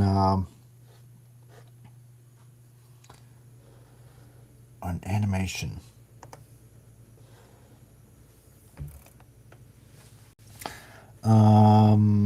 Yeah. How did I draw that in the other one? Let me have a look here. Yeah, okay. I mean, I could do it that way.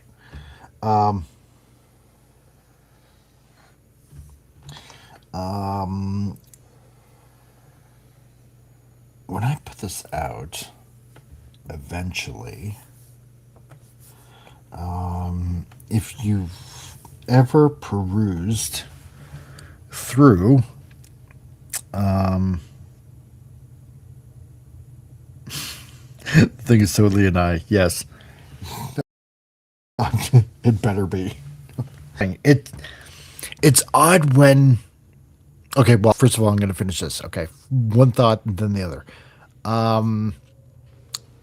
If you look at some, comic fundraisers that are already out there, they all got like video trailers and stuff like that. I want to do an animated one. That's what I want to do. So, I want to make an animated trailer. And I want to be able to I want to be able to put it up myself. Make it myself. This is all about, promoting it yourself, right? And just trying to make it look cool. And that's what I want to do. I want to make it kind of action-y. You know what I'm saying? Plus, on top of that, I want to do it in a anime kind of vein. So, and kind of like the intro that you saw in the beginning. So, and should that intro hold, if I don't get a strike for it, which hopefully I won't,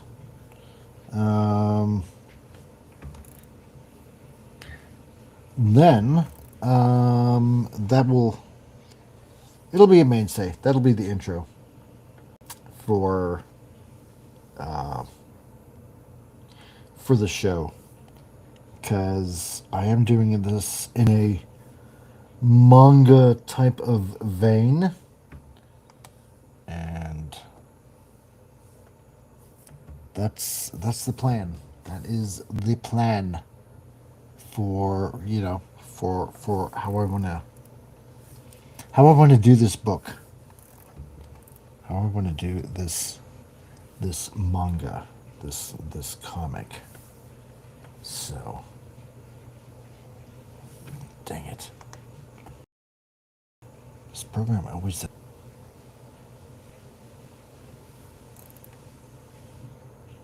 No, I'm going to leave that out. And if you miss the intro, then you'll have to rewind all and see it. So, let's see. I might have to redo that, but it's hard to do a big zoom up of an eye. And you try to do,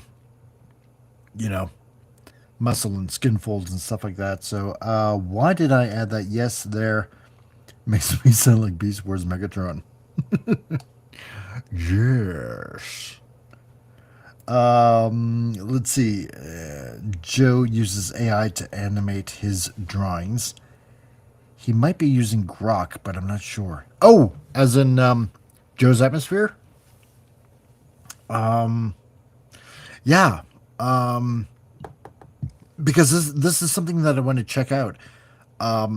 Because I know a few people have been, more than likely using Grok to animate pictures or make, little, trailers here and there and stuff like that. And, I'm sure that you have to pay extra, obviously, to use that kind of service. But, like we talked about on Tuesdays,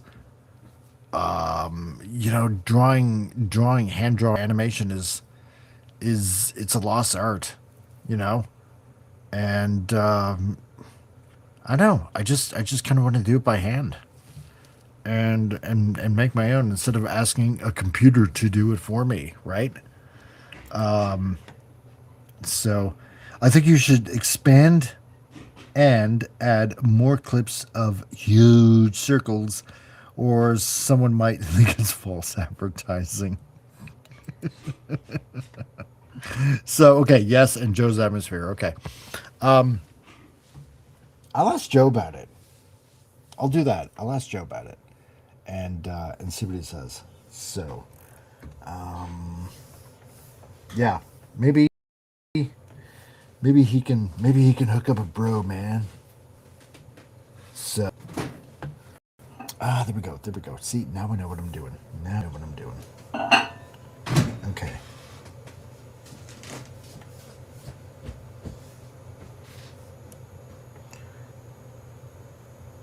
See, and this is all you need.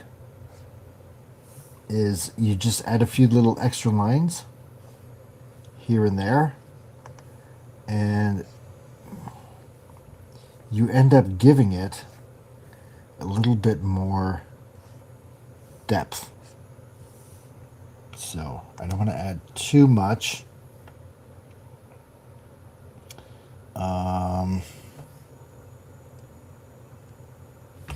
Or else it, you know, like they say, too much or more is less. That's the word I'm looking for. More is less. So I don't want to add too much. And like I said, I'm not willing, not yet. I'm not willing to say any page is 100% complete because I know that later on, part of me is going to be like, I'm going to learn something new, right? And it's going to be like, how should I put it? It's going to be like this. It's going to be like, oh, I wish I would have done that on this page, right? And and then I can't go back because it's like the whole entire page is finished. You can't do that now. Yeah, and I don't want to do that. So that's why I'm also doing these on layers. So I'm going to merge these two. There we go. And oh yeah, those hills. I'm going to have to do those hills. Okay. Yeah, because I know that later on, there's gonna be something I'm gonna instantly know, or I shouldn't say instantly know, but I know that I'm going to a little later on down the road learn how to make something look better. It's like how you keep on. it's like when you keep on drawing, or Vince, because now that you got a tablet, it's like you keep on drawing, you can see yourself getting better. And this is kind of like why I want to leave my pages open, because I know that I can easily go back and change something or add to it, like adding another layer or something like that, and fixing it or adding to it to make it look better.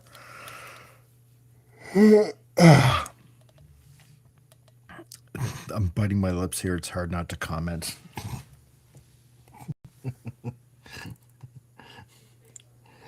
Yeah, no doubt.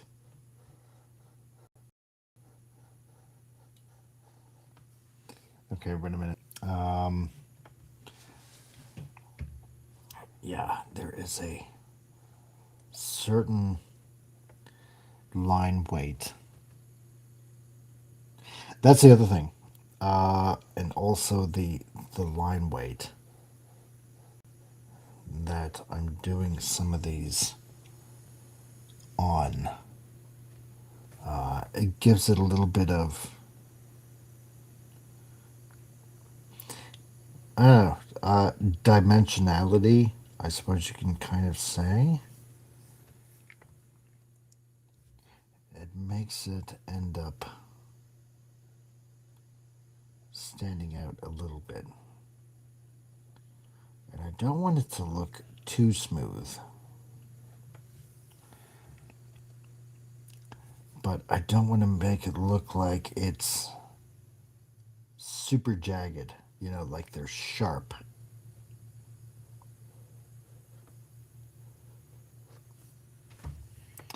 And Luke, he probably took off because I haven't seen him commenting in a while.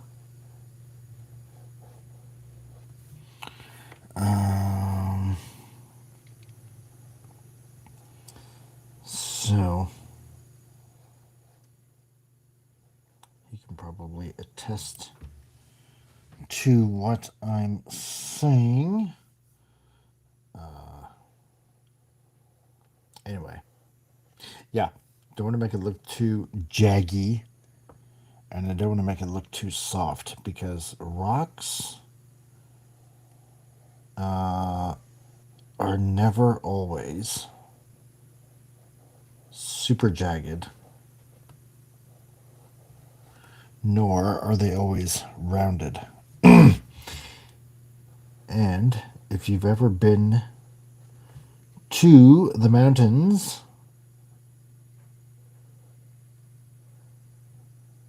like here in Alberta, there are some interesting mountains. There's one where I live in Carstairs. So, like in Alberta, we got a mountain, or I should say, actually, 3 mountains. They're called the Three Sisters, and it's a native story basically, and that's why they're called the Three Sisters. These 3 mountain peaks. Another one is, and you know what? And of the years so far living here in Alberta, I haven't found out what the name of this particular mountain is, but I'm assuming it's on the way to Banff. And this particular odd-looking mountain, when you look at it, and I'll probably take a picture of it, like, you know, sometime soon on a nice clear day. But the mountain looks like, it looks like a dome. It looks like, if any of you guys, obviously, you guys know what a grain silo looks like, right? You know, big, metal, obviously metal. And, and on top, obviously on the roof, it looks like a big metal dome on top, right? And this particular mountain in the Rockies here, it looks like the mountaintop looks literally like a dome. It's really odd. And I haven't found out what this mountain is called there, but I'd like to find out. I've never seen a mountain like that. So once I get to it,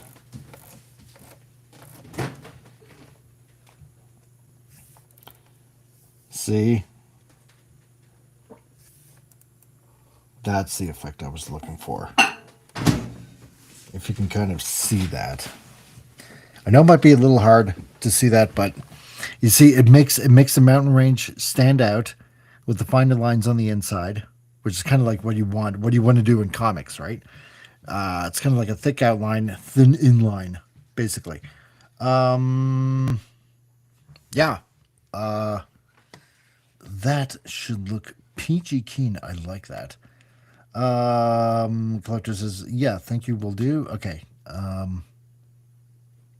don't know about what. Used to go to the Alps in Austria, says Vince. Really? See, my dad's from Austria. Yeah. Collector says, where? Our friend Marcel lives in Triol. Oh, really? See, my dad used to live in Graz, in Austria. So that'd be interesting. And you know what? Windrave? I haven't seen Windrave. So what you gonna do? What do you gotta say? What's the matter, you? What do you gotta say? Na, na, na, na, na. Okay, there he is. Windrave. Okay, hello, Grifter, CRC. Yada, yada, yada. Okay, that's where you're at. Yada, yada, yada. If you need next. Okay, so. Dude, Windrave, if you're still in the chat, don't worry about harping on Rodimus. It's A-okay, dude. You have nothing to feel sorry about. Sometimes I don't think I'm expressing what I want to say properly at times. You know what? I am the same way. It's all good. Don't worry about it. I'm that way. I'm that way at times. That's why I take this thing that my dad used to say, think before you speak. I'm not saying that to you, but I'm just saying what my dad used to say to me. Just think before you speak.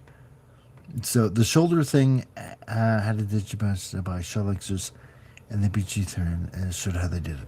Okay, cool. So this is one of those things that you can send to Keith. I will definitely do that, Windrave, if you're still in the chat.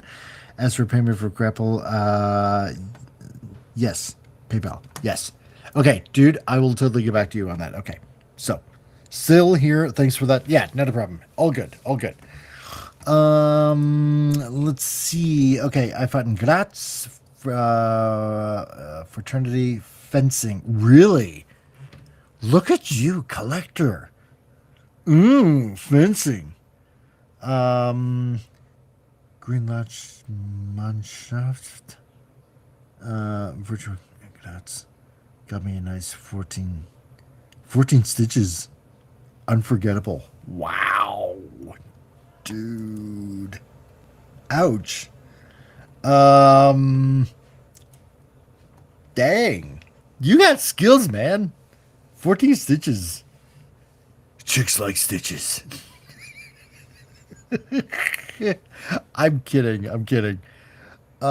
Still here. Yeah. Hey, thanks for that. No, thank you, dude. I will send you my PayPal. No, you know what? I'm here. Okay. Hold on. I'm here. And so while I'm doing that, you guys can gaze upon the panel that I am drawing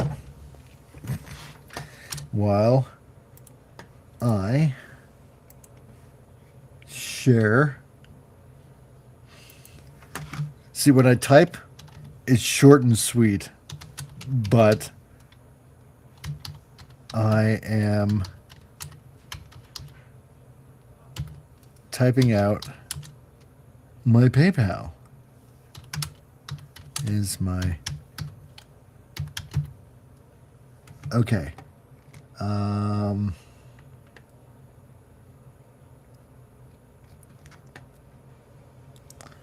Okay.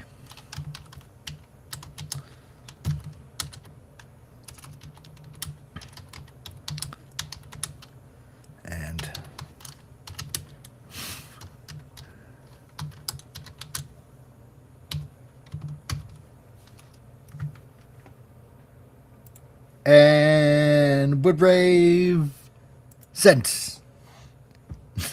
Response sent. Man, I'm doing wheeling and dealing on my own channel. Oh, man. What a scoop. I should do that with the rest of my figures. Oh, man. Okay. All right. So what are we at? We're at 5. We're almost at 5 hours. Okay. Which is pretty good because I don't want Vince, who's all the way overseas, to get an extremely sore ass. So I'm definitely not going to do 6 hours. Okay. So let's see here. Okay, so I'm just gonna compare to what I kind of fleshed out. So evil black eye, evil eye. There we go. So leaping off. Oh, you know what? Here, I'm gonna do it this way. I'm going to do it this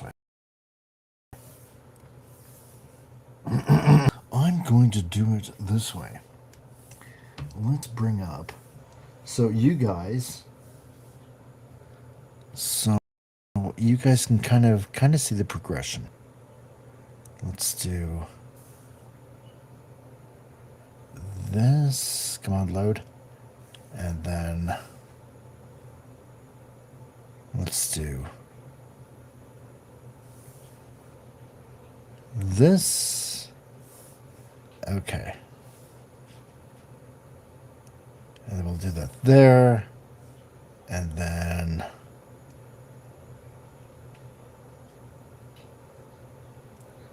okay, cool.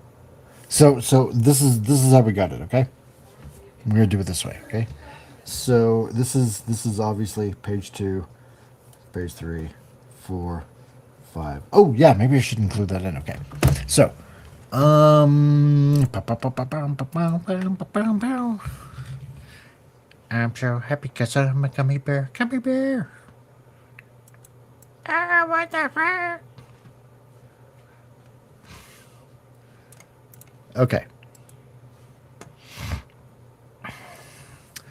So, all right. So this is how it's going to go down so far, because like I said, I was going to like redo some of the pages, reshuffle them in another order, and yada yada yada, just so you can kind of like get the effect. Frogurt, yummy. Oops, got the wrong region or the wrong holiday. In Austria, we went to some glacier because we climbed up some frozen water. Not sure if that little thing constitutes a waterfall. Yeah, no, it totally would.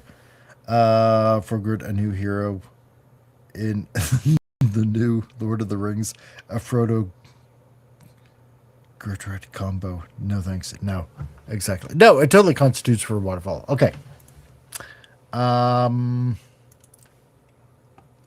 Okay, here we go. So let's see if this story so far makes sense, okay? So okay. So we started with this because I'm thinking like Indiana Jones, right? Your adventure kind of thing, right? So we got this. I took out the word panels because yes, and that was my reference for drawing. I keep reference pictures. And also on top of that, I want to add something. I added a sword. And you know what? I kind of like how I got this. I'm going to take away this. Kind of a makeshift kind of wooden look to it. So I'm going to start out with remember how I had like a katana and some other kind of guns? They're going to be switched out later on, okay? So I'm going to switch all of that kind of out.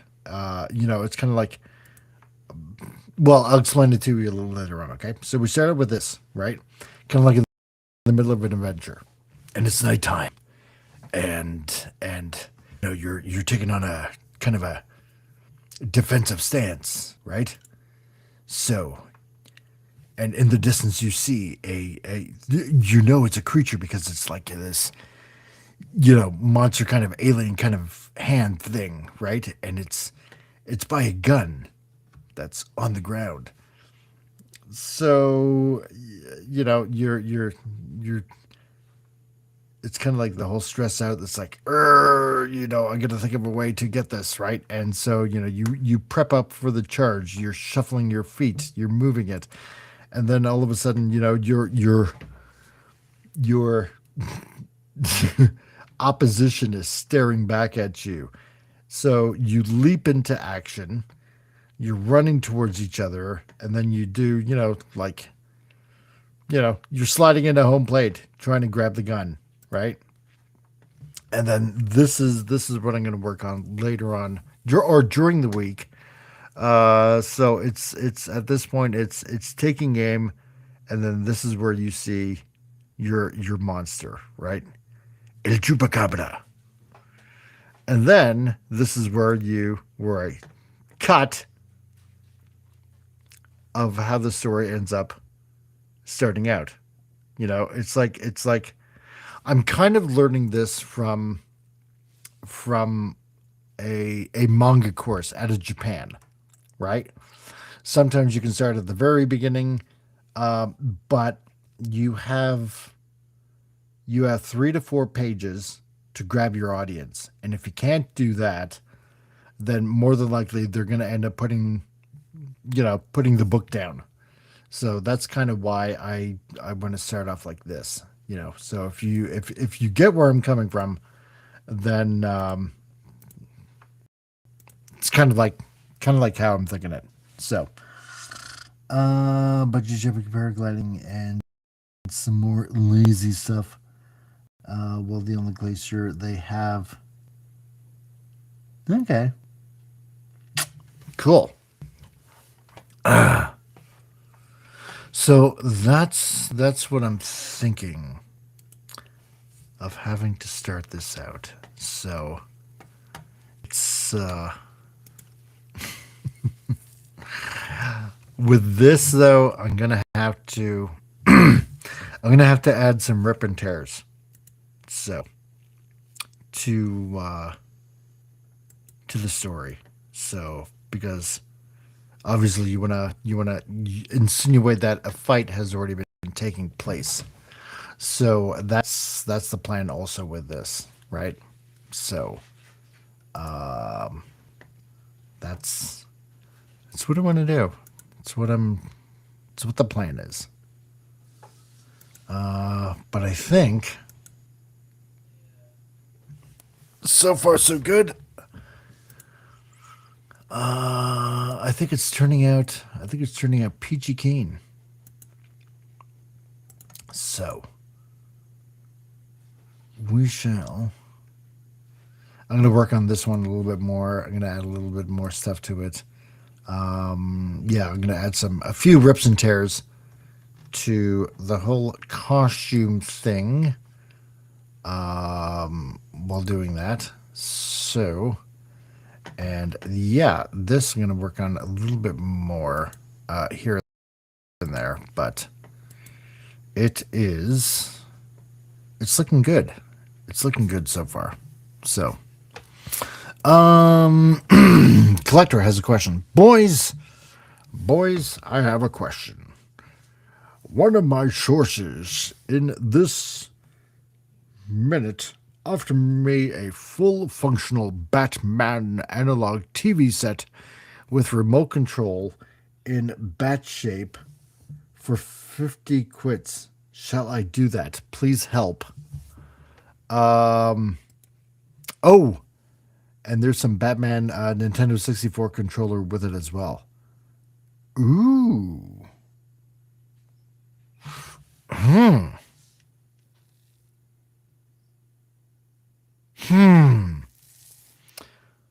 A Batman analog TV with remote, with a bat-shaped remote. And some Batman Nintendo 64 controller with it as well. Oh, man.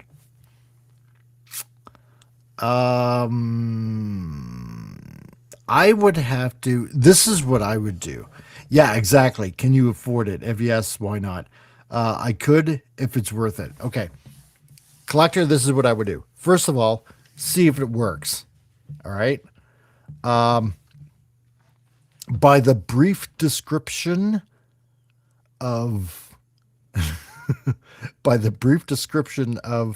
how you said things are there, check to see if everything is fully functional. Controller, TV, Nintendo 64, everything. Okay, see if it all works. And a theme cover TV set with mask in silver. Yeah, you know what? Yeah, and like Vince said, if you're a fan, then yeah, it would be really nice to add to your collection. If not, I don't know. But first and foremost, I would see if the whole thing works. If it doesn't work, skip it. You know, because what's the point of having something around if it doesn't work? To me, it's got to work. If it doesn't work, screw it. Forget it. I wouldn't take it. It'd be like, no, I'm sorry. You're just dumping your garbage here.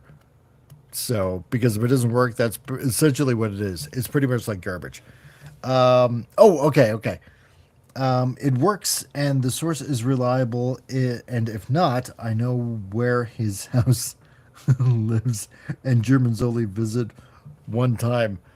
Okay, well, if you know where the dude lives and if it's a reliable source, fine. And if it works, great.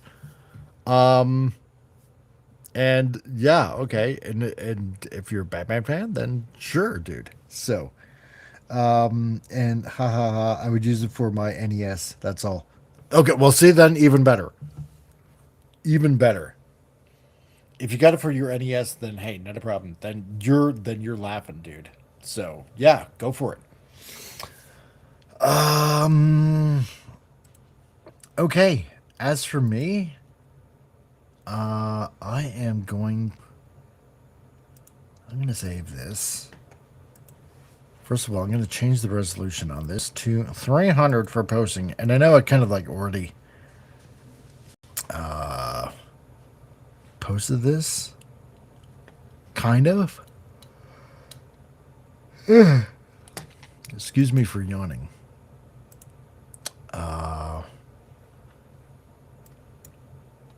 But progress. And again, it's about holding yourself accountable.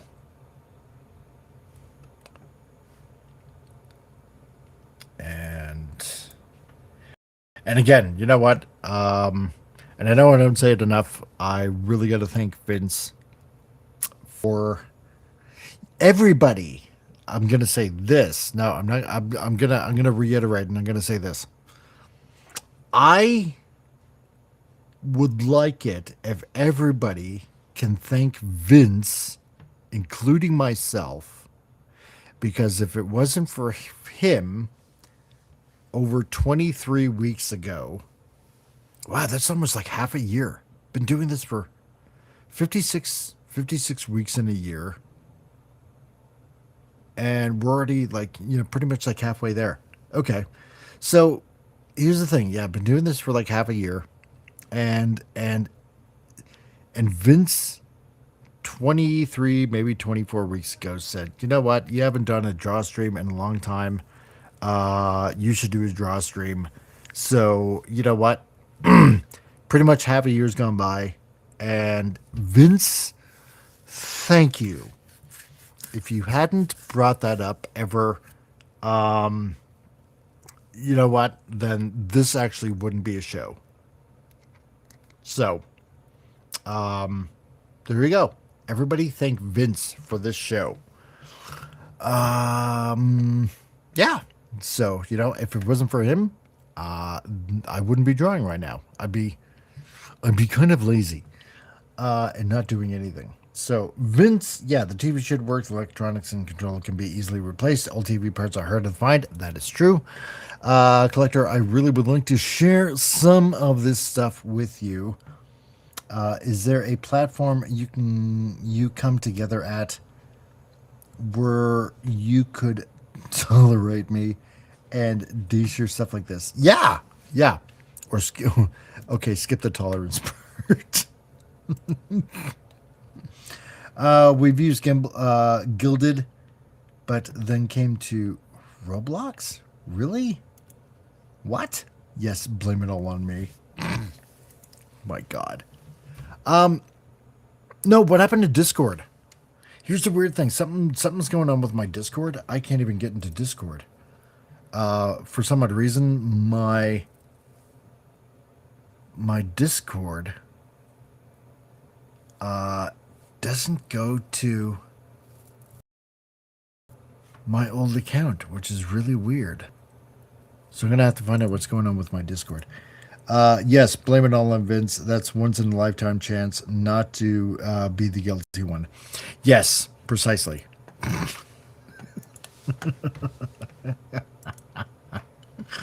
Oh my god. Okay. Have some issues with PayPal. For some reason, refusing to let my normal payment method. We'll need to call my bank tomorrow. After it's clear, I'll make payment and respond with my address to ship to you. Okay, Winrave, not a problem, dude. All good. All good. Post reply. There we go. Winrave, you got a response. Mike, clearly I went to the oh my god. Mike clearly went to the center of leaning in Minnesota. Yes. Yes, I did. It's so special. Okay. Anyway, yeah. This has been Huge Circles with Crusader, where we've been going on for 5 hours. Clearly, Diesel took 3 of them, and I've been trying to get him forward in edgeways. Oh my god. Yeah. So, no, we had Diesel on there. He's gone to his dad's. Yeah. So, you know, if you want to check out Diesel, thank you, Vince. There's Diesel's link on YouTube, and if you want to follow more of Diesel, there's his link on Twitter. So you can get copious amounts of Diesel by subscribing to Diesel, and on top of that, finding him on X. So there you go. That's what you want to do. So no, he's cool dude, and it's always fun talking bots with him. As for you know what, I'm gonna have to check out the Amelia thing, because Vince, yeah, you told me about that. Amelia is also online. So yeah, so if you want to go ahead and do that, Vince, thank you. I got the link. There we go. I will check that out actually as soon as possible. Got it right now. Yeah, so we're gonna go ahead and check out Diesel. Diesel, thank you for coming on. So if you happen to be watching this on the rewind, thank you very much. Also, who drank all that beer, says the collector. It wasn't me. Then who did it then? Got you drunk as a skunk, Vince. Oh jeez. Oh yeah, that's right. Something new in Alberta. We got our own Burton beer, our own Albertan beer. So I'll post a picture of that probably online. And yes, no, I did save. 100%. I saved it. I did. I did. Honest to God, I did. Don't worry about it. It is saved. Yeah, because I don't want to lose all that progress. Collector says, yeah, I like Diesel a lot.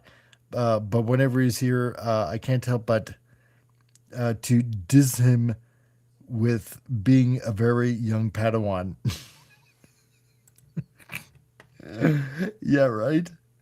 That's right. He is my Padawan. Yeah, as Shaggy used to say, wasn't me. Exactly. Anyway, yeah. So go ahead and check out Diesel. This is planning what we're doing on here. Yeah, with the especially in the country that we're living in, Canada. and what's going on in Alberta. The soon-to-be Republic of Alberta, and what we're doing here is, we're planning on making its first comic. I'm planning on releasing its first comic in the Independent Republic of Alberta, soon-to-be Independent Republic. So the way things are going on here is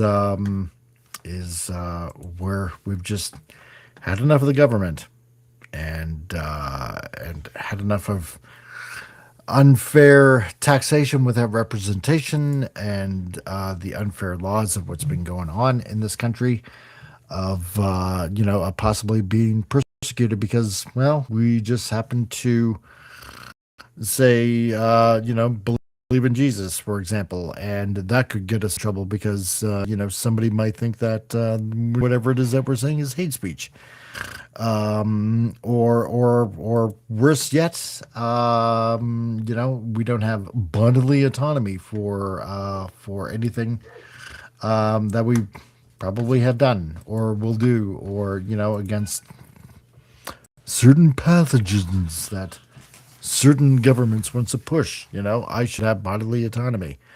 Not a government telling me I have to do it or lose my job or income or anything like that. So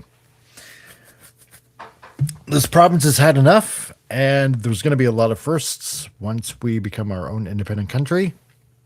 And I'm going to make sure that I'm going to be one of those firsts, and with putting out our own Amelia. Let's put it that way. Our own Amelia. And that's going to be Al. Alberta. Stollard. Or only her close friends call her Al. Anyway, this is going to be it for me. What else is going to be going on? See, I changed the background too. Switching things up a little bit. What's going to be happening? Let's see. We got Titillating Tuesdays going on Tuesdays. Obviously, we got the Bible studies. That's also going on Sunday. That's released at midnight on Mountain Time. So right now we're going through the entire book of Genesis. So if you want to go ahead and check that out, then go ahead. It's very interesting stuff that you can learn from. Also, Saturday night, or not really Saturday night, but Mike's Movie Matinee. So this past yesterday, in fact, we had Animal Crackers. So the Marx Brothers' second movie from 1930. You can go ahead and watch that. All the Mike's Movie Matinees are available to you to watch. And yes, you can call me Al. I like Simon and Garfunkel. So, great band. Anyway, so if you want to go ahead and check out any of the Mike's Movie Matinees, then go ahead. What do we got coming for this Saturday? I'm not going to tell yet because it's going to be a surprise. So, anyway, to everybody out there, have a great week. Thanks for hanging on. Diesel, thanks for the membership. I greatly appreciate it. And you know what? In case you guys missed it the first time, we'll lead out with the song that we started with. So, see you, everybody.